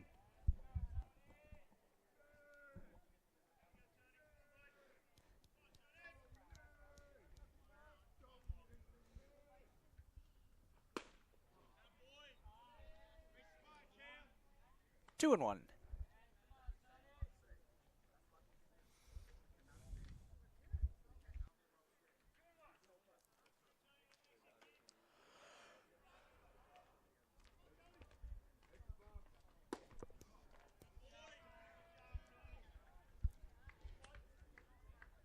Three-one count.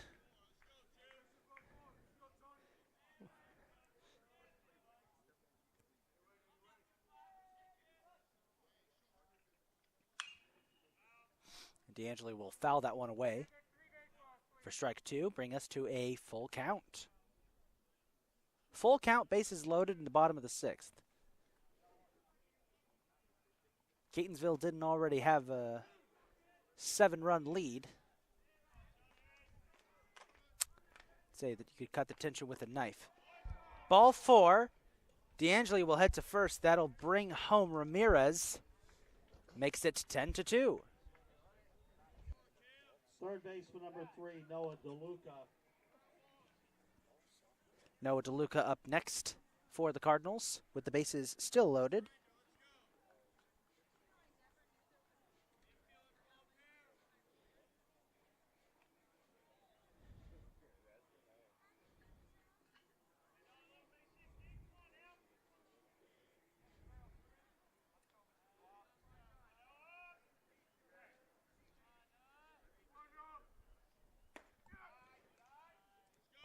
Ball one.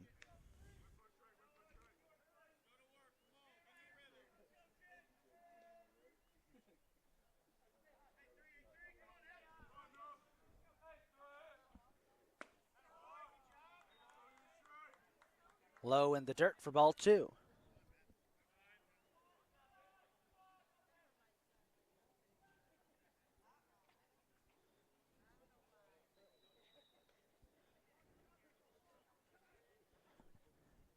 As we have a discussion at the mound going on right now. Possible pitching change, wait and see.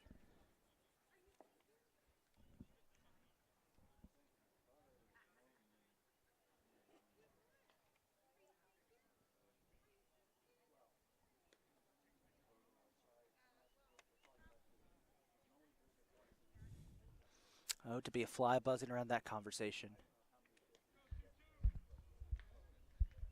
So, speaking of a fly, I almost swallowed one. Oh my. How many do they get? How many do they get total? 6? Okay,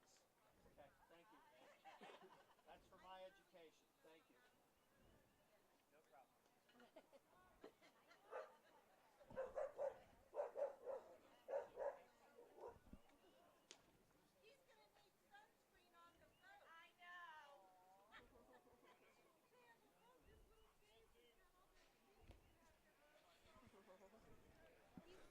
Oh.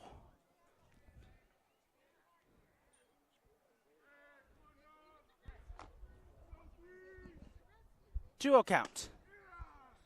And Deluca gets strike one there.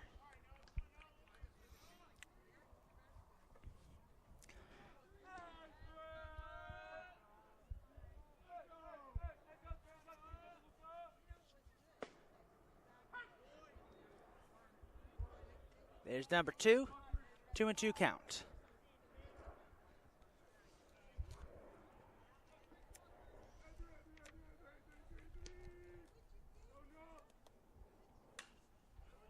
Deluca fouls that one away.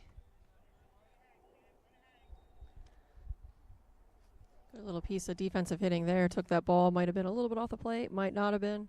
So he just fouls it off. Lives to see another pitch.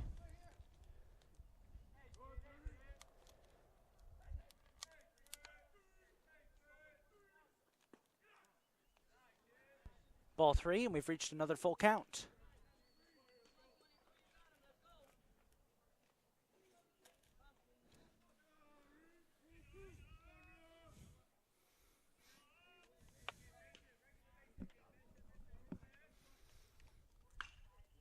Pops it up.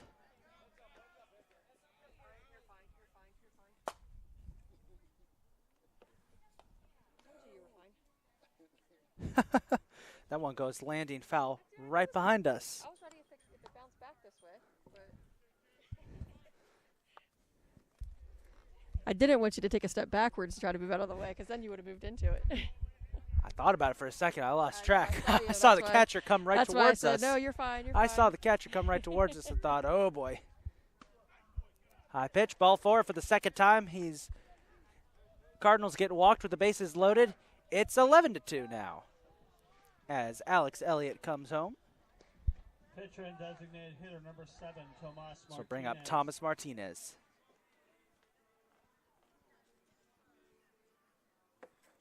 11-2, 11-2. Should be.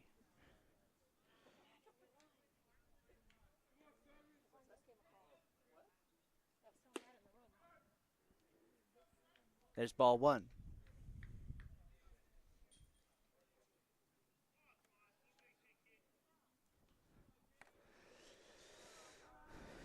One-oh count.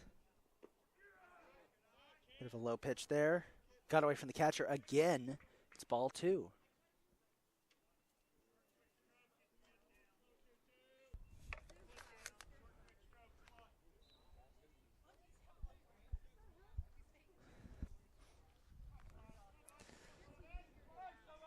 Two-oh count. Martinez smacks that one up. Back into center field. Center fielder dives for it. Dropped it. And Howell will come home.